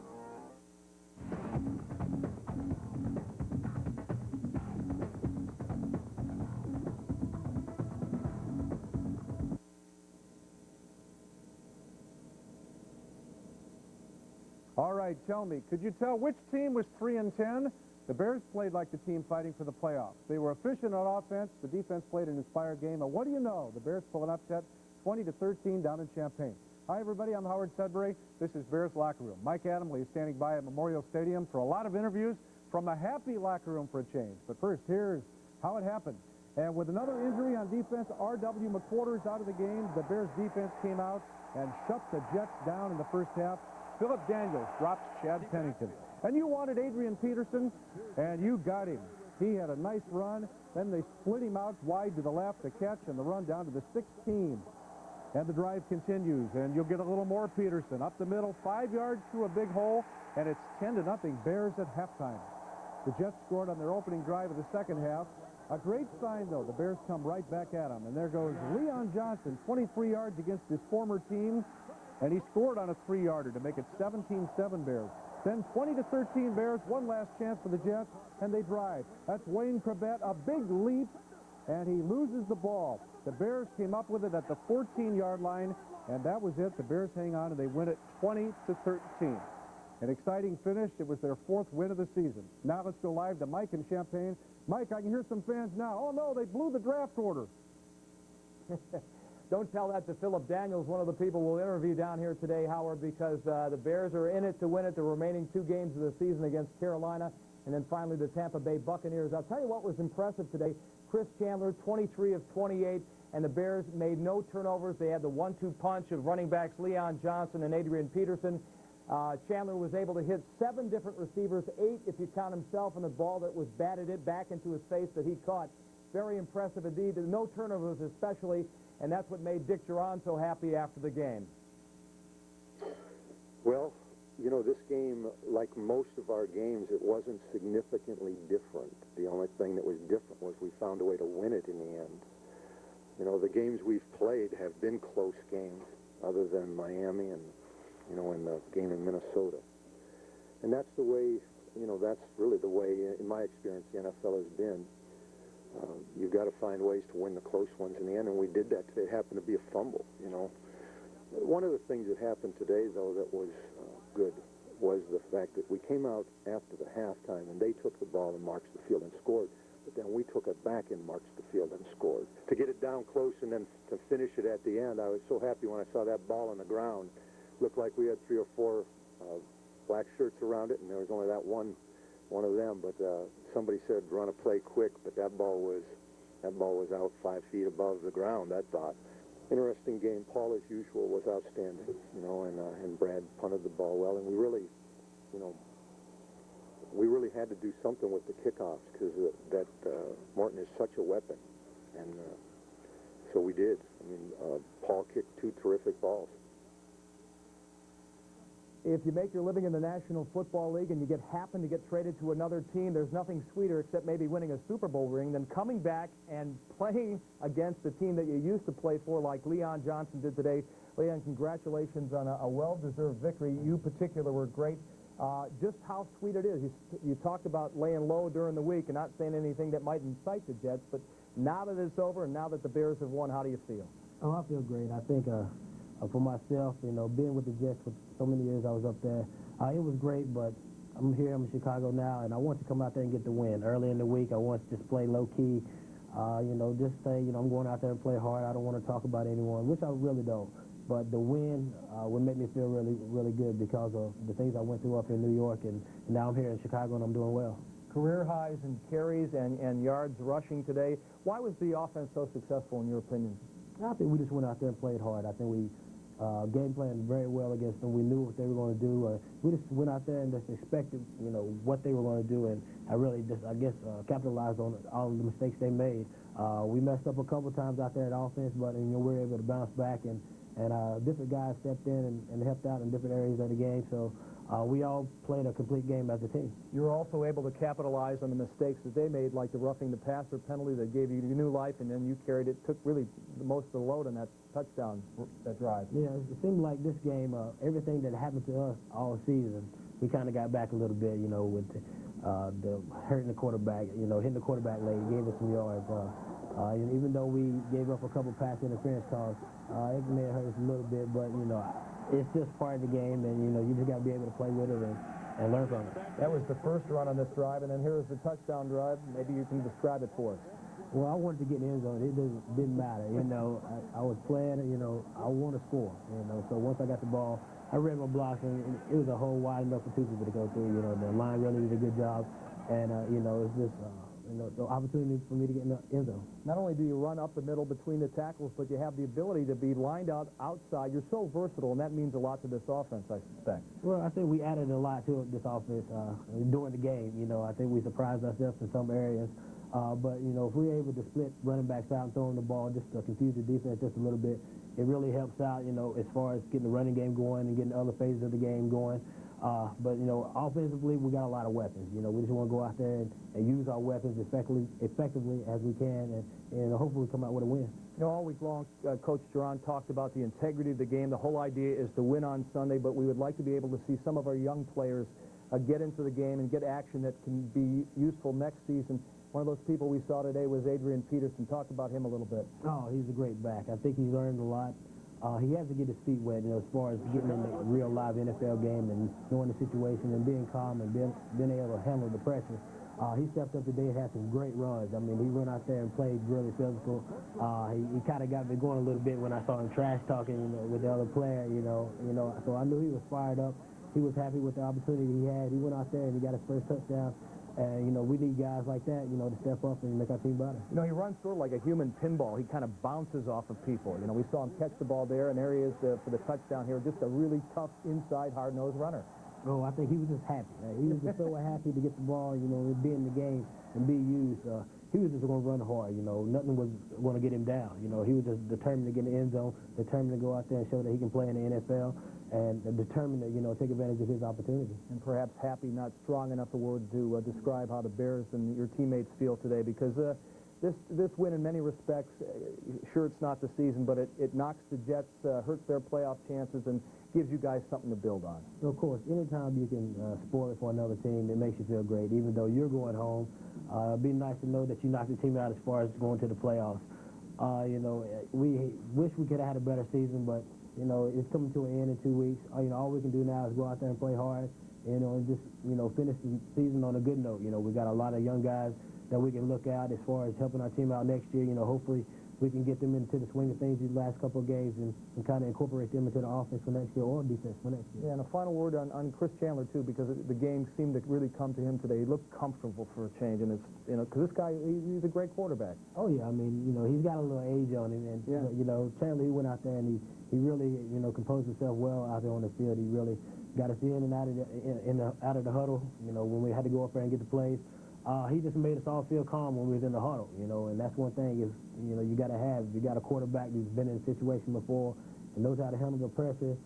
It makes the other players, you know, read what he's thinking and make us, you know, I guess relax a little bit. So, old man went out there and did a good job for us. Man. Okay, and a young man too. Leon, thanks for joining us. Enjoy the victory tonight with your family, and congratulations. Thank you. A lot more to come here on the Bears Locker Room Show. Howard, now back to you in Chicago. All right, Mike. Chris Chandler looked like he had a lot more age on him last week in Miami than he did today. Back to Champaign soon, but first a break. Bears win it 20-13. Our Locker Room Show continues after this with the old man, as Leon Johnson called him, quarterback Chris Chandler.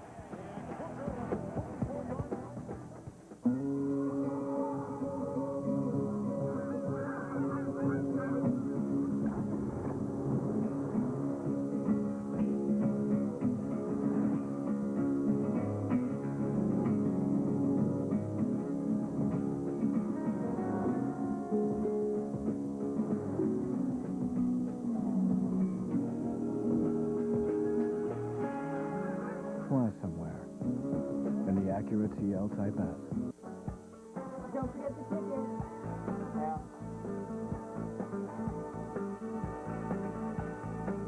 Do you remember when it was September? Love was changing my mind. When an idea works, it just works. And we at Jiffy Lube invented that idea. That sticker that reminds you to change your oil every 3,000 miles. Jiffy Lube, the well-oiled machine. Ooh.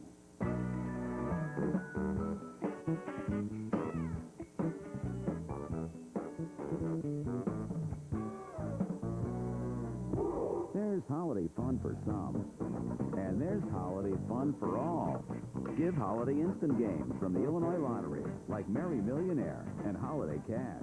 Give holiday instant games. Players have more fun.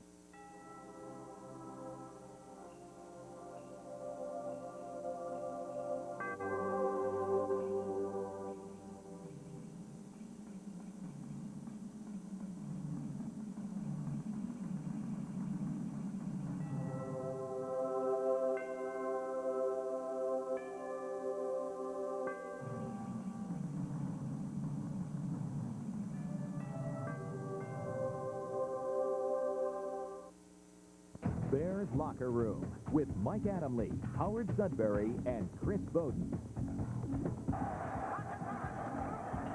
And it's Peterson, who has never scored an NFL touchdown until right there. Welcome back to Bears Locker Room. You wanted to see some Adrian Peterson. Well, you did, and here are some numbers. We just had Leon Johnson on for a guest. He carried the mail 15 times for 56 yards, and he scored a touchdown. Adrian Peterson, 7 carries for 39 yards, and he scored his first NFL touchdown. And for the Jets, Curtis Martin, 127 yards, 35 on 1 carry, but I'd call it a quiet 127 yards, if there is such a thing. At least Curtis Martin did not kill him today, but the Jets managed to kill themselves with a lot of key penalties. Now back to Mike down in Champaign. Mike? Thanks, Howard. Obviously, the engineer of today's 20-13 win over the Jets, quarterback Chris Chandler, 23 of 28, 177 yards. Those are great statistics, at least the completion part of it.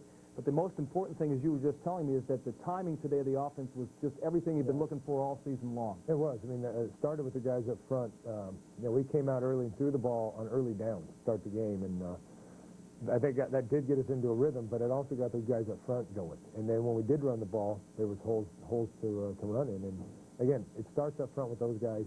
They give us a chance to make plays for them, and that's what happened today. How about your comfort level? How much more comfortable are you now than, say, you were 4 weeks ago? And, Well, I know it's tied in with your health as well. Without a doubt, every time I get out there, I feel better and better. I mean, I'm first year with this offense, and some aspects of it I'm still getting comfortable with, but not that many anymore. And this felt just a lot like the Detroit game.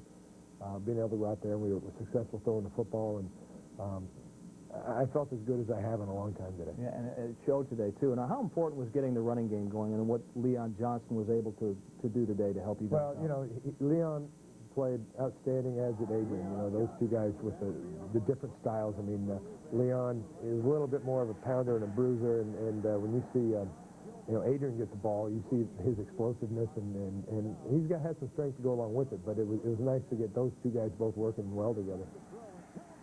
Also able to find Marty Booker on several occasions today, and there was Stanley Pritchett, who's surprisingly he's got some good hands. He doesn't make a bad tight end, does he? Yeah.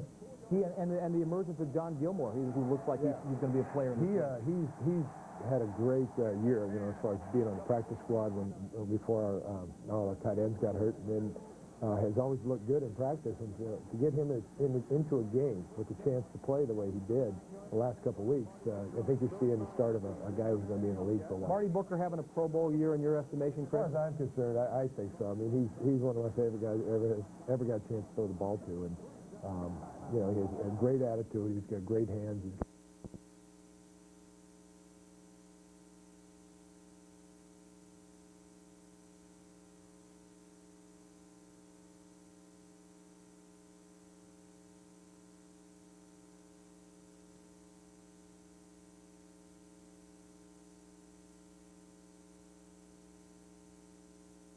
Chip, in Aurora, Max Madsen Mitsubishi, Downers Grove, Countryside, and now Aurora.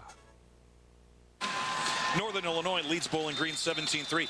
That personal foul just moments ago on the hit on Dan Sheldon. You got a problem with that, Charles? Well, the only problem is the defensive guy coming down sees the ball right there. He thinks it's loose. Even though the guy's knee is down, he's going for the ball. He's not trying to hit Sheldon.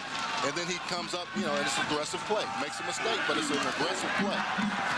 Mike Turner across 35-yard line up to the 36. Pickup of 4. It'll be 2nd down and 6. And that's what they've done this year. They get you on these return games now of 10 and 15 yards where it used to be 5 and 10. That hurts you.